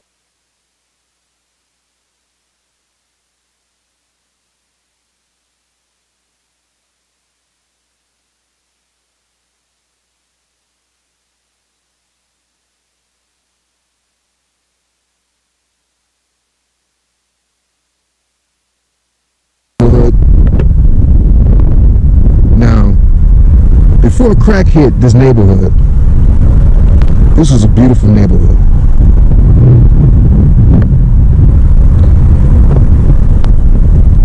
Pre-1980, this was a beautiful neighborhood. After the 1980s, you know, with crack coming in, it really tore up my neighborhood.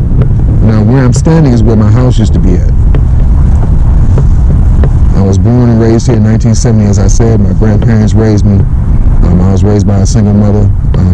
My mom's name is Miss Phillips, Roberta Phillips, and that's where I fell in love with music.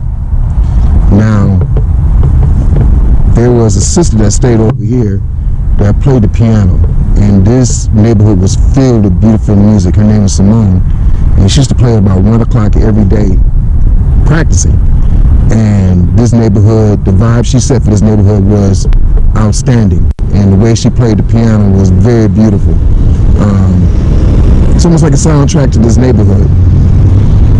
Now, over this area over here is where I got introduced to turntables. My cousin Handheld, he had brought some turntables home from Germany. After he got hurt in Beirut, they shipped his stuff back, and he brought back some Technic 1200s, a mixer, and he had Detroit vinyl. A lot of good music back then. That's where my love of DJing and my love for music started in this neighborhood here. Now, the reason why I started the nonprofit Spin Inc. is because I lost a lot of friends in this neighborhood. I lost about 13 people by the time I was about 30. I probably lost about 10 to 15 people in this neighborhood that grew up with me. And I wanted to start a program to help children stay out of situations like that.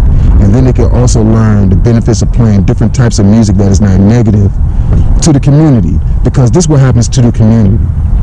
When you allow destructive behaviors, destructive music without responsibility to exist in your neighborhood, this is what happens. This is the aftermath.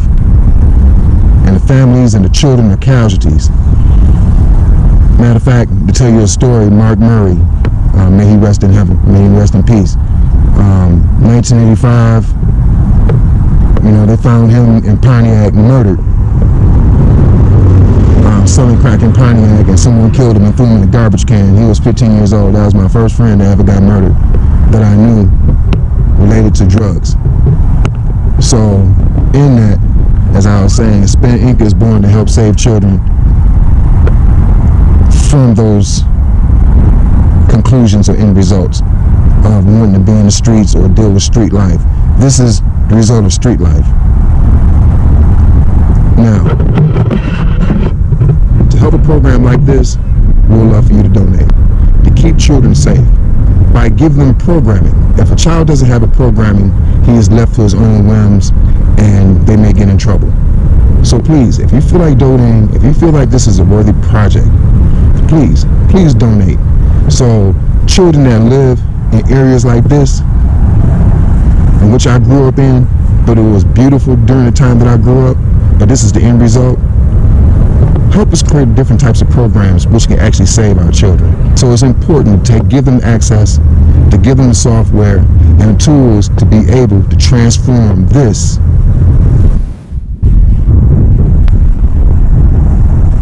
into something different.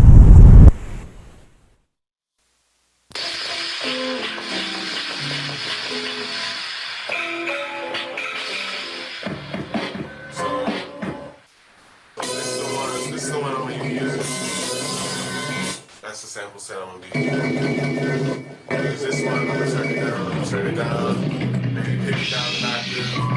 When I take it down an octave, it gets a different tone, and then when I take it up an octave.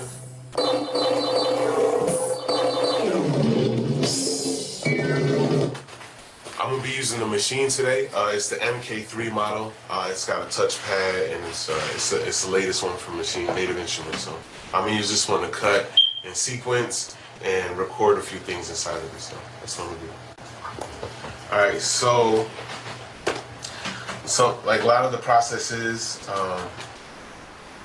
like this one, you know, I'll bring it through a record or through the iPhone, you know, to record in the interface back here, because that's what's really useful about this machine is you can record your samples directly in it because there's an interface in the back. I have this interface too, but that's a good piece to use back there. So, you know, I record the sound in there. I have this sample called, or this track called White Fire.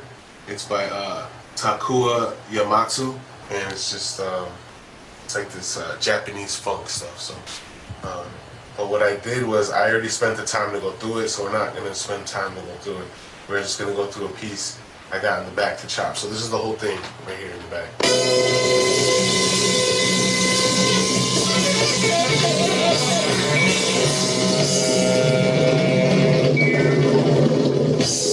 So I got that last piece. It's like at the tail end of it. So there's always interesting stuff at the tail end, like with any sample. So this piece, I took pieces that I might use. So it was just that whole phrase, this whole phrase.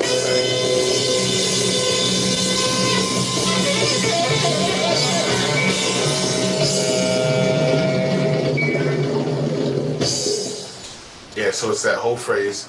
And what I do with that phrase, what I'm gonna introduce to show today is like the way you can make samples melodic. Like thinking about it, if it's own little texture with all those baby textures inside, it's just like making those things like in a three-part harmony, if you will, but with octaves.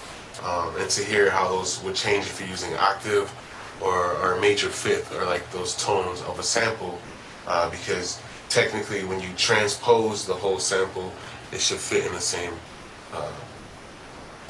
melodic structure. That's the trick of this one, is like you're feeling the time, because you also have time moving. So this is a interesting little technique where you can get different sound textures and melodies and speeds moving at the same time. So I really like that one because there's a ton of stuff in there. And what I heard from this one, so if we're gonna do 3 times, so I have 3 groups ready to be sampled through machine. So I'm gonna take the main group that it's in. It's all chopped up. I'm gonna take I'm gonna duplicate that whole group and put it into the next group because I still want the integrity of that first sample. So this next one is I wanna alter this one a little bit and take it down a whole octave, and we're gonna hear how that sounds.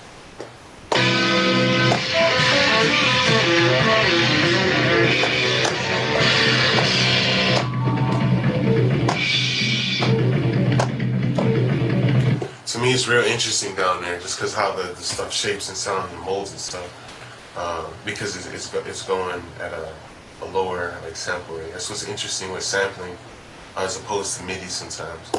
I mean like the audio texture and stuff like that. And then we'll take it again, we'll duplicate that original one to the third one, and this one we'll just take it up higher. So we'll take this next one up to 12.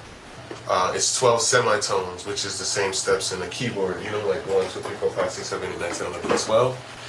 Those are also an octave of 8. So this music math and these tones is what helps shape the samples, especially when this is like works on a very interesting number system like 4 bars or 2 bars, or the tones of how drums sit, like how they sit like that. So I got this one loaded here, and it's like super high.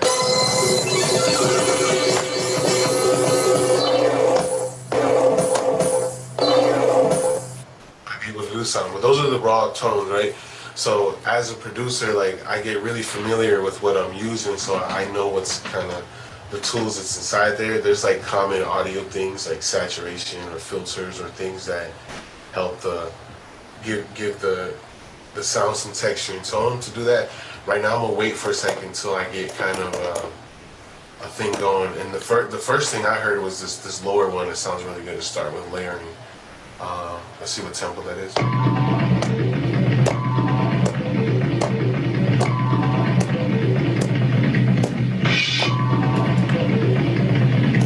So I found the tempo in there.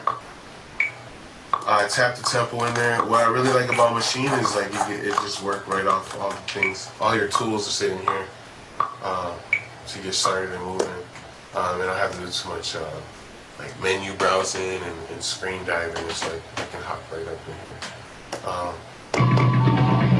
So I tap the tempo in to find out when that's good. to sink into that tone instead of making it fit into a tone I want. So this is a technique too to find that. And then once we chop those pieces, it'll get started there. So we got this one. The pattern, just 4 bars real quick.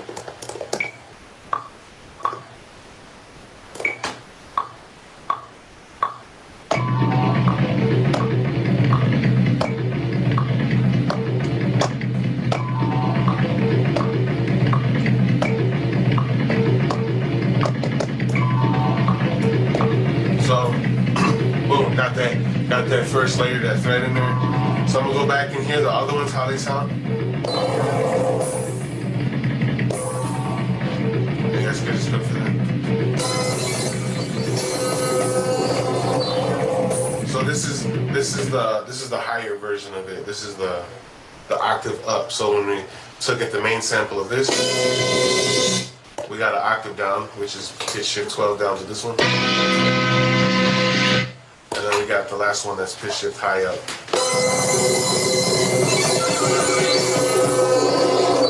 So I like to start with the deep one first, and then find the other textures from there. So I was just trying to hear it, just trying to give it a feel.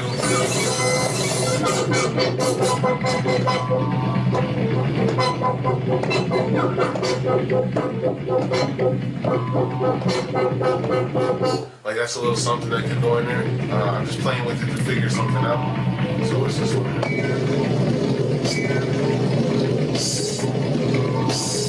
So maybe I'll tighten up this wave now. So I'm just jumping in there deep to fix.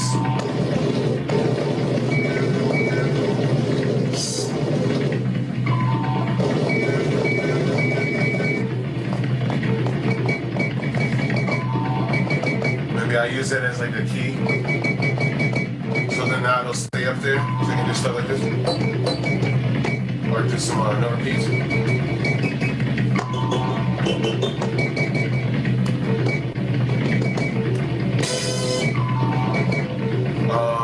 So what I'm gonna do real quick is I'm gonna layer this one back out.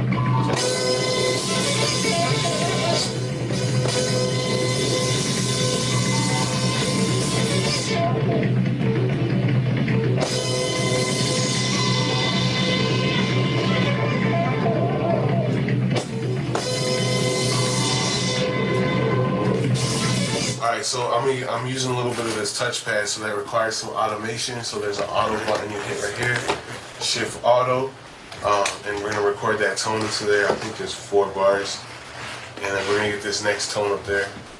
Get out a mixer. I get into events. Events show my timeline right on the screen, and I'm gonna record this in, which was I think it was and then filter for the second bar.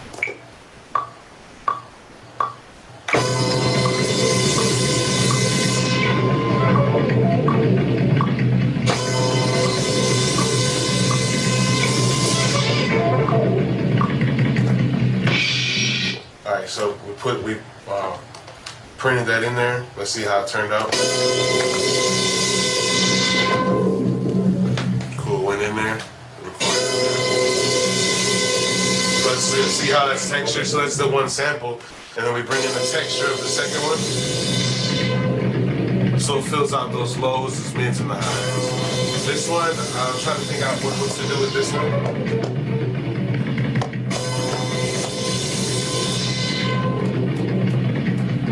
Maybe we'll layer some.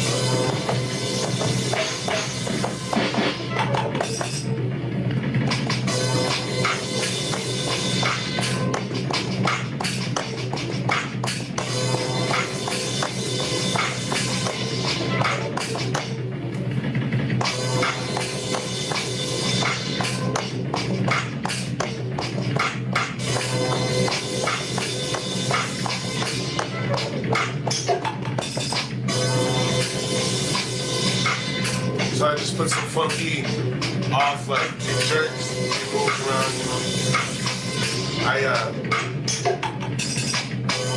So just sometimes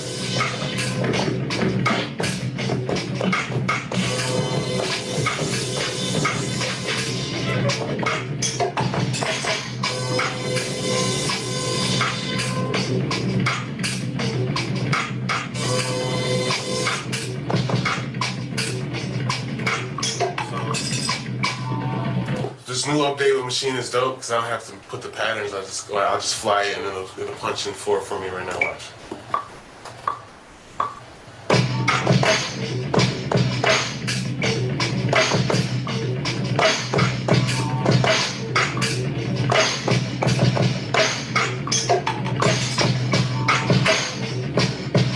So it's cool. I didn't have to set my bar length. It just remembers my bar length. So it's cool. It's inside there.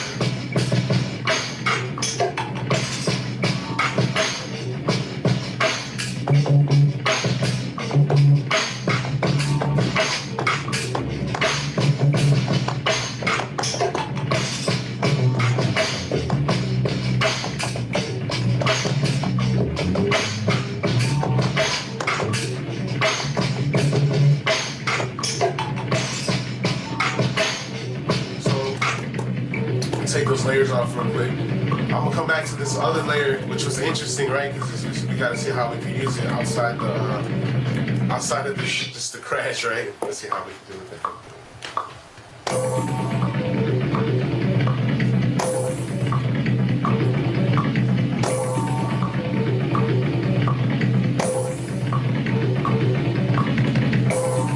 So got that little piece in there. Tighten up the edit a little bit so it doesn't cling too much.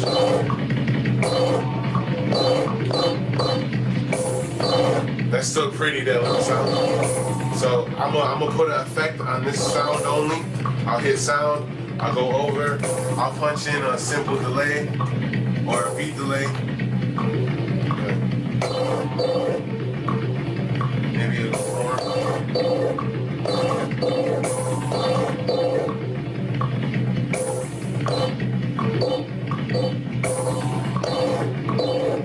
Make it go faster for the 8.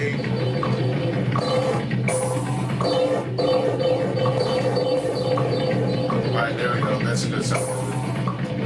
So I'm gonna record that in, and that's pretty much gonna get to us to a foundation.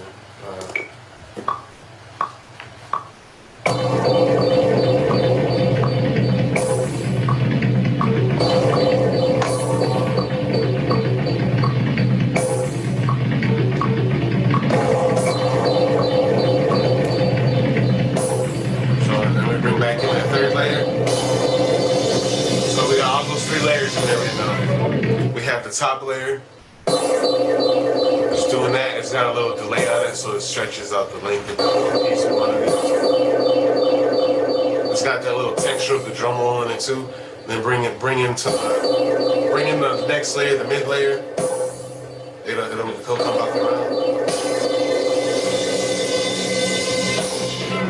And then the last one, the bottom layer.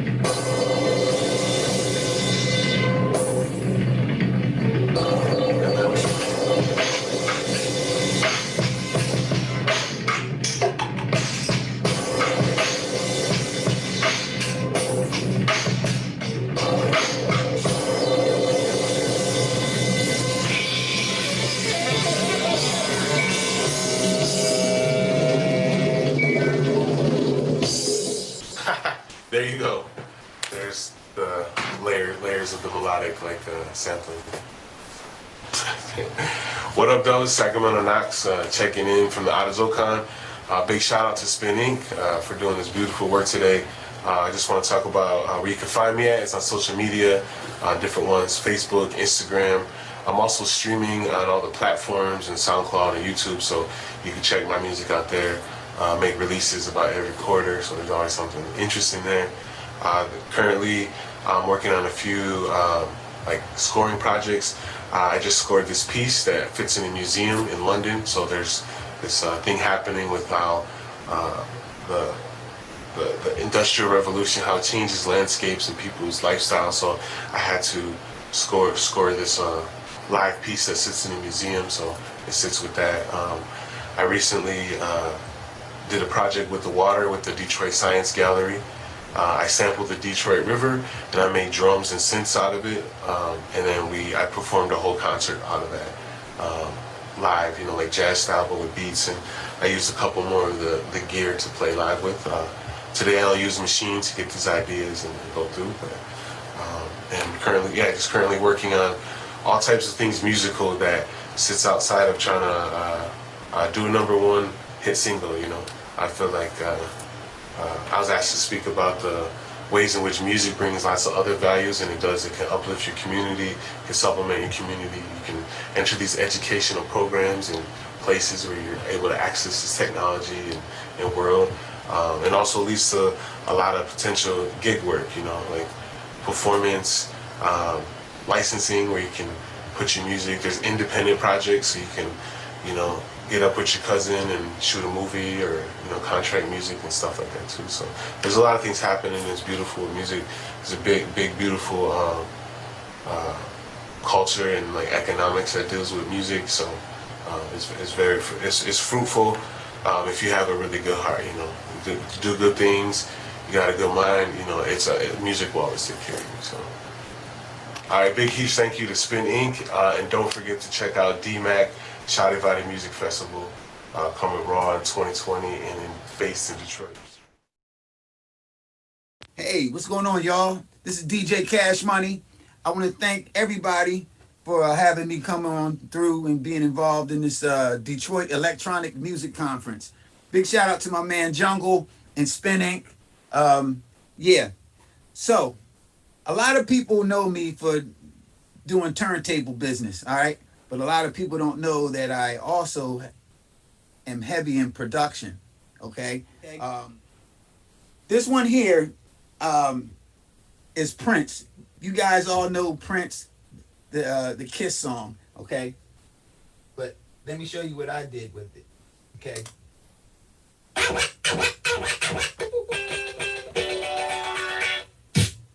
You know that.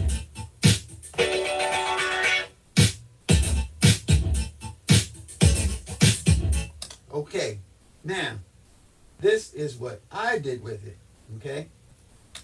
I changed it.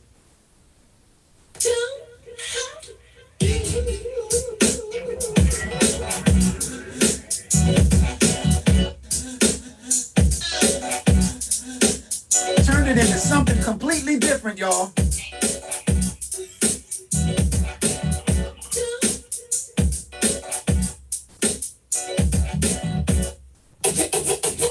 Okay, now let's break down what I did to get these sounds, okay? So,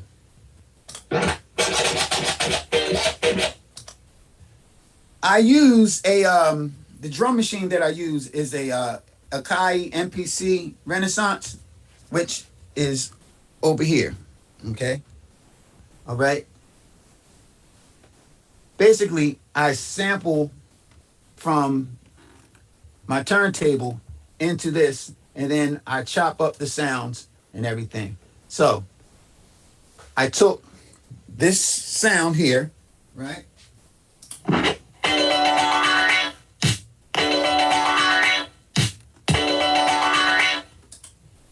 Okay, I took that sound and I chopped it up. Sometimes I use the different regions to chop up my samples. So basically it's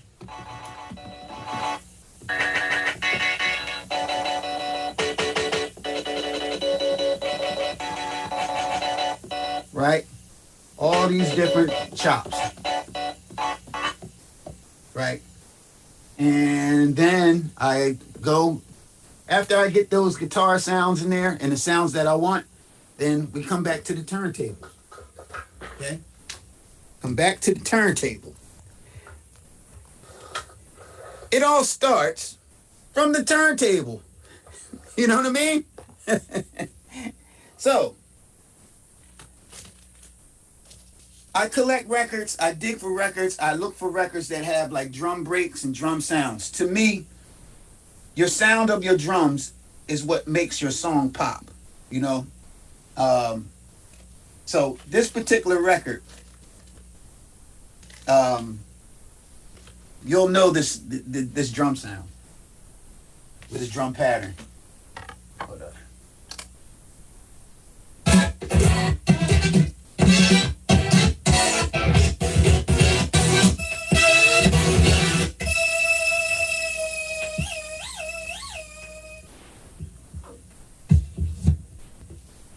Guess who sampled this? Nas. It ain't hard to tell. It ain't hard to tell. I excel. Ba-da. Ba-da, ba-ba, ba-da, ba-ba, ba-da. Yeah. So basically, I sampled those drums and sampled them all the way into that MPC. As you can see, I'm using the MPC software, right? So let's go to the drums. So I take a kick, snare, hi-hat from that sample.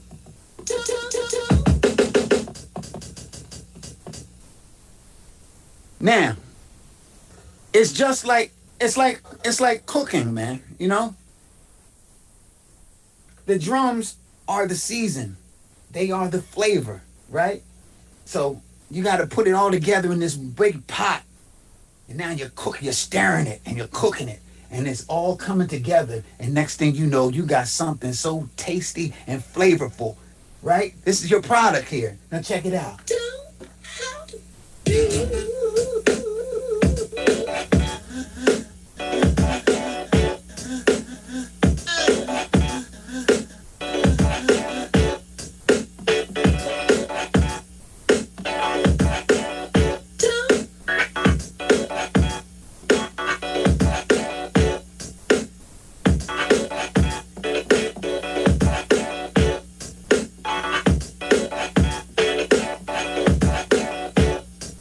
Funky, y'all.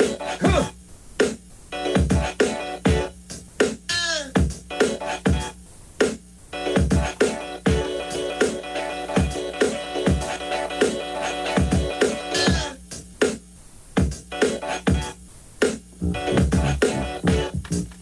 Yeah.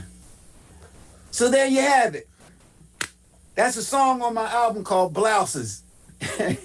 All right. So yeah. Don't forget to go to my website, www.therealdjcashmoney.com. Pick up this Street Cash Deluxe CD.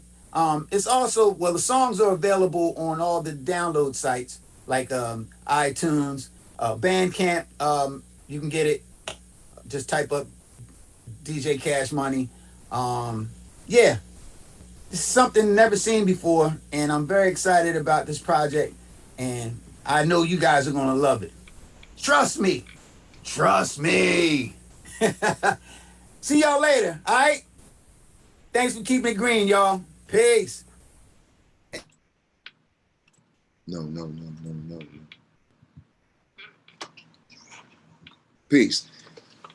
That's my man from Philadelphia, DJ Cash Money.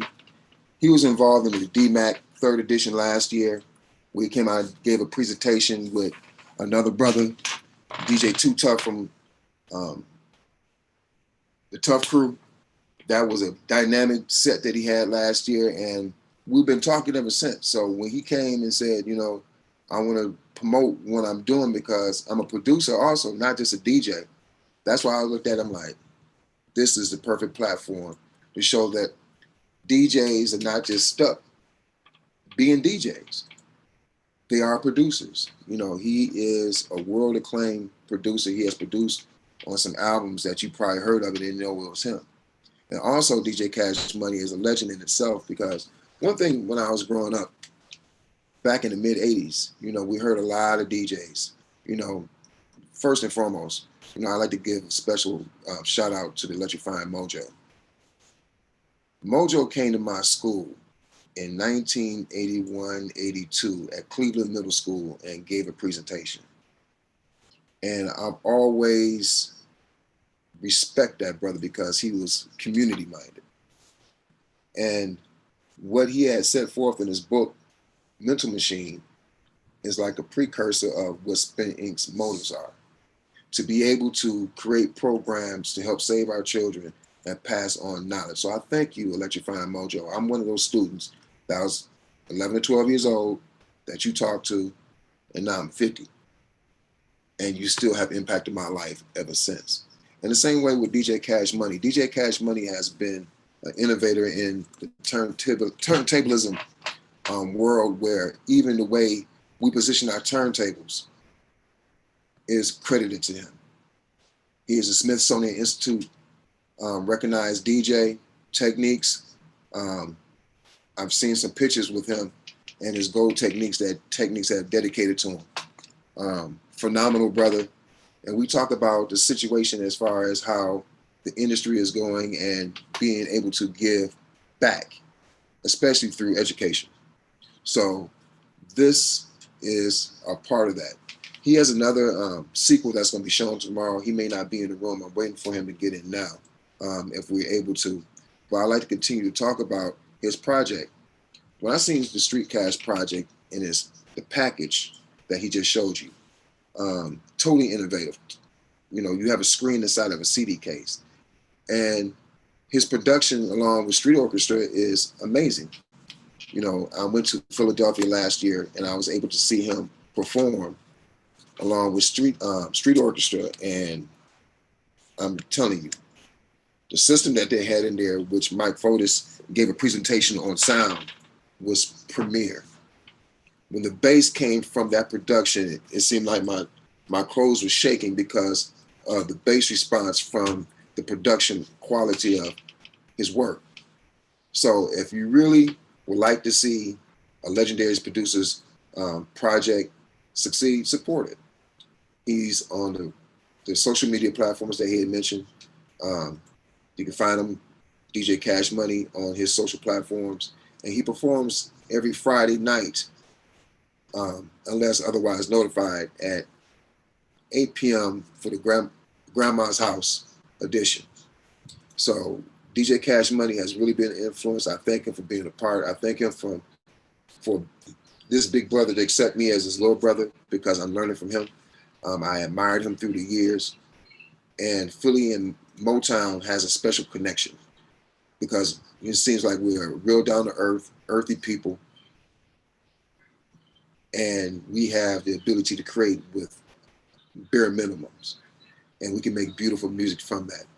So in which, we're probably gonna go to some commercial break until the next portion. Please donate. You can go to the SpinIncDetroit.com website.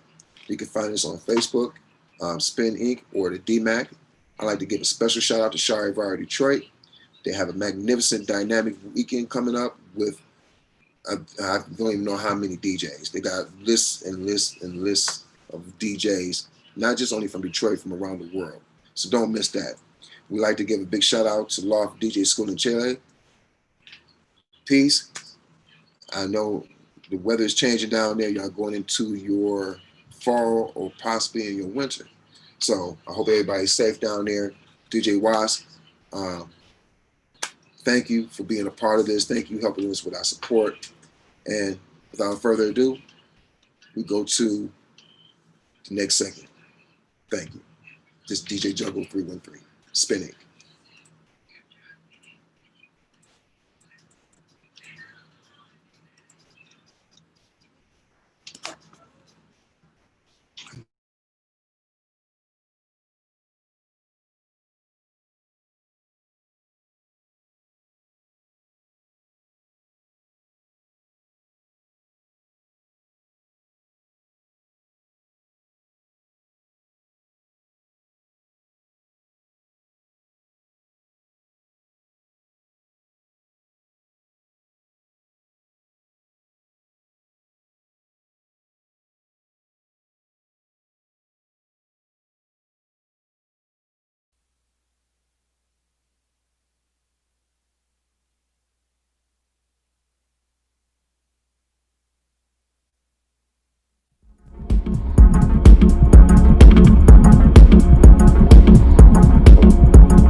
Hello, everybody. How are you? I think that we are here in DMAC and Charivari Festival from Detroit to all the world. We are in streaming from YouTube, Zoom, and Twitch and everything. So I want to talk to you about this brand, this mixer, Model 1. Model 1 was created a few years ago with the two biggest minds in the technology. So with Richie Houghton and Mr. Andy Rigby Jones. Andy Rigby Jones is the creator of the Sound Series 62, 92, DB4, an excellent mixer, and with more than 20 years behind the mixer, you know. And with Richie Houghton, you know him, he's very close to here. He lives in Windsor, and all the time he's playing here with the different shows. I want to talk about the mixer, you know, that I told you, and how I play, different way to connect, and how it's different with this amazing mixer. Because one of the best features is handmade in the UK. Is 100 analog, the mixer. Is full balanced studio quality. All the connector is balanced and have the if you have the turntables, if you wanna play vinyls with this mixer, it's excellent because they have the 3 new preamps. It's very good, the preamps. They had very high definition for the turntables, and the sound is very good with that. The mixer have 6 channels that we know. I think that 6 channels and 2 sound effects, return 1 and return 2. The most important for that is it's different. Each channel, we have the trim, we have drive. Drive is like if you have more power of the channel, you have this kind of drive. It's like a distortion too. It depends that how you work, you can put it on. So you have 2 filters, the high pass filter and low pass filter. And how it works with the highs,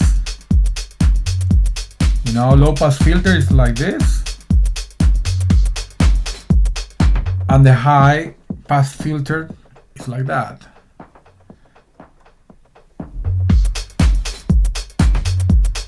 With this kind of filter, is very different than the other mixers, and because it's not high, mid, and lows.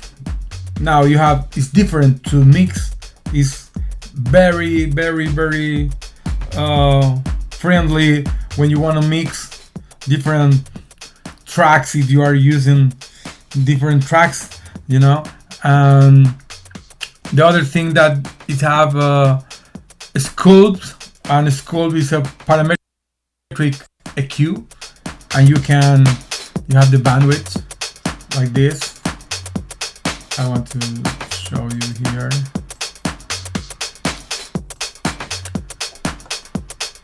This is the channel filters for the high, the low, and the sculpt EQ.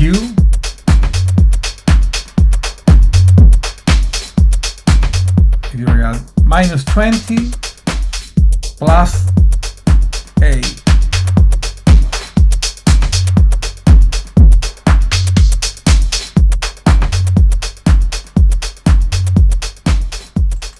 And we have 2 effects, 2 effects. With these 2 returns, you have the first return have the pre-fade, and all the effects have drive too. You can configure it with trim. They have the low cut for return 1 and 2. Sometimes you don't want to add more basses, and so it's very good to have the low cut. And you can cue with your headphones the 2 effects too. And the way to send is like the professional mixers or that you have in your studio, you know. You have 1, 2, and the one have pre-fade. So you can put the effects with the master filter too. You can work with that. Other feature that they have sometimes when you play the back-to-back, you can use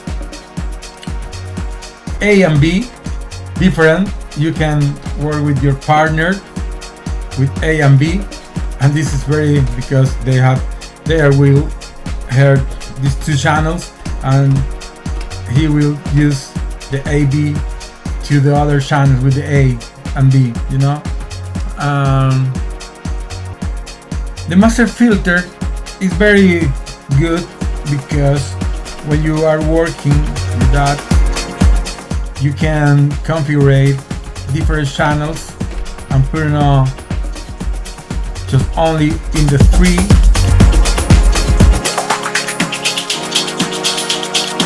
And not in the past, the filter.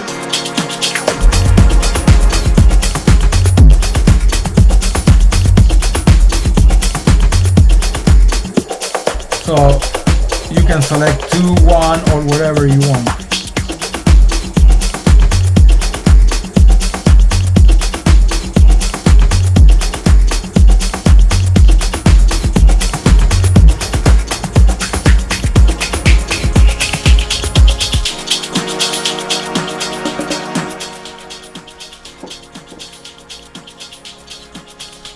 In the master section, we have 2 masters, 1 and 2, and this we have the record out.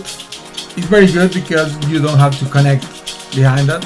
You can in the front, and you have a mixer. Your mixer have a cue in the master channel. Just you have to plug it on this, and you can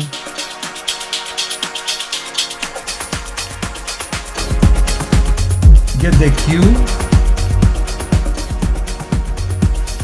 for the master and the boot too. Sometimes, you know, you have problem with the sound guys and the sound engineer is not be in the stage, and I need more basses or more high. I can resolve with my boot EQ. So other feature that if you have this mixer and your partner have other mixer, sometimes you connect via one channel of the channel 1 or 6, but in this mixer you can connect the 2 mixers without this, just only a special cable with a link. You can link the other mixer from you, and you will use the 6 channels, and your partner will use other 6 channels. Yeah, this is very, very good for that. And when we talk about the connectivity for the mixer, this mixer have 2 input for the power supply. With this, if you can use 2 power supplies to be more security for your DJ set. Have 6 RCA inputs, unbalanced. They have XLR master output, and all the plugs are TRS, all balanced, you know. And the most innovative for the audio cards and everything is this sub connector. This connector you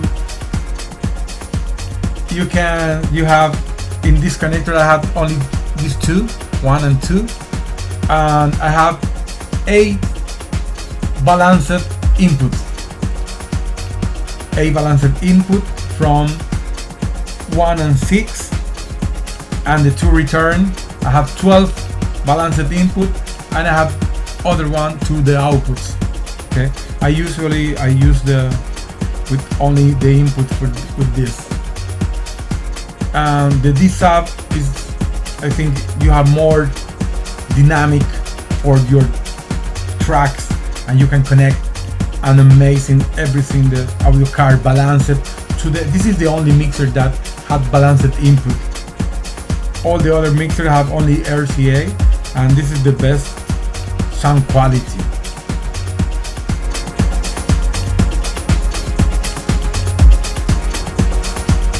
The D-Sub connector that you see here, and after to you is all balanced. It's very good for the sound quality and the dynamic. How I play with this beautiful mixer. In this moment, I am playing with the audio card, the RMI.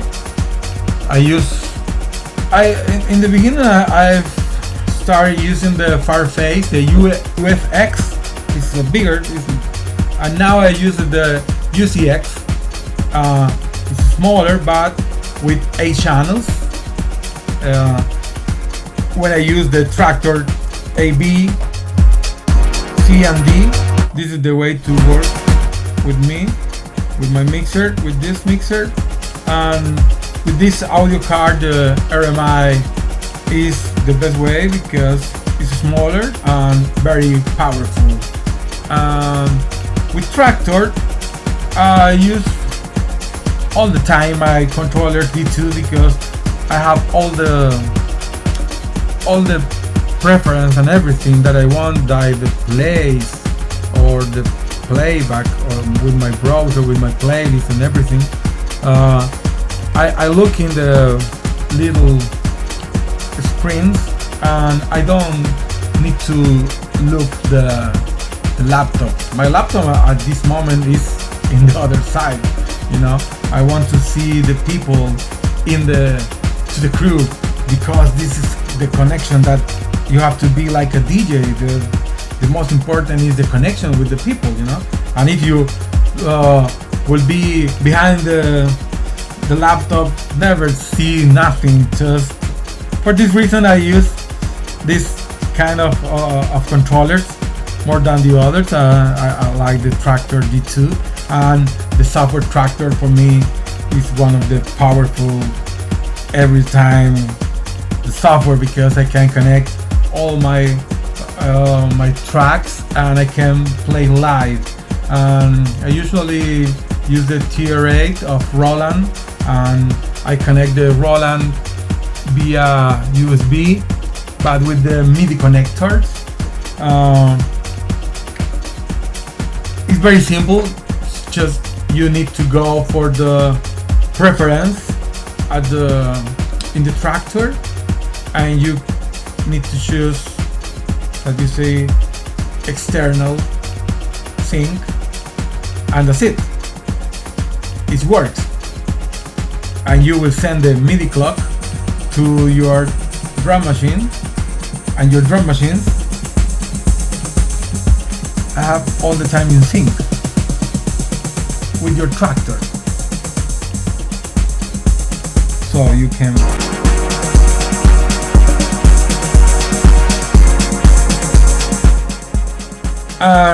you can connect everything that receive the MIDI clock. And with my 6 channel, I usually now I'm working with Digitone for Electron to make the synthesizer.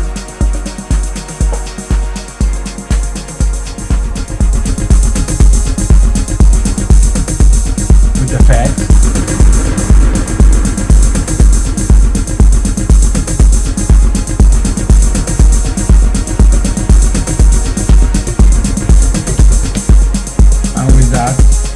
Working fine for me. 4 channels with Tractor, one for the TRA and the other with my synthesizer Digitone. The effects that I am used is the digital delay from Boss DD7 and the other is the Reverb RB6. How I use it, because it's very analog, like that.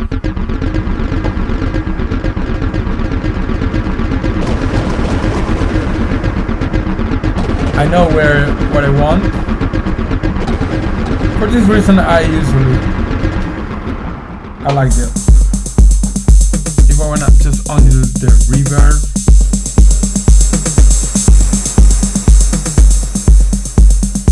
You look. You can connect everything that you want because they have send and int. You want to connect the Pioneer, RMX or whatever. It's amazing. This mixer, you can make everything that you want. So I think the most important is how you can work with that. But it's simple. They have 6 channels, have everything new sometimes, but the best is the sound quality that I have with this mixer, with the Model 1.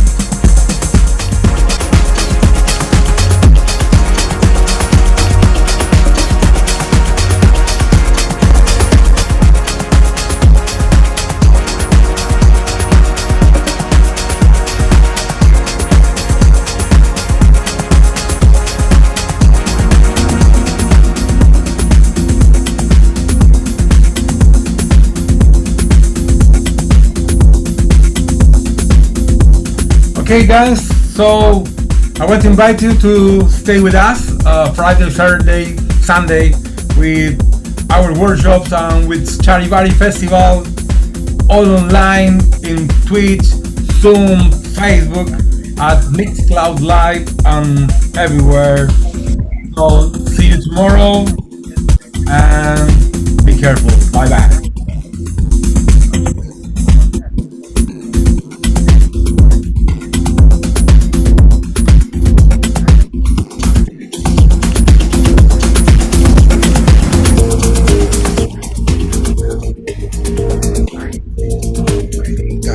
Presentation, Model 1, and we also been sponsored also with American Music and Sound. And big shout out to Jamie, the Allen and Heath, and the Allen and Heath staff, Zone.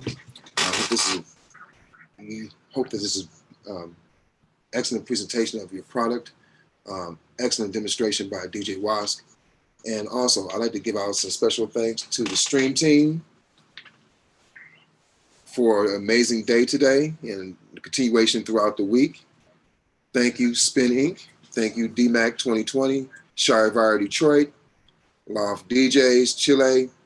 Very good demonstration by DJ Was from Santiago, Chile, Loft DJ School. Now, this is the best ending for me tonight, is to have my big brother come back out. We just did a presentation with the legendary DJ Cash Money from a Street Cash project along with Street Orchestra.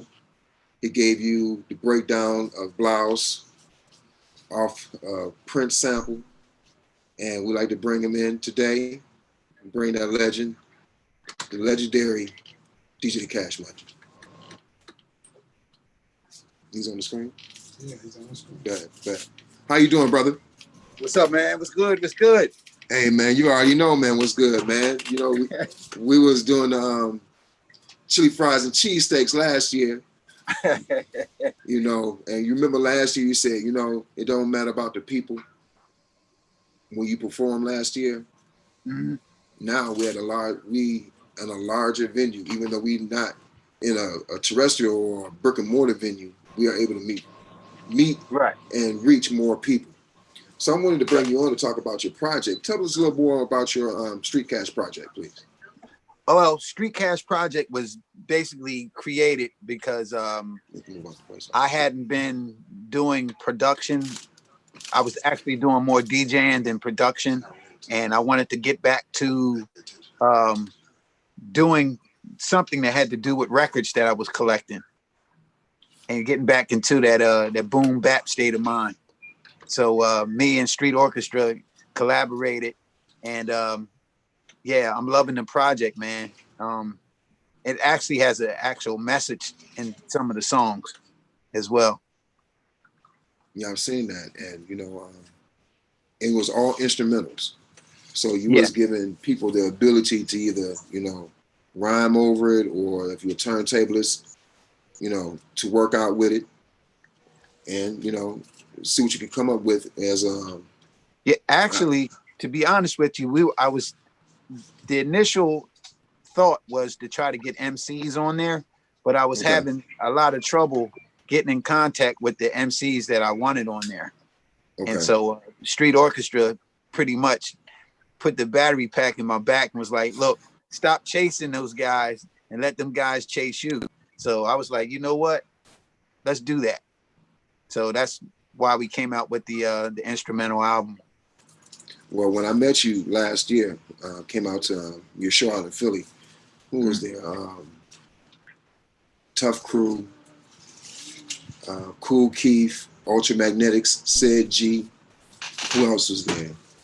Right. But that was a dynamic night that night. Right. And when I heard your production over the speaker system, right, I was like, man, that's incredible. And then when I got your CD and put it in the car and rode with it, oh my God, I rode with that for a couple of days.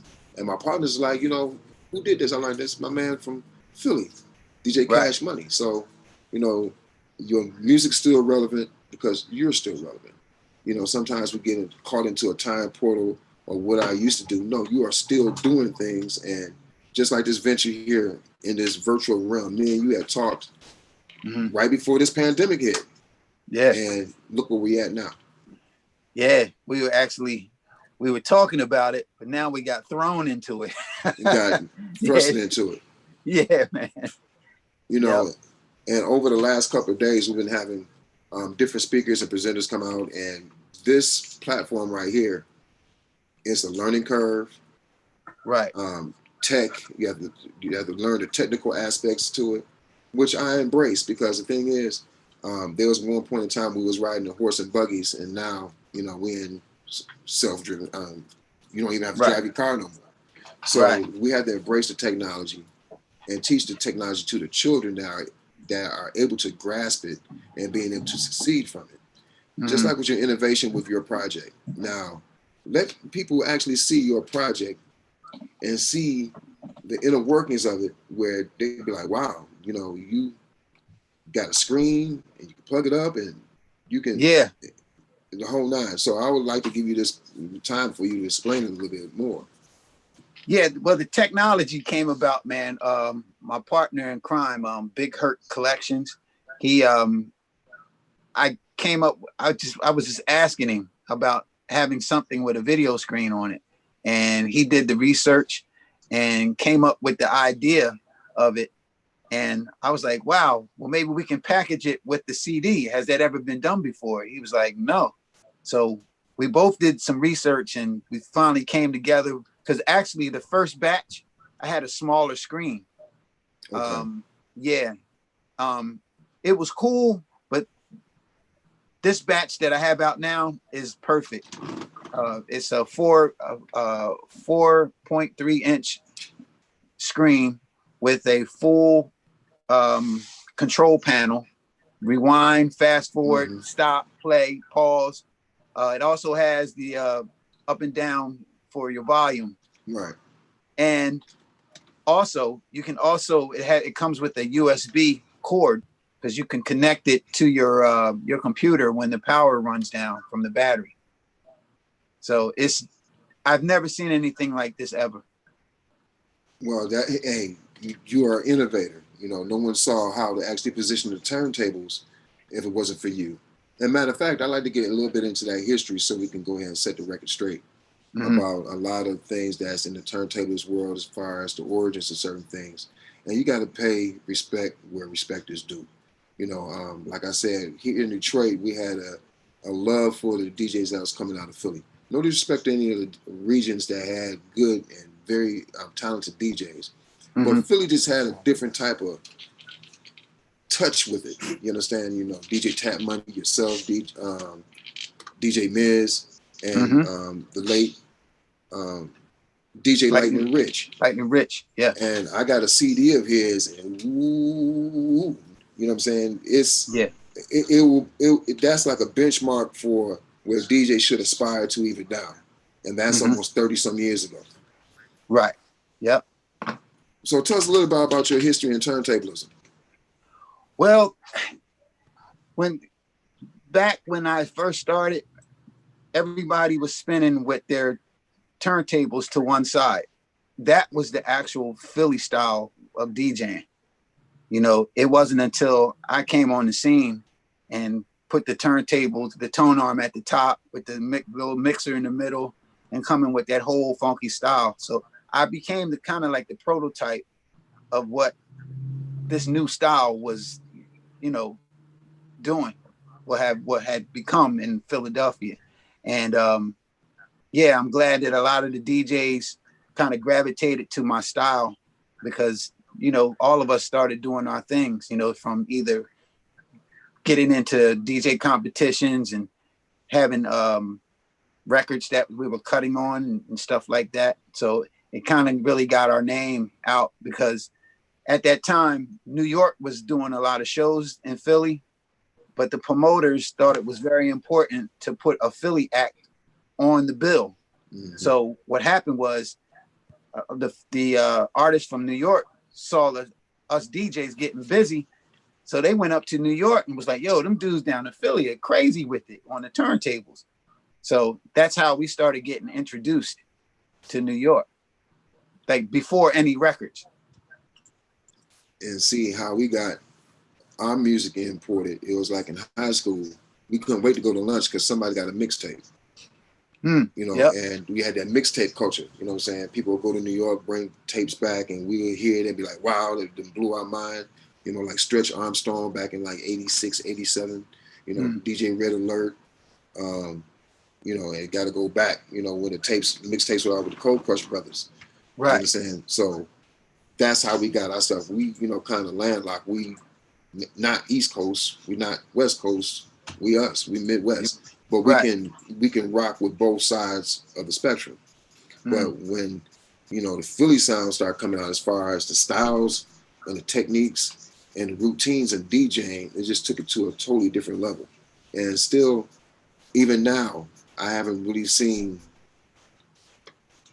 I've been to a lot of NAMP conferences and I've seen some pretty good turntables down there.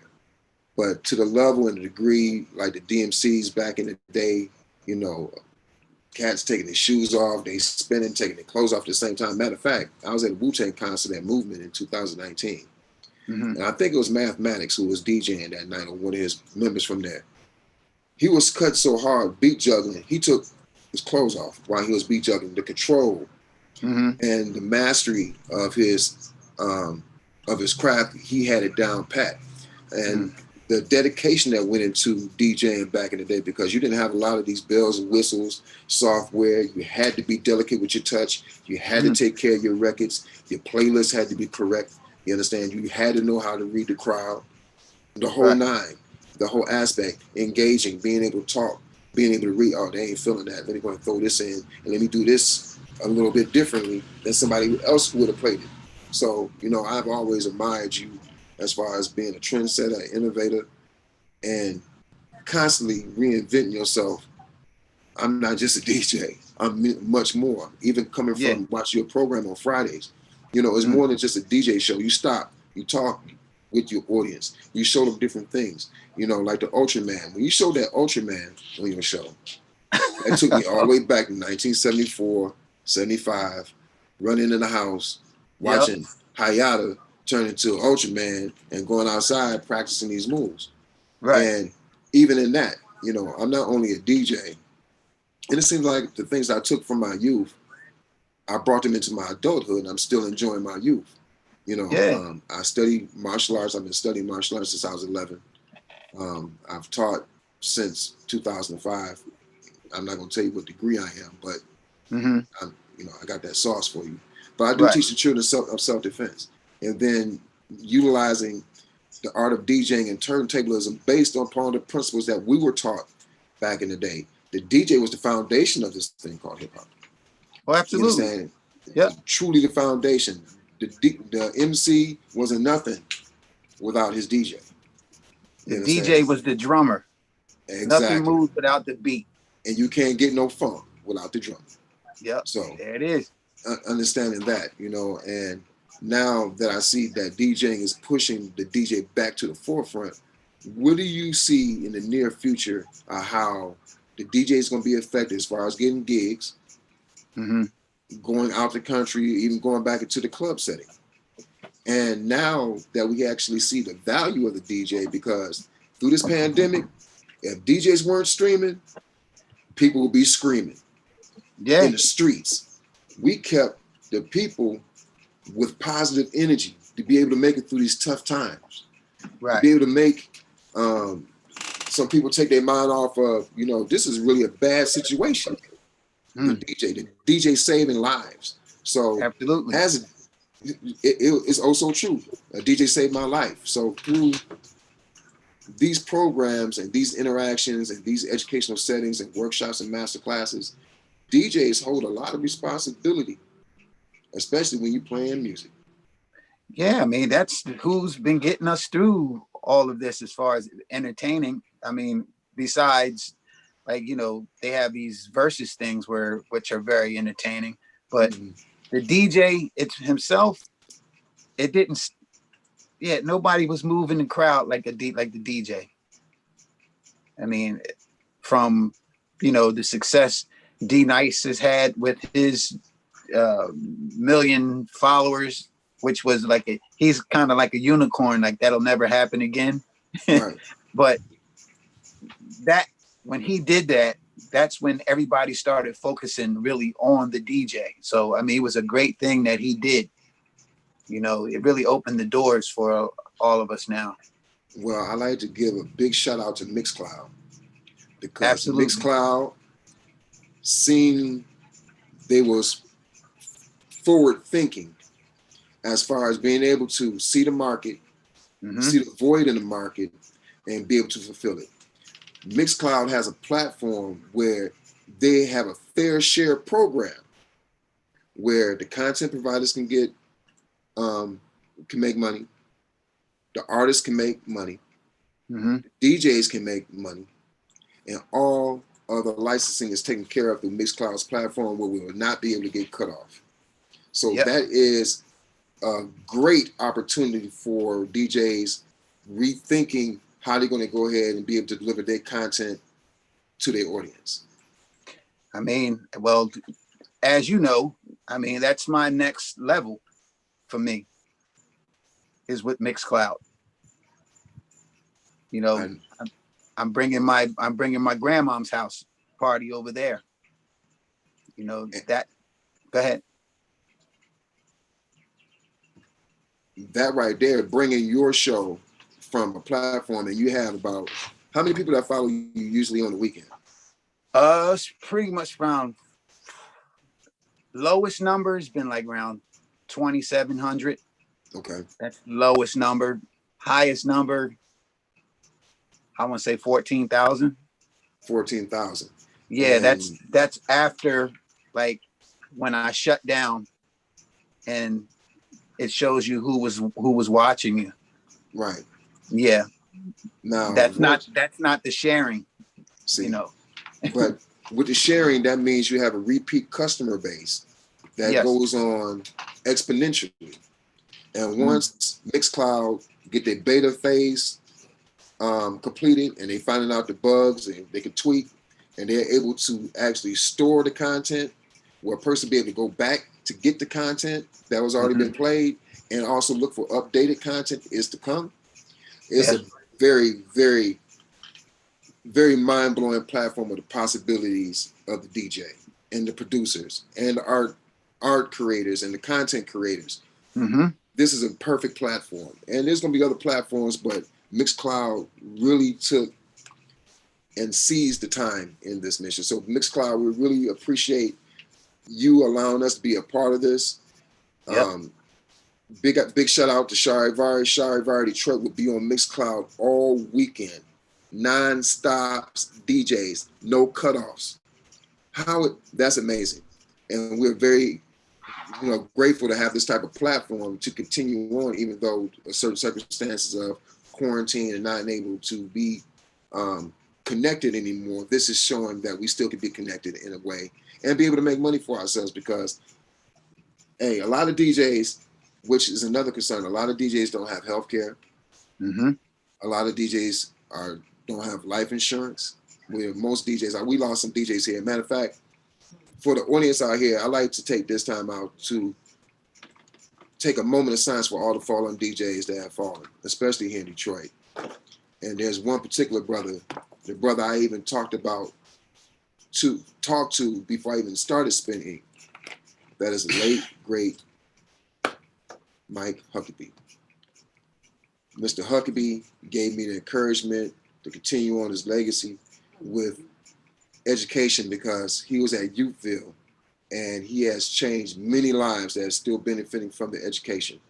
He is an international teacher, educator that been at many schools around the world, giving what Detroit love to give, knowledge, sharing that information, sharing that creativity.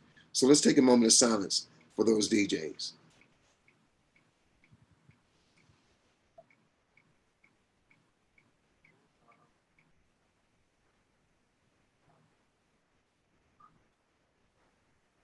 Thank you. And that's not just only to the DJs, that anyone who lost someone because of COVID, non-COVID, just ones that's passing, going to become an ancestor.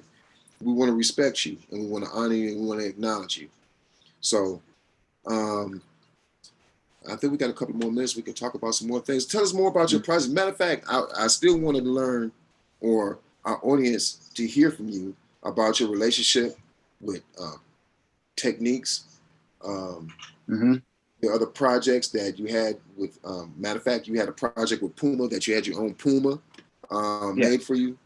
I seen a Kai MPC, I think it was Renaissance that you had. Oh yeah. Yep. Money green. Yeah, custom money, made. gold. That's amazing. Yellow, the gold for the honey and green for the money. Spoke like a poet. That's what I'm talking about. And you know it. My brother. Yes, indeed. Yes. Yeah, man. As far as the Techniques goes, man, I've been using Techniques turntables since I started. From when I started, I had B101s, the belt-driven turntables. Yeah. I had them. Yeah. And then, I started doing parties and more parties, and then I had a chance to buy my first 1200. And then I think my MC at the time, he bought the other one for me. So I was cutting grass, man, and doing what I could do, man. Whatever you had to do. Yeah. Yeah, man. Again, I had to get it because I saw them on the Malcolm McLaren album. And, at that time I was using B101s, and I was like, what the hell are they? They look like some futuristic turntables. Right. Man, I found out what they were, and I finally got them in my house, man, and never looked back, man. And it's crazy because when I won the DMC, the 1988 World Championship, I was given a lot of, because the championship was sponsored by Techniques at that time.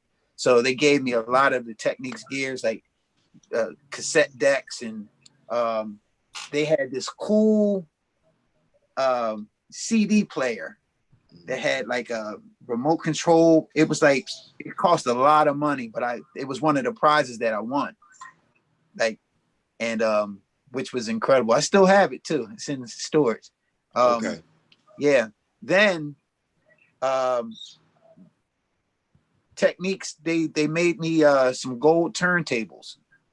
I was like the first Hall of Fame, Techniques Hall of Fame DJ, well, inductee to the Hall of Fame thing that they had. They gave me some gold 1200s. I mean, they're all gold with my name engraved in the turntable. And I have a gold Techniques mixer, which my name is engraved in that as well. So Yeah, my relationship with Techniques has always been too much light. pretty incredible. And to be honest with you, I was almost the very first DJ at that time to get a full-fledged endorsement with them.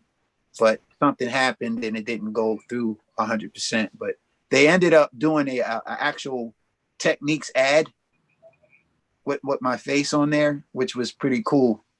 So, well, it's well deserved, you know, and Yeah. they recognize it. And the thing is, and it's a strange correlation between your birthday, 55, and they celebrating their 55th anniversary this year. So two legendary figures is born during the same time to meet each other, to help progress each other. So there was a mutual synergy between y'all Techniques and you. It was destined to be, because there have been a lot of life-changing things that have happened to people because of turntables. Matter of fact, I met DJ Liv from Chicago. I met her family out in at NAMM. And I met her father, and he told me the story how their talent got them off the street from being homeless. Floyd Mayweather picked them up, and that girl is touring all over the world. If you look up DJ Liv, L-I-V, big shout out from DJ Jungle 313, DJ Liv and your family. That sister is phenomenal. Right. But it shows that children can pick up on these skills, and these skills can actually change your life, where you can go into another skill set, or you can use the DJing or the production to be your stream of income, to be able to change your life, your family's life, your situation, and that. You know, so that's why these type of platforms are important. And for the ones that call themselves founders, innovators, movers and shakers, you cannot be that without giving back. Because that's what your life is for. Your accomplishment, your achievements is not only for you, it's supposed to be passed off to the next generation so they can have the same level of success or even more. Because our youth is supposed to stand on our shoulders, not the other way around. So in that, brother, you know, I don't want to take up too much of your time. We got another sequel coming from you tomorrow on another piece of your project. Give everybody your information, how to get in contact with you, how to get your product. Big shout out the Street Orchestra. You here in spirit, brother. Love the project. So, Cash, give them what they need. Okay. Well, first of all, I'm going to give my shout out to Street Orchestra and Big Hurt Collections for help me put this project together. Yeah, you can get my project at on my online store on my website. It's www.therealdjcashmoney.com. I can be seen on go to my YouTube channel, DJ Cash Money 1200. That's 1200, and check out my grandma's house videos, because what I've been doing, I've been taking the old shows and doing some edits and stuff like that. So they're really incredible. And make sure you check me out on Mixcloud, coming any week now. All right, under The Real DJ Cash Money. And they're doing a big opening for that, aren't they? Yeah, yep. So stay tuned for that. It's gonna be stupid. It's gonna be because they have the beta out right now, but they're about to launch the full-fledged version. So they're getting behind everything that I'm doing. So I'm extremely excited, man, to be honest with you. You know, no more, like you said, no more shutting down because you play a record and stuff like that. You know, they're paying the artist and they're doing the right things. Plus, Mixcloud has always been for the DJs anyway. Always. So I'm very excited. Well, you have to have somebody that's familiar with the culture, respects the culture, appreciates the culture to advance the culture. See, this is not, it's almost like martial arts with me.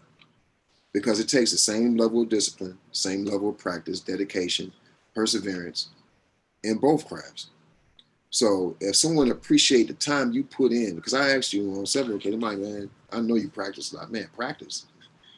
Yeah, you have to practice to become good at anything that you do.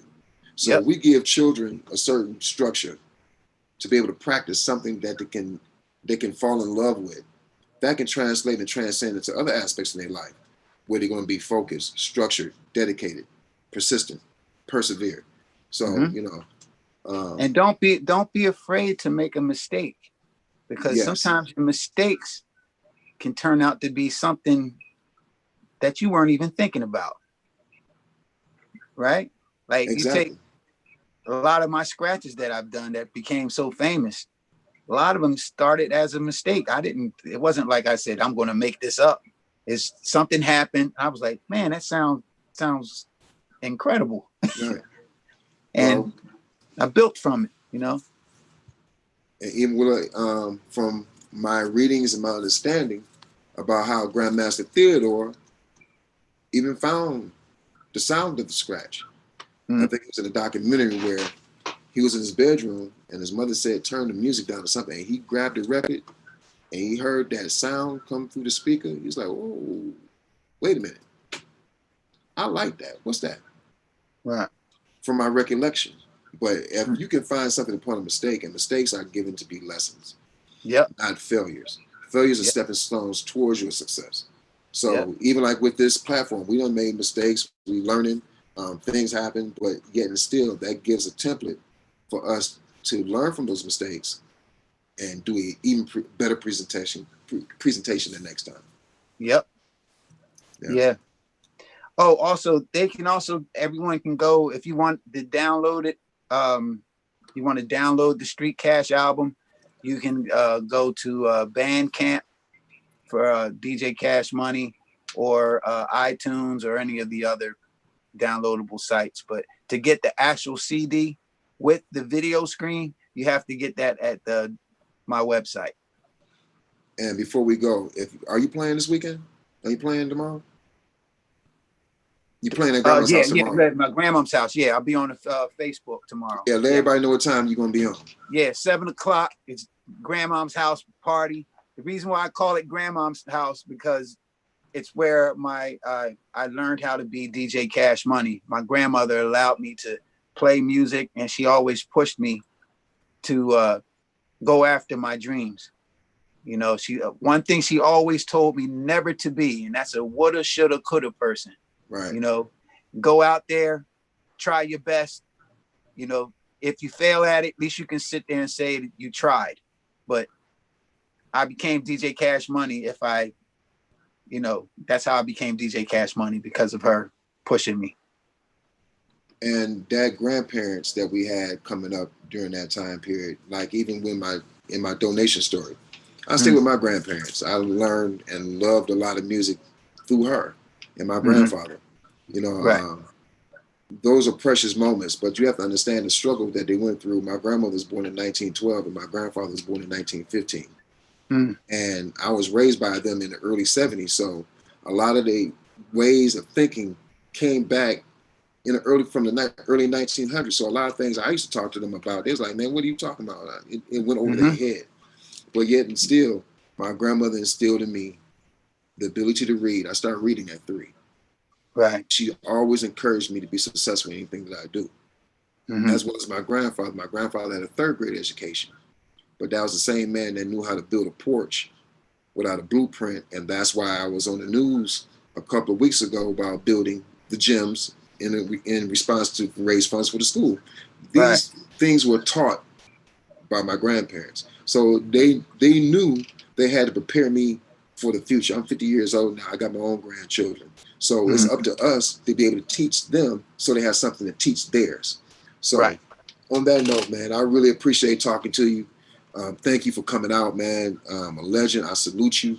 Thank you very much, big brother. You know, tomorrow we're gonna have DJ Cash Money's second part of his project, Street Cash, along with Street Orchestra. We're gonna go off into this commercial break, and we're gonna have some things leading up to the end of our programming. Please come back tomorrow. We have a reloop demonstration with DJ Angelo and the new spin turntable portable unit. We have some more dynamic workshops and classes. And we're going to go off into the Charivari weekend. I'd like to give thanks before we leave. Thanks to the Creator for allowing me to have the ability in my heart to do this. First and foremost, the Creator is, you have to thank the Creator. I thank my parents for buying me my first pair of turntables when I was young to help keep me off the streets, that I'd be able to make it to this age. Because in my era, we weren't supposed to make it past 22. I'm thankful for everybody that helped with this spinning project from its inception until now. And looking back 5 years ago to now, we have made great leaps and bounds to be able to have all the presenters, all the facilitators, all the sponsors to be involved with this project that started here and here. So I thank you. I thank you for the past board members, present board members, and future affiliates and sponsors that will work with us to help save our children, especially here in Detroit. We have murders that's too normal and we have become desensitized to it. We have to become sensitive of what happened in our communities across the country, across the globe. So hopefully that this program and many others programs like ours will be able to help get us through and bring about new change. Thank you.